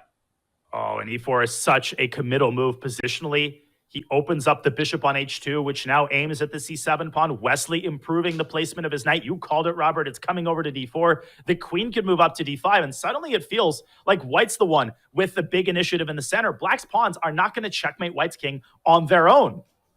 And if you play f4 to blunt that bishop, the e4 pawn is very loose. So this is a difficult position. Alireza does strike with f4. And look at how quickly Wesley responded with rook e1. Honestly, I don't even care if it's the best move. The fact that he's leading on the clock is so important.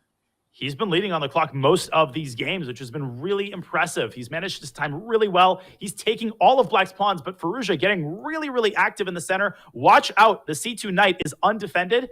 Can Wesley continue gobbling up all of Black's pawns? Rook takes c7. That looks like another free pawn. There is no good discovery. He plays knight e1, a very Wesley-like move. He said, I'm already up 1 pawn. Why do we need a second?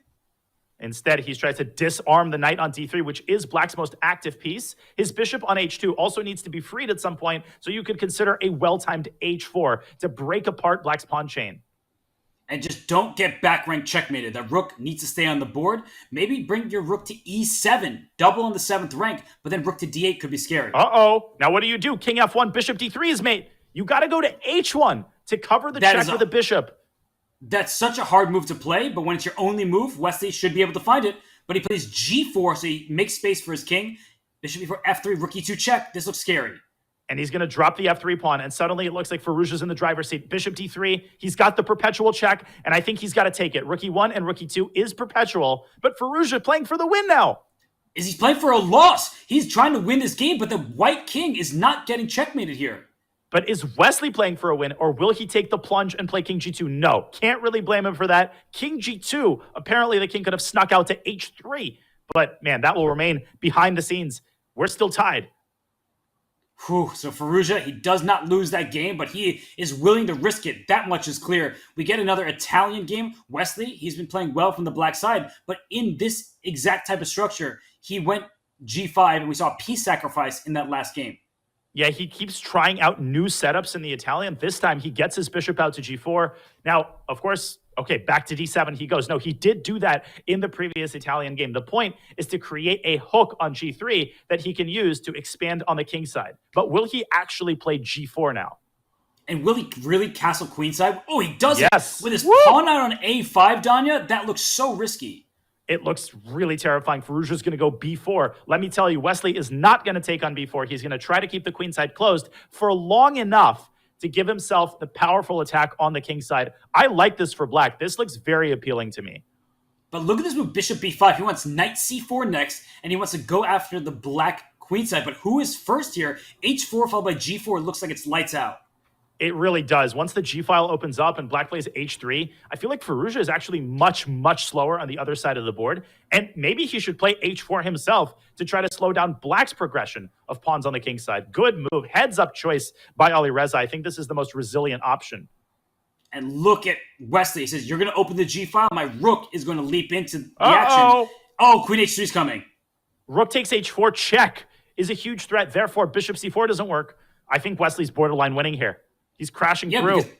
The bishop on b6 is the hero. It pins the f2 pawn. So rook h4, queen takes g3 check. That's the deciding factor. Another great move by Firouzja to cover the h3 square. The only way to keep himself in the game. Now Wesley can slowly accumulate the attack. But no, he does sack the exchange.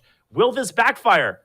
Why would it backfire? Queen e7. Go right after the h4 pawn. If queen to g3, there might be rook g8. Bring all of your pieces to the party. You're absolutely right. This wins the game. Queen h3 walks into a discovery with knight takes f2. White has no time and no position. And I think Firouzja is going to drop this one. Knight f6 or knight h6. The cherry on top, Robert. And Wesley's going to take this game. Wesley can win the queen. He hasn't even captured it yet. And look at this. He takes the pawn on h4. He wins on time, but he was cruising on the board. This is so impressive. We've had amazing performances by both players in this match.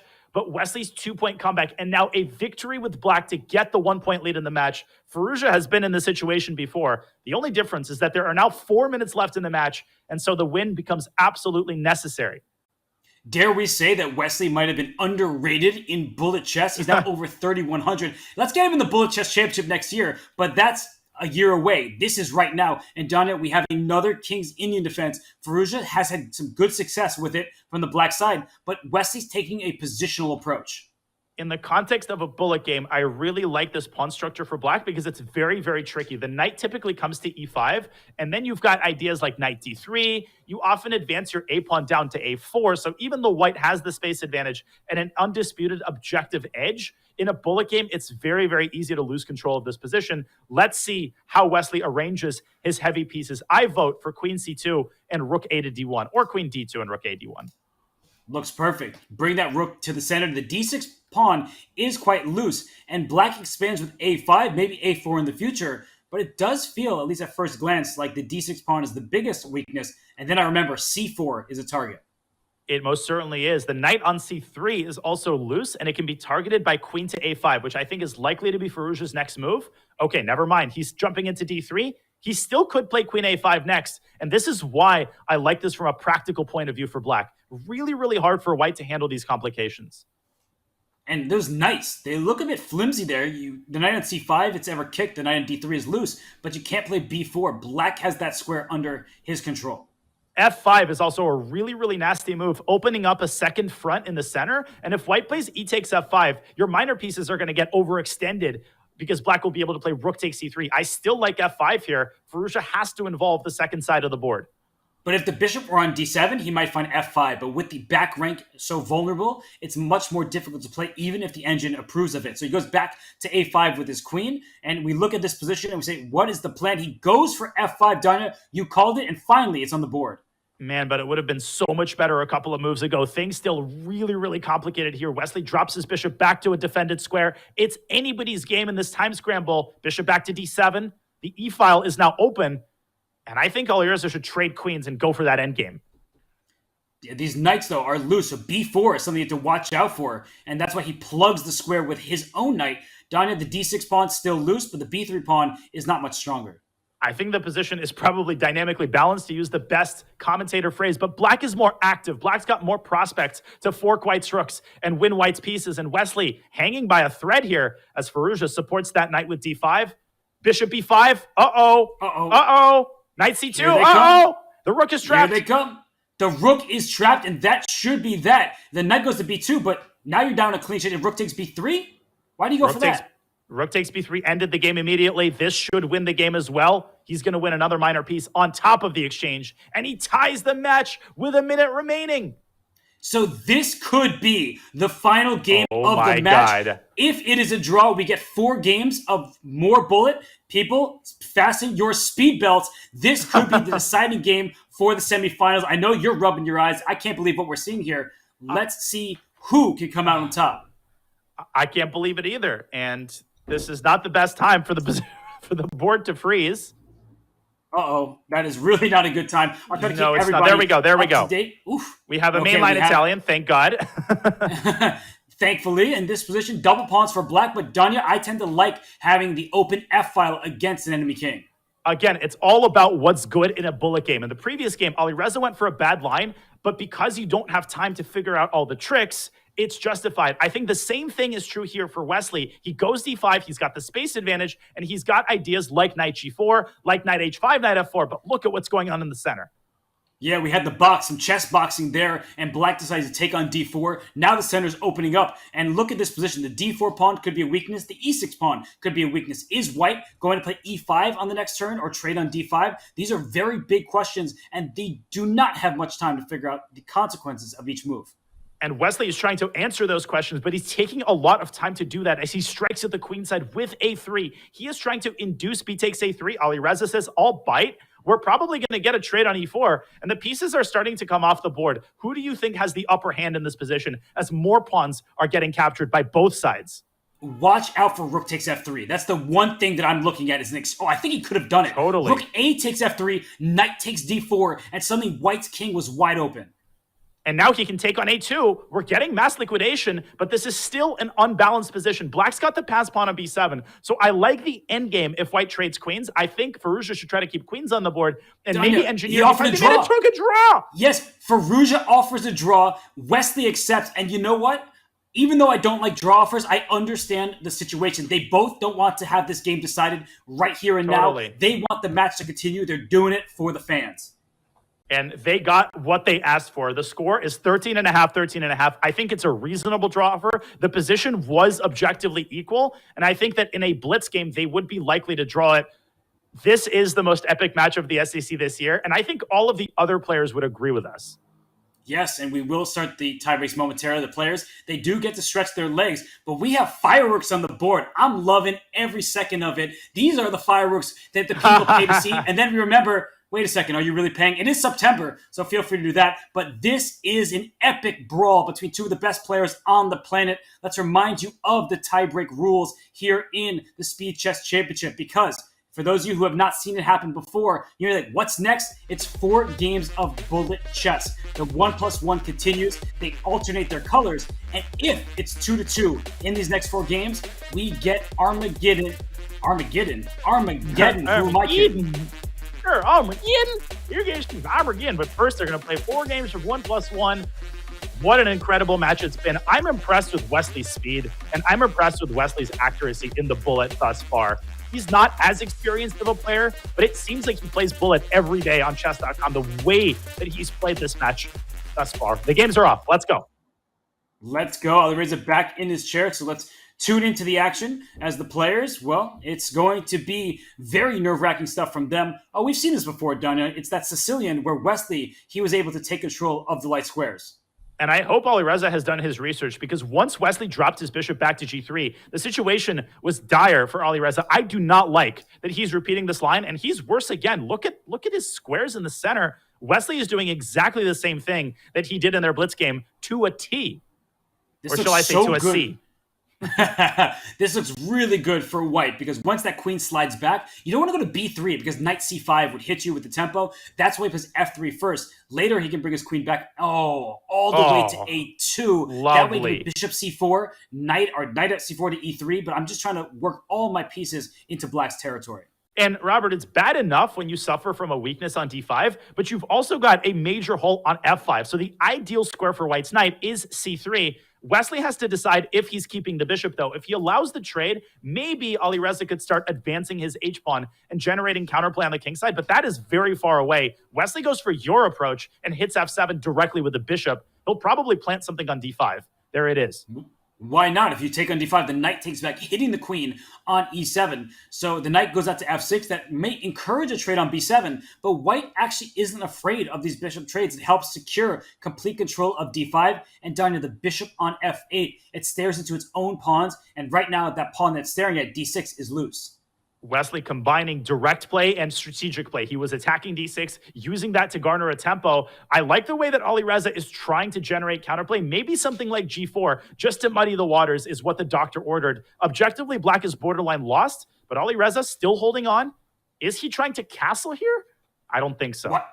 Watch out, because knight e7 check after you castle, and rook c3 was a winning threat, which is why he traded knights on d5. But strategically, this is losing for Black. And now it's losing materially, too. I think Wesley should just garner that pawn on d6. He's got all of the advantages of an amazing knight against a terrible bishop, as well as an extra pawn, and he can get the queens off the board. This should be pretty much basic Brian for Wesley. And the good thing for both these players, they don't have to stare at the match clock. There is no more match clock. It's a best of 4. The winner of that, they move on to the semis. If it's still tied, we get that Armageddon. But look at this. It is Wesley with the knight dominating the bishop. Can you even exit this pin on the black rank? That's exactly what I was going to point out. King g7 can always be met with knight f5 check as long as the knight remains on e3, which is why Alireza tried to open up a different pathway for his king. Wesley said, not today, over my dead body, as he keeps his rook on d7 and will start to push his c-pawn momentarily. But look at this. That rook on a1 will go after the g-pawn if the white king moves away from the king side. So the rook is on c7. The white king is in time to defend. But how does White push those pawns forward? Alireza's resilience has been on full display over and over and over again. The guy just does not die, but I think he will die once this bishop is surrounded by White's forces. Bishop h6, can he hold on like that? No, it's got to be winning. Look at that bishop on h8, c4, c5, c6, c7. I feel like now is the time. That's the exact same bishop that Alireza had in that King's Indian game, which Wesley won in the bullet. It's a similar position. This one's even more one-sided because there's zero counterplay on the other side of the board. So how does White actually promote the pawns? That's the big question. Can Black somehow freeze White? That's what you're aiming for, but no. Now that the second pawn drops, it should be straightforward. It's resignable. There's no stalemate tricks because you still have an h-pawn, and the bishop still has a square. f3 wasn't even hanging because of the fork. Good awareness by Wesley, and he is so methodical, winning the first game of the tiebreaker and immediately putting Alireza's back against the wall.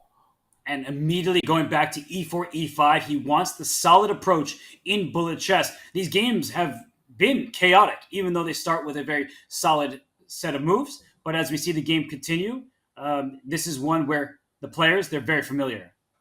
They're very familiar indeed. And Wesley keeps doing this. He plays bishop g4 to induce h3. Alireza changing his approach. This time, he tolerates the bishop on g4, but Wesley doing exactly what he did in that sparkling bullet game, castles queenside. I love this approach in the context of a bullet game. I feel like Black's attack is much easier to conduct on the king side than White's on the queen side.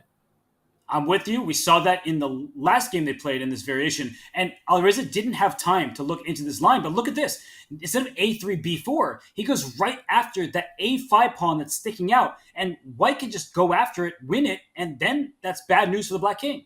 Absolutely. And more bad news, h5, which is the typical attacking move, is met with h4. And in this particular version, Black doesn't have a rook on g8. Black doesn't have a bishop on g4. Now he does, of course, but it's taking Wesley longer than he expected to set up these threats on the king side. And Firouzja takes the opportunity to grab that pawn on a5, and he's attacking c6, and he's going to be attacking b7, and now it's Firouzja who's striking first on the queen side. He is indeed, and there was a big difference. That white pawn was on h3 in that previous game. Without a pawn on h3, Danya, there's no hook. If he plays queen a3, bishop e5, that is sickening. That is incredible geometry. That is 2010 geometry vision right there. That queen on e7 was left undefended when the rook left e8. This is beautiful, but the game is far from over. Wesley finally sets the wheels of attack in motion. He should play c5 here and force the bishop to give itself away for the knight. Yeah, but he got a thumbs up from me. That was a sick tactical find. But black is striking. Look at this. H5, I'm H4. telling you. Will it be H3 or G3? You don't even know. So this is looking very scary for Firouzja's king.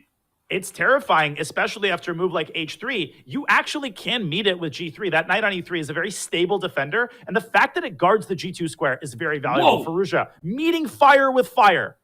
That is an incredible move, that F4 push, because that way there were no forced pawn trades, and now that the F file is opened up, white has some counterplay of his own. And black desperately trying to generate counterplay, but such an accurate response by Firouzja. He takes C6. He's 2 moves away from winning this game. Queen A4. Queen A4 should do it. And Just rook F7. don't move your knight from E3. That's the key. Stops the checkmate. This is a checkmate. It's a resignation. We have a tied match once again. Wesley shook his head in frustration, but that might have been the highest quality bullet game that we've seen thus far this match. It was a wire-to-wire victory for Alireza, going for a line where he lost several games and winning it in style on the queen side. 2 more games, and the match is still tied. And look at this. Knight hopped into E5. Wesley's playing these offbeat variations. He just wants the bishop pair and to play for a long-term edge. This is actually a very, very good line. I think it's an underrated line. Now, typically, you see white's bishop coming back to D3, and the knight from B1 swings on over to F3 and potentially later clamps down on E5. The position resembles a London system, but it's an improved version for white. Although the black knight might jump into E4, and then black follows up with F5, and he was a move too slow, so he didn't jump in too soon with the knight, and that means you're not going to be able to create some counterplay on the king side.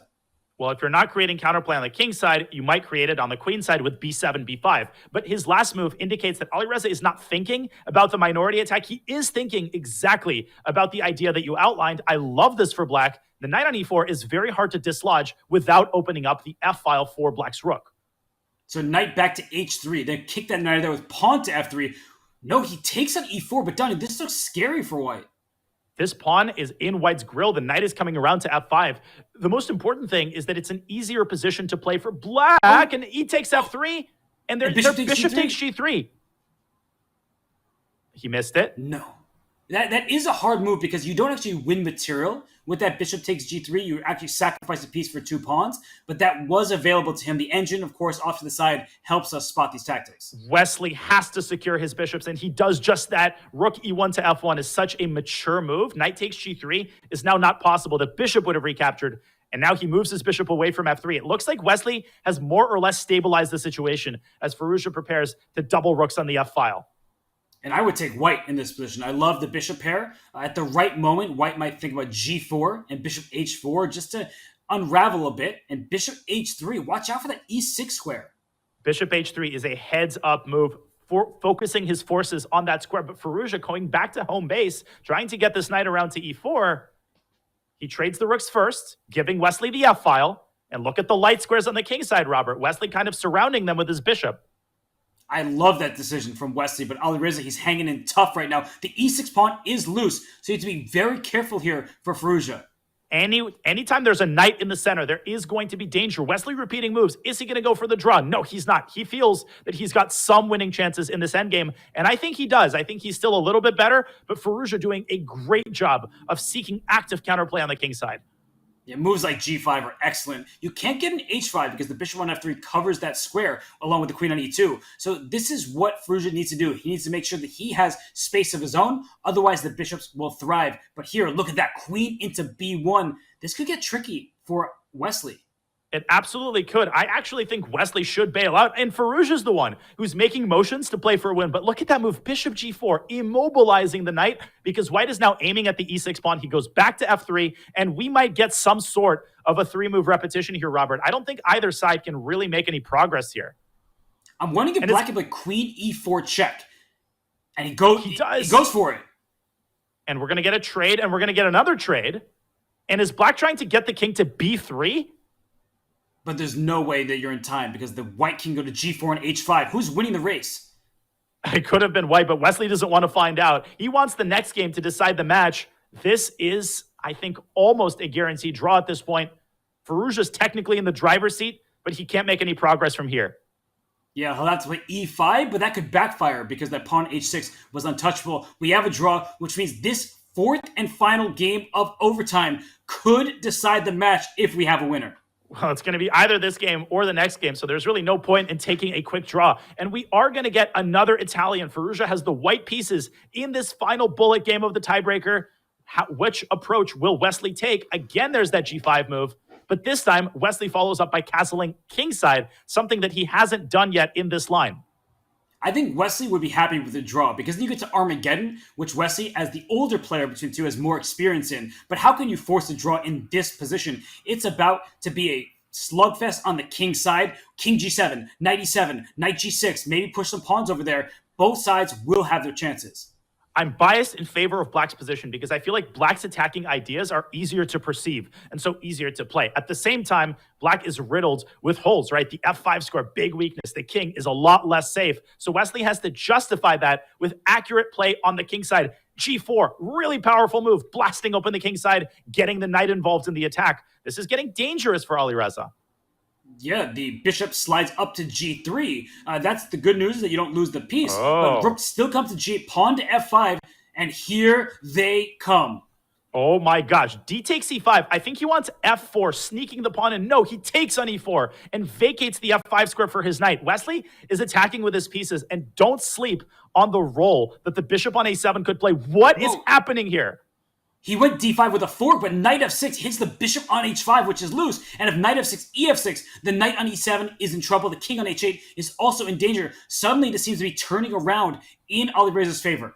He missed that move. And Robert, you're right. If you take twice on F6, you run into bishop E5. And so he's got to leave that F6 pawn alive. The queens could get traded here. And we're going to get some sort of a weird endgame where Black still has enduring chances against White's king. But it looks like the worst is behind Alireza.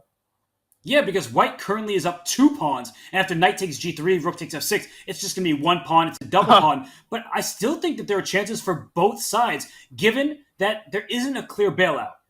And Black has control over some key dark squares on the king side. The White king is currently kept in a cage, but it can eventually uncage itself via H2 and H3. As Alireza activates his rook and tries to infiltrate D7, Wesley prevents it. This knight on H4 could also jump into G6 at the right moment or move back to F3. And look at the rook. It goes back to D8, but we're going to see a rook trade being offered and denied. So this could be a repetition at any moment. But who's playing for the win? Well, Alireza was the one who declined repetition. I think Wesley, as you said, probably okay with a draw. But I think this might be backfiring because of the terrible, terrible position of White's king. But look at this, knight F5, the trade has happened, so it doesn't matter if the king is unsafe. With opposite colored bishops, it should just be a simple draw.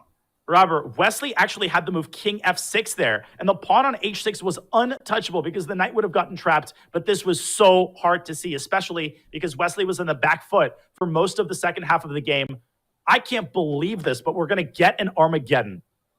Look at these players. They've given it their all, and their all is good enough for us as fans and commentators, but it's not good enough to get by the other. There is only one game remaining that will separate this tie. It will break it because these two players, Danya, there were ups and downs. The 5+1 for Wesley, the 3+1 for Alireza. But when all is said and done, they have been every bit equals. I started feeling that pang of sadness, Robert, because I could feel that this match was coming to an end. No, the players are giving us more entertainment. This match is the gift that keeps on giving. And how fitting is it that a match where the players have been this evenly matched and have gone back and forth so many times is ultimately going to come down to a nervy, incredible, exciting Armageddon. And these are the rules for Armageddon. The most important thing is that Black wins with a draw. So the players, they bid the time for the opportunity to choose their color. The bid winner plays with the time that they bid. The opponent starts with 5 minutes. So how this often works is, let's say Danya and I are the two players who are playing. Danya, throw out a number. Okay, 4.5. Okay, so Danya bids 4 minutes and 30 seconds. I bid 4 minutes, 29 seconds. That means Danya gets white with the 5 minutes. I get black with 4:29. And a draw means that I move on and Danya is sent home. So this is going to be interesting. We'll wait to hear who the players, what numbers the players are going to pick. But in the meantime, just like the two of them, we will take a break. But when we return, it will be Armageddon. Do not go anywhere. This is the Speechless Championship presented by Coinbase. Armageddon on the flip side of this break.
Welcome back to the Speed Chess Championship presented by Coinbase.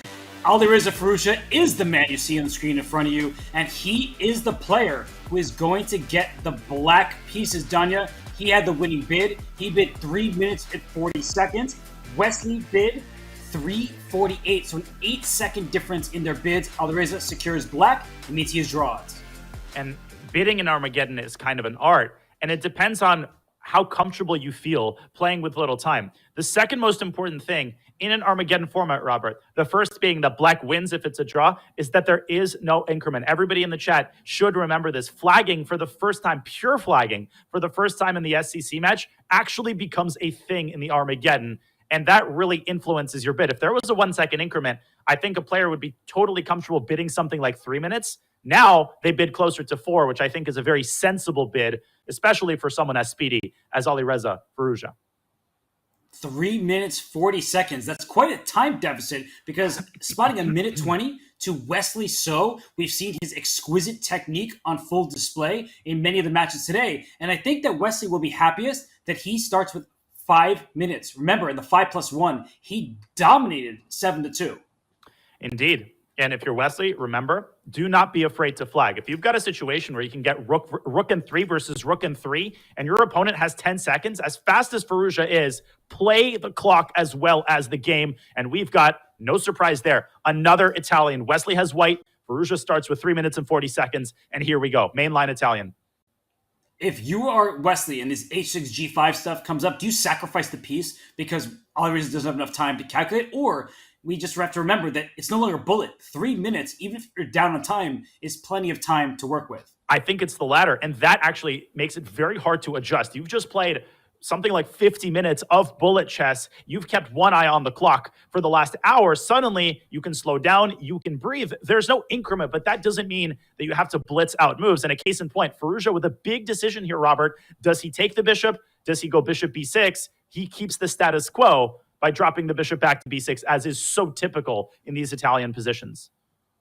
Right, there's a stare down of bishops, but if you take on e3, after f takes e3, there's some pressure down the king side with the queen sliding to e1 and out on that diagonal. So look at black just playing solidly. I like it how quickly Wesley's playing. He's kept the initial time advantage. Although the position is quite symmetrical, I like this choice for Wesley because the position is also open-ended. This promises a long middle game, and this promises a middle game as Firouzja forces the exchange of bishops, but in return, it costs him a potential tempo, and it costs him control of the center. It will force Black to make a lot of hard decisions in the next couple of moves, and we're finally getting, Robert, some sort of direct confrontation between the armies as Wesley pushes d4. Yeah, this pawn on d4 is well defended. You would like to play b4 and expand on the queen side, but then you have to contend with e takes d4, and the b4 pawn might be loose, but there are queen b3 tactics in the air. So this needs to be thought of. It can't just be played without using your calculation skills. And Wesley, he might expand with his b4 push.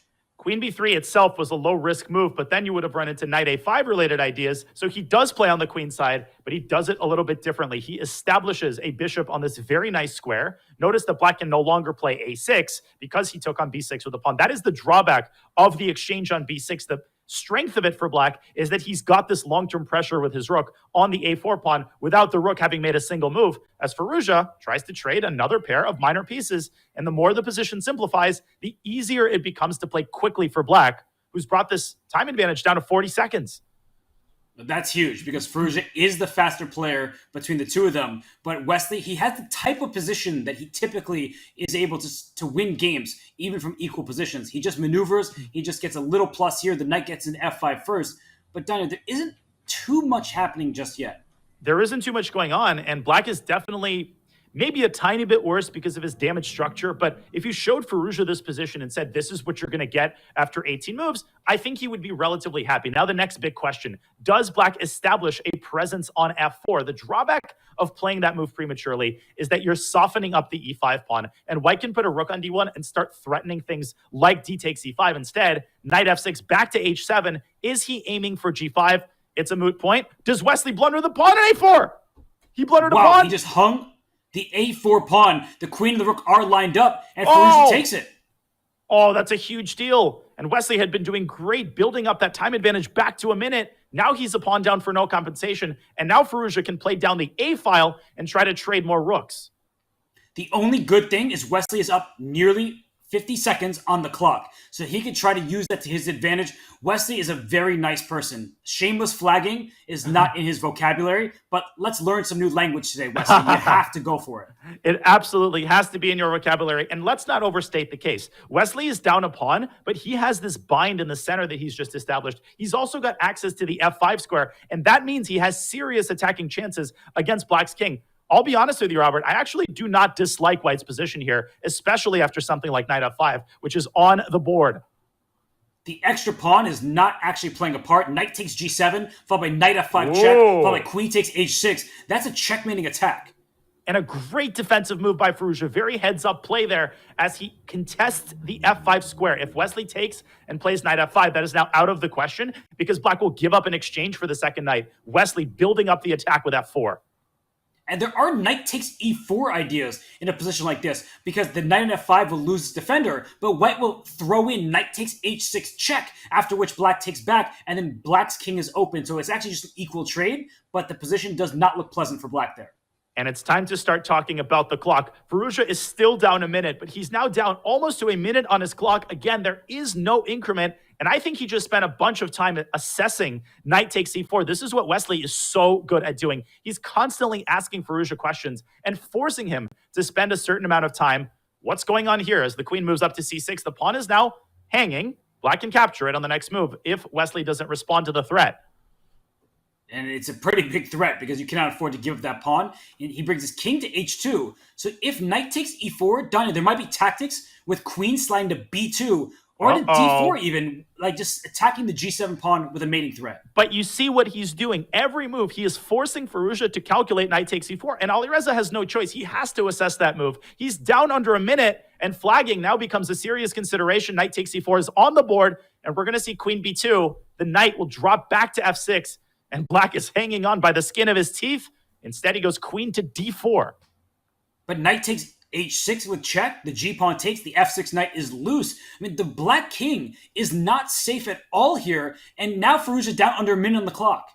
And he's got to take back with the knight. If he takes with the queen, apparently there's knight takes g7, and then this move b4 to dislodge the rook from the 5th rank, and that might win the game. Wesley can win with the knight takes g7, and he found it. Wow, he finds it, because b4 kicks the rook off the 5th rank, and then knight h5 check is devastating. What a tactical spot from Wesley So. Oh my lands, girl. And how crazy is it, Robert, that there isn't a single square, not one, on the 5th rank that the rook can move to. He's got to allow knight f5. Firouzja keeps the game going, though. He's going to try some sort of sacrifice on g2 to force a perpetual check. Oh, and that's scary. Knight f5, check. The king moves back, queen f6. Rook g2, there's king h1 maybe in some of these positions. There's also king g2 and king g3, and I think he escapes the checks, but it might be a moot point, Robert. 20 seconds for Alireza. No increment. He's got to move. And if rook takes g2 is played and doesn't work, it loses on the spot. So that means that Firouzja, who's down to 14 seconds, he is not going to be able to find a way out of this. And Wesley should trade queens. Don't even think about it. Don't even think about it. Trade queens. Flag him. Can he just go queen d8 check, queen d8, queen takes c7, and then rinse and repeat? I wouldn't. I would only be looking at my opponent's clock, but he is playing this objectively. Careful now. This is lost. King f3. There's no checks. There is no perpetual here. No way. No way there's a perpetual. There's only a check on e2 after the king went to f3. Instead it goes to g3. And now there are no more checks. That means the game is Wesley's. There's a resignation, and Wesley so breathes for the first time since the 5+1 time. That's exactly right.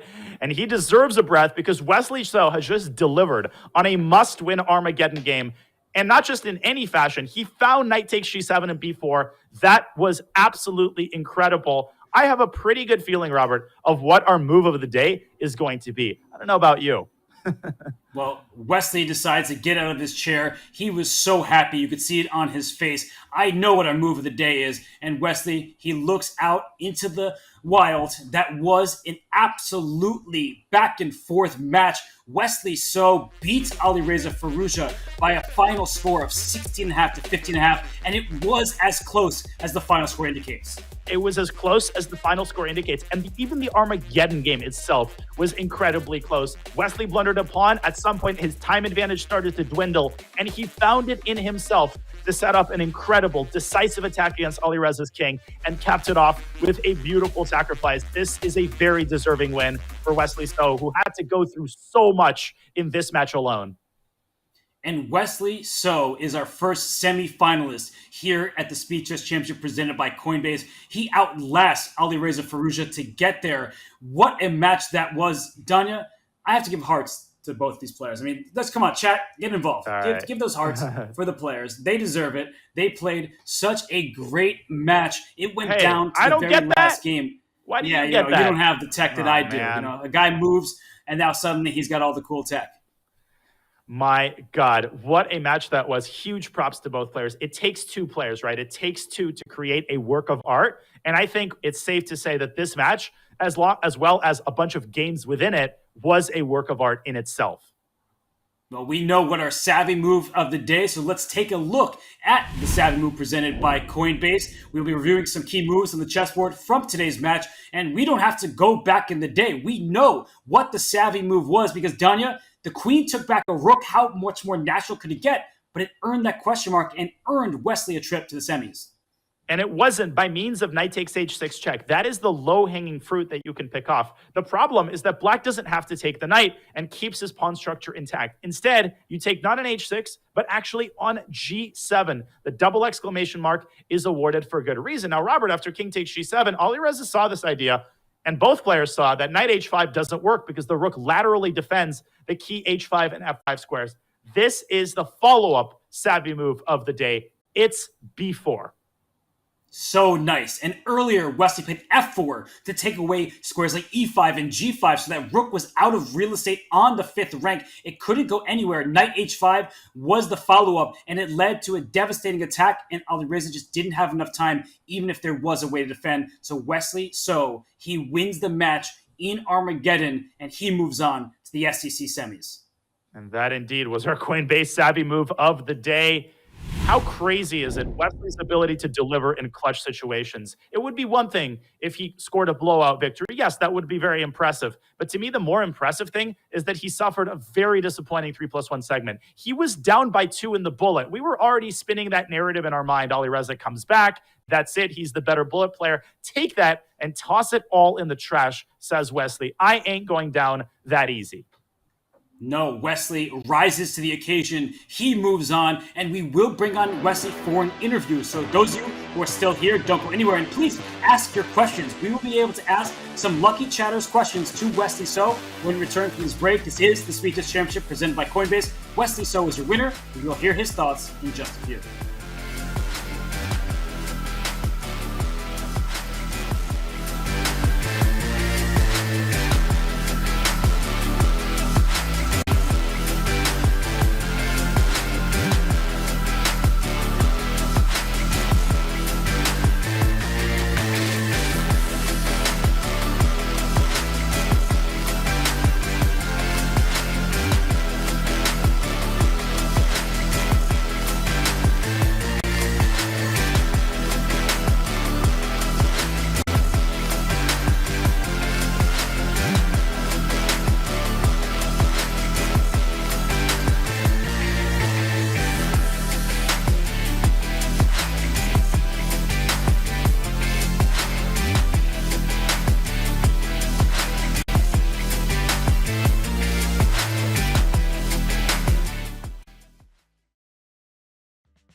Yeah, I was in Silicon Valley. It was like the heyday of like things going on. All my friends were like going and getting jobs, or they were like out there raising venture capital money. And I'm like, hey, I've got this chess idea.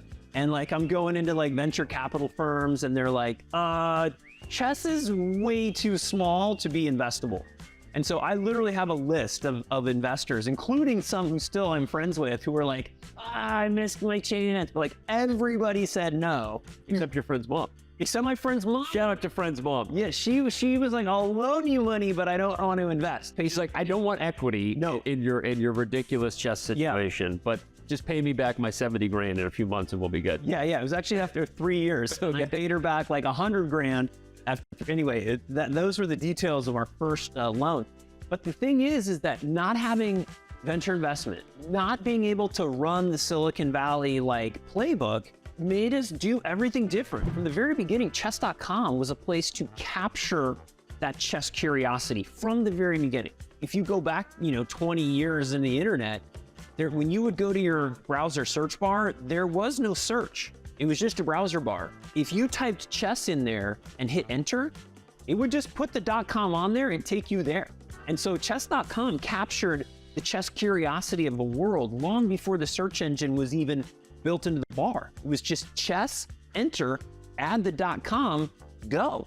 And there were thousands of people each day showing that level of curiosity and arriving at chess.com and then starting to see like, oh my gosh, there's a community here. Oh, there's some articles written by this guy, Danny. Oh, I can create a profile. But from the very beginning, chess.com has been the receptacle of, of the funnel of like curiosity, and then bringing you on in to show you the awesomeness that is chess. When all the other chess companies out there at the time, and there were more than there are now, back then, they all had logos of, kings, or they had knights or whatever.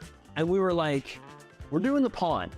And the reason we're doing the pawn is because we're doing chess for everyone. We're not doing chess just for professionals. We're not doing chess like just for beginners.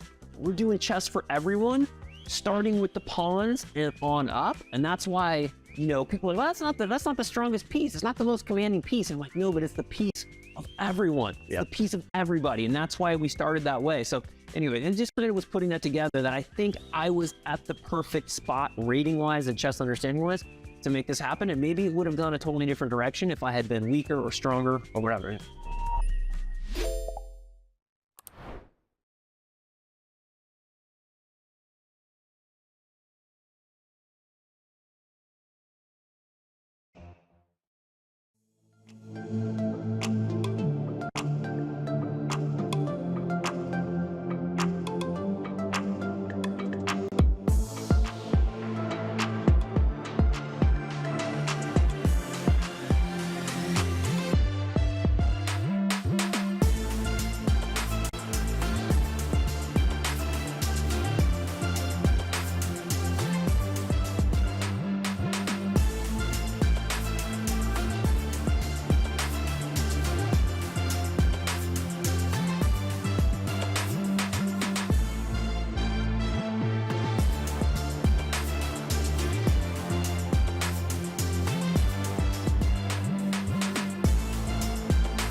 welcome back to the Speed Chess Championship presented by Coinbase. We are thrilled to be joined by none other than Wesley. So, Wesley, you just won one of the most epic matches in Speed Chess Championship history.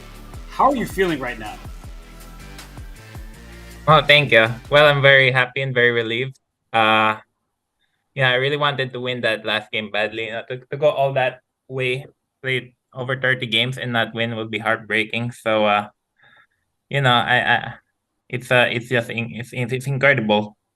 I thought at first that the match would be smooth sailing after the 5+1 portion, but I wasn't sure if Alireza was working on his chest or anything, but apparently he does.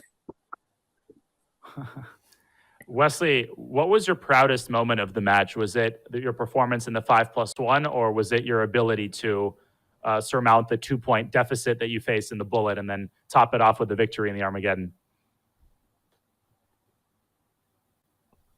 Well, I wasn't proud at all of the match. I mean, I had a 5-point lead and to lose it very quickly, kind of a bit embarrassing.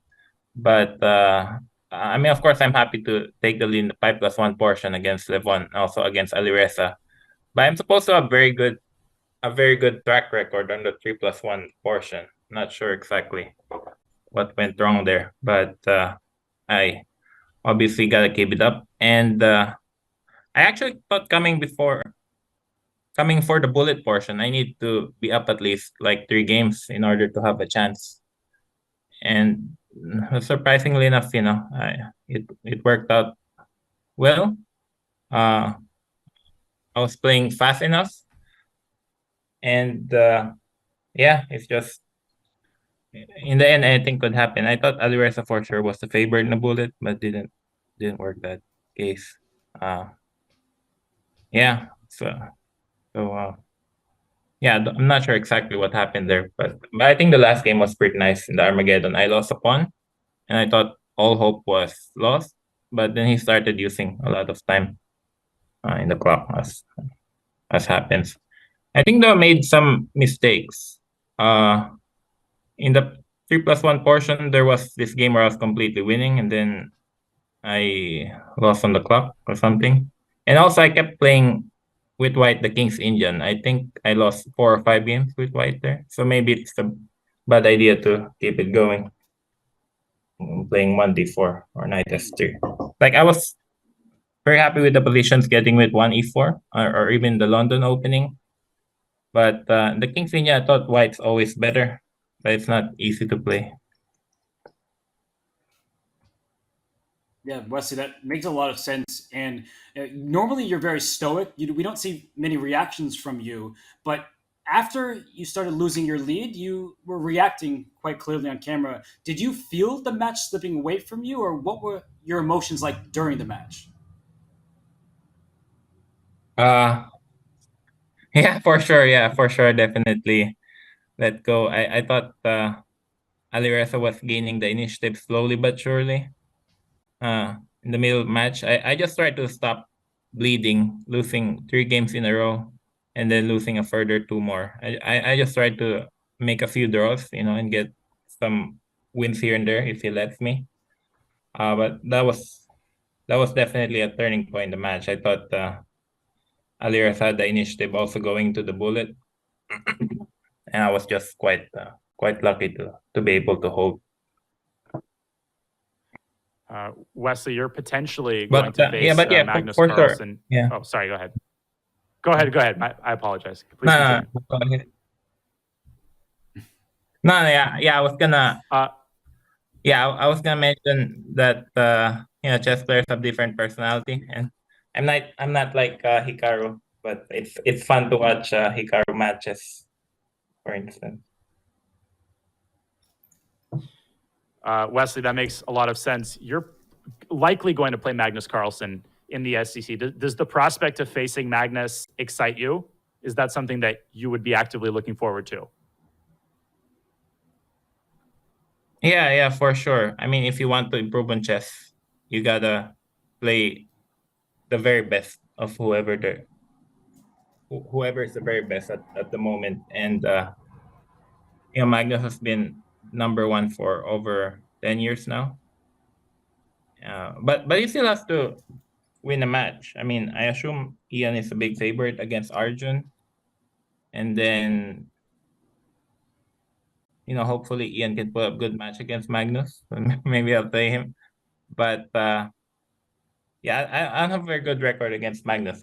It depends on how good of a form he is on Bullet in that day, because without the 1+1, I think I have a chance. I like playing chess, but with the 1+1 portion, I'm not really very good at it. So depends on how Magnus does that day. But I'm very excited, of course, to compete against the best player. Wesley, we have but actually, a the few more speeches chat you don't really have much choice, because you either play Hikaru, you either run into Hikaru, or you run against Magnus. So it's either one or the other. But it's fine.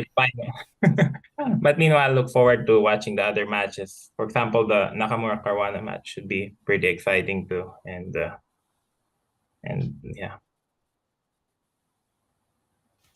Well, Wesley, you just won such a thrilling match against Alireza. How are you going to celebrate that victory? Oh, it's good. Well, I'm actually in Berlin right now, my mother. So it's 7:30 in the evening here. I'm playing in this Armageddon chess series. So it has a blitz time control too, 3+2. So this is a very good practice and a warm up. Sam Shanklin is here from the United States. So we're gonna go have a nice Chinese dinner. We've been here 3 times previously. We know all the good places to eat. Well, you're making me hungry speaking about Chinese food. Wesley, you deserve a very nice meal. You are playing in the semifinals of the SEC, so congratulations once again. You made the fans so happy watching you play what was an epic Armageddon match. Thank you. Yeah, I always look forward to the Speed Chess Championship every year. It's become an annual tradition. Whether I'm playing or not, I'm watching the videos, watching you guys. So I'd like to thank you, Daniel and Robert, for your hard work today. The match was a bit longer than I thought. Also, I'd like to thank Goran and also Judith for all their hard work today. So thanks, guys. Thank you, Wesley. Always with the kind words. We'll let you enjoy your dinner, but we will see you soon for more on the SEC. So thank you so much for playing an amazing match and stopping by. Congrats. That was Grandmaster Wesley So, the first player to etch his name into the semifinals. You see, he beat Levon Aronian. Then he takes down Alireza Firouzja in the quarters. His name alone is in the semis. Danya, he awaits the winner of Magnus Carlsen versus somebody, a name we don't know yet. But Wesley said, no matter who he faces, he loves the Speeches Championship. Well, first of all, whoever that somebody is going to be, this is not going to be a walkover for Magnus, whether he plays Arjun Erigaisi or Jan Nepomniachtchi. So that is going to be a fascinating matchup in the quarterfinals. But man, selfishly, imagine a Wesley Carlsen match where both players are in such good form. I said this yesterday. I'm going to say it again today, Robert. I feel like the form of some of these players in this year's SCC is particularly amazing. Wesley just demonstrated that, but he was disappointed with himself. He wants to win each and every game, but then when he stumbled in the middle portion, losing a bunch of games in a row, I think that remains with the players even more than their fine victories. Absolutely. Of course, Wesley, he's hard on himself. He's self-critical. He demands complete excellence, but I think that he should be proud of the way that he surmounted a 2-point deficit when he previously held a 5-point lead. That doesn't just take a lot of chess skill. It takes tremendous resilience. It takes psychological stamina. It takes gumption. It takes a lot of skills that some of these top players possess more than any other player in the world. It's crazy. Yes, it was indeed, and a 1-point match victory for Wesley. He says all roads to the SEC crown go through Hikaru Nakamura, who plays in the second half of the doubleheader tomorrow, or Magnus Carlsen. But that first half, the Jan Nepomniachtchi versus Arjun Erigaisi, the winner of that match plays Magnus Carlsen. The winner of Magnus versus the winner of this one plays Wesley. So Jan, he just entered the tournament, Danya. You know that he was hungry for victory. And Fabiano, he faces Hikaru as the huge underdog. Will we have a second day in a row where an underdog upsets one of the favorites? Man, two amazing, mouth-watering matches tomorrow. It's sad that Ding is not in the SEC, but I think I'm going to venture a guess that Jan Nepomniachtchi is a pretty able replacement. I've actually never seen Jan and Arjun play in any format, so I'm looking forward to that one. And obviously, any match featuring Hikaru Nakamura is bound to be a crowd favorite, particularly when his opponent is someone as strong as Fabi, who's shown such tremendous improvement in faster time controls over the last couple of years. It remains to be seen who will move on, like Wesley So just did, but that is tomorrow's news. And we also want to announce a very exciting series for the community. Join the fray in the brand new Variants Community Series. We're looking to crown the best players in chess variants, starting off with King of the Hill. Enter weekly arenas each Thursday. That's tomorrow, don't you forget it, to prove your prowess in King of the Hill and book your ticket to the championship at the end of this variant cycle. For more information on the arenas and how to join, use the command Variant Series in chat. Danya, I know you love chess variants. Is King of the Hill one of your favorites? Definitely, I would put it probably in the top 3 alongside Fischer Random and maybe 3 check. King of the Hill is fun because you can checkmate somebody in conventional fashion, but you, on top of that, you add this really interesting rule, which honestly creates some fascinating tactics and some beautiful combinations. Let me tell you, we had plenty of both of those things today. Yeah, and I never mind when I lose King of the Hill because my king's supposed to be in the center. So I'm not castling. If I get checkmated, so be it. But it is a lot of fun. And Donna, we just had a lot of fun watching the match. Any final thoughts of what we saw between Wesley So and Alireza Firouzja? Well, first of all, a great privilege to be here throughout this match and commentate it with you. I had an absolute blast. What's stressful for the players is fun for the commentators, and we had so much fun. We thought that this might be a blowout. And I'm going to say this, I'm really happy that it wasn't. I'm really happy that this came down literally to the final game.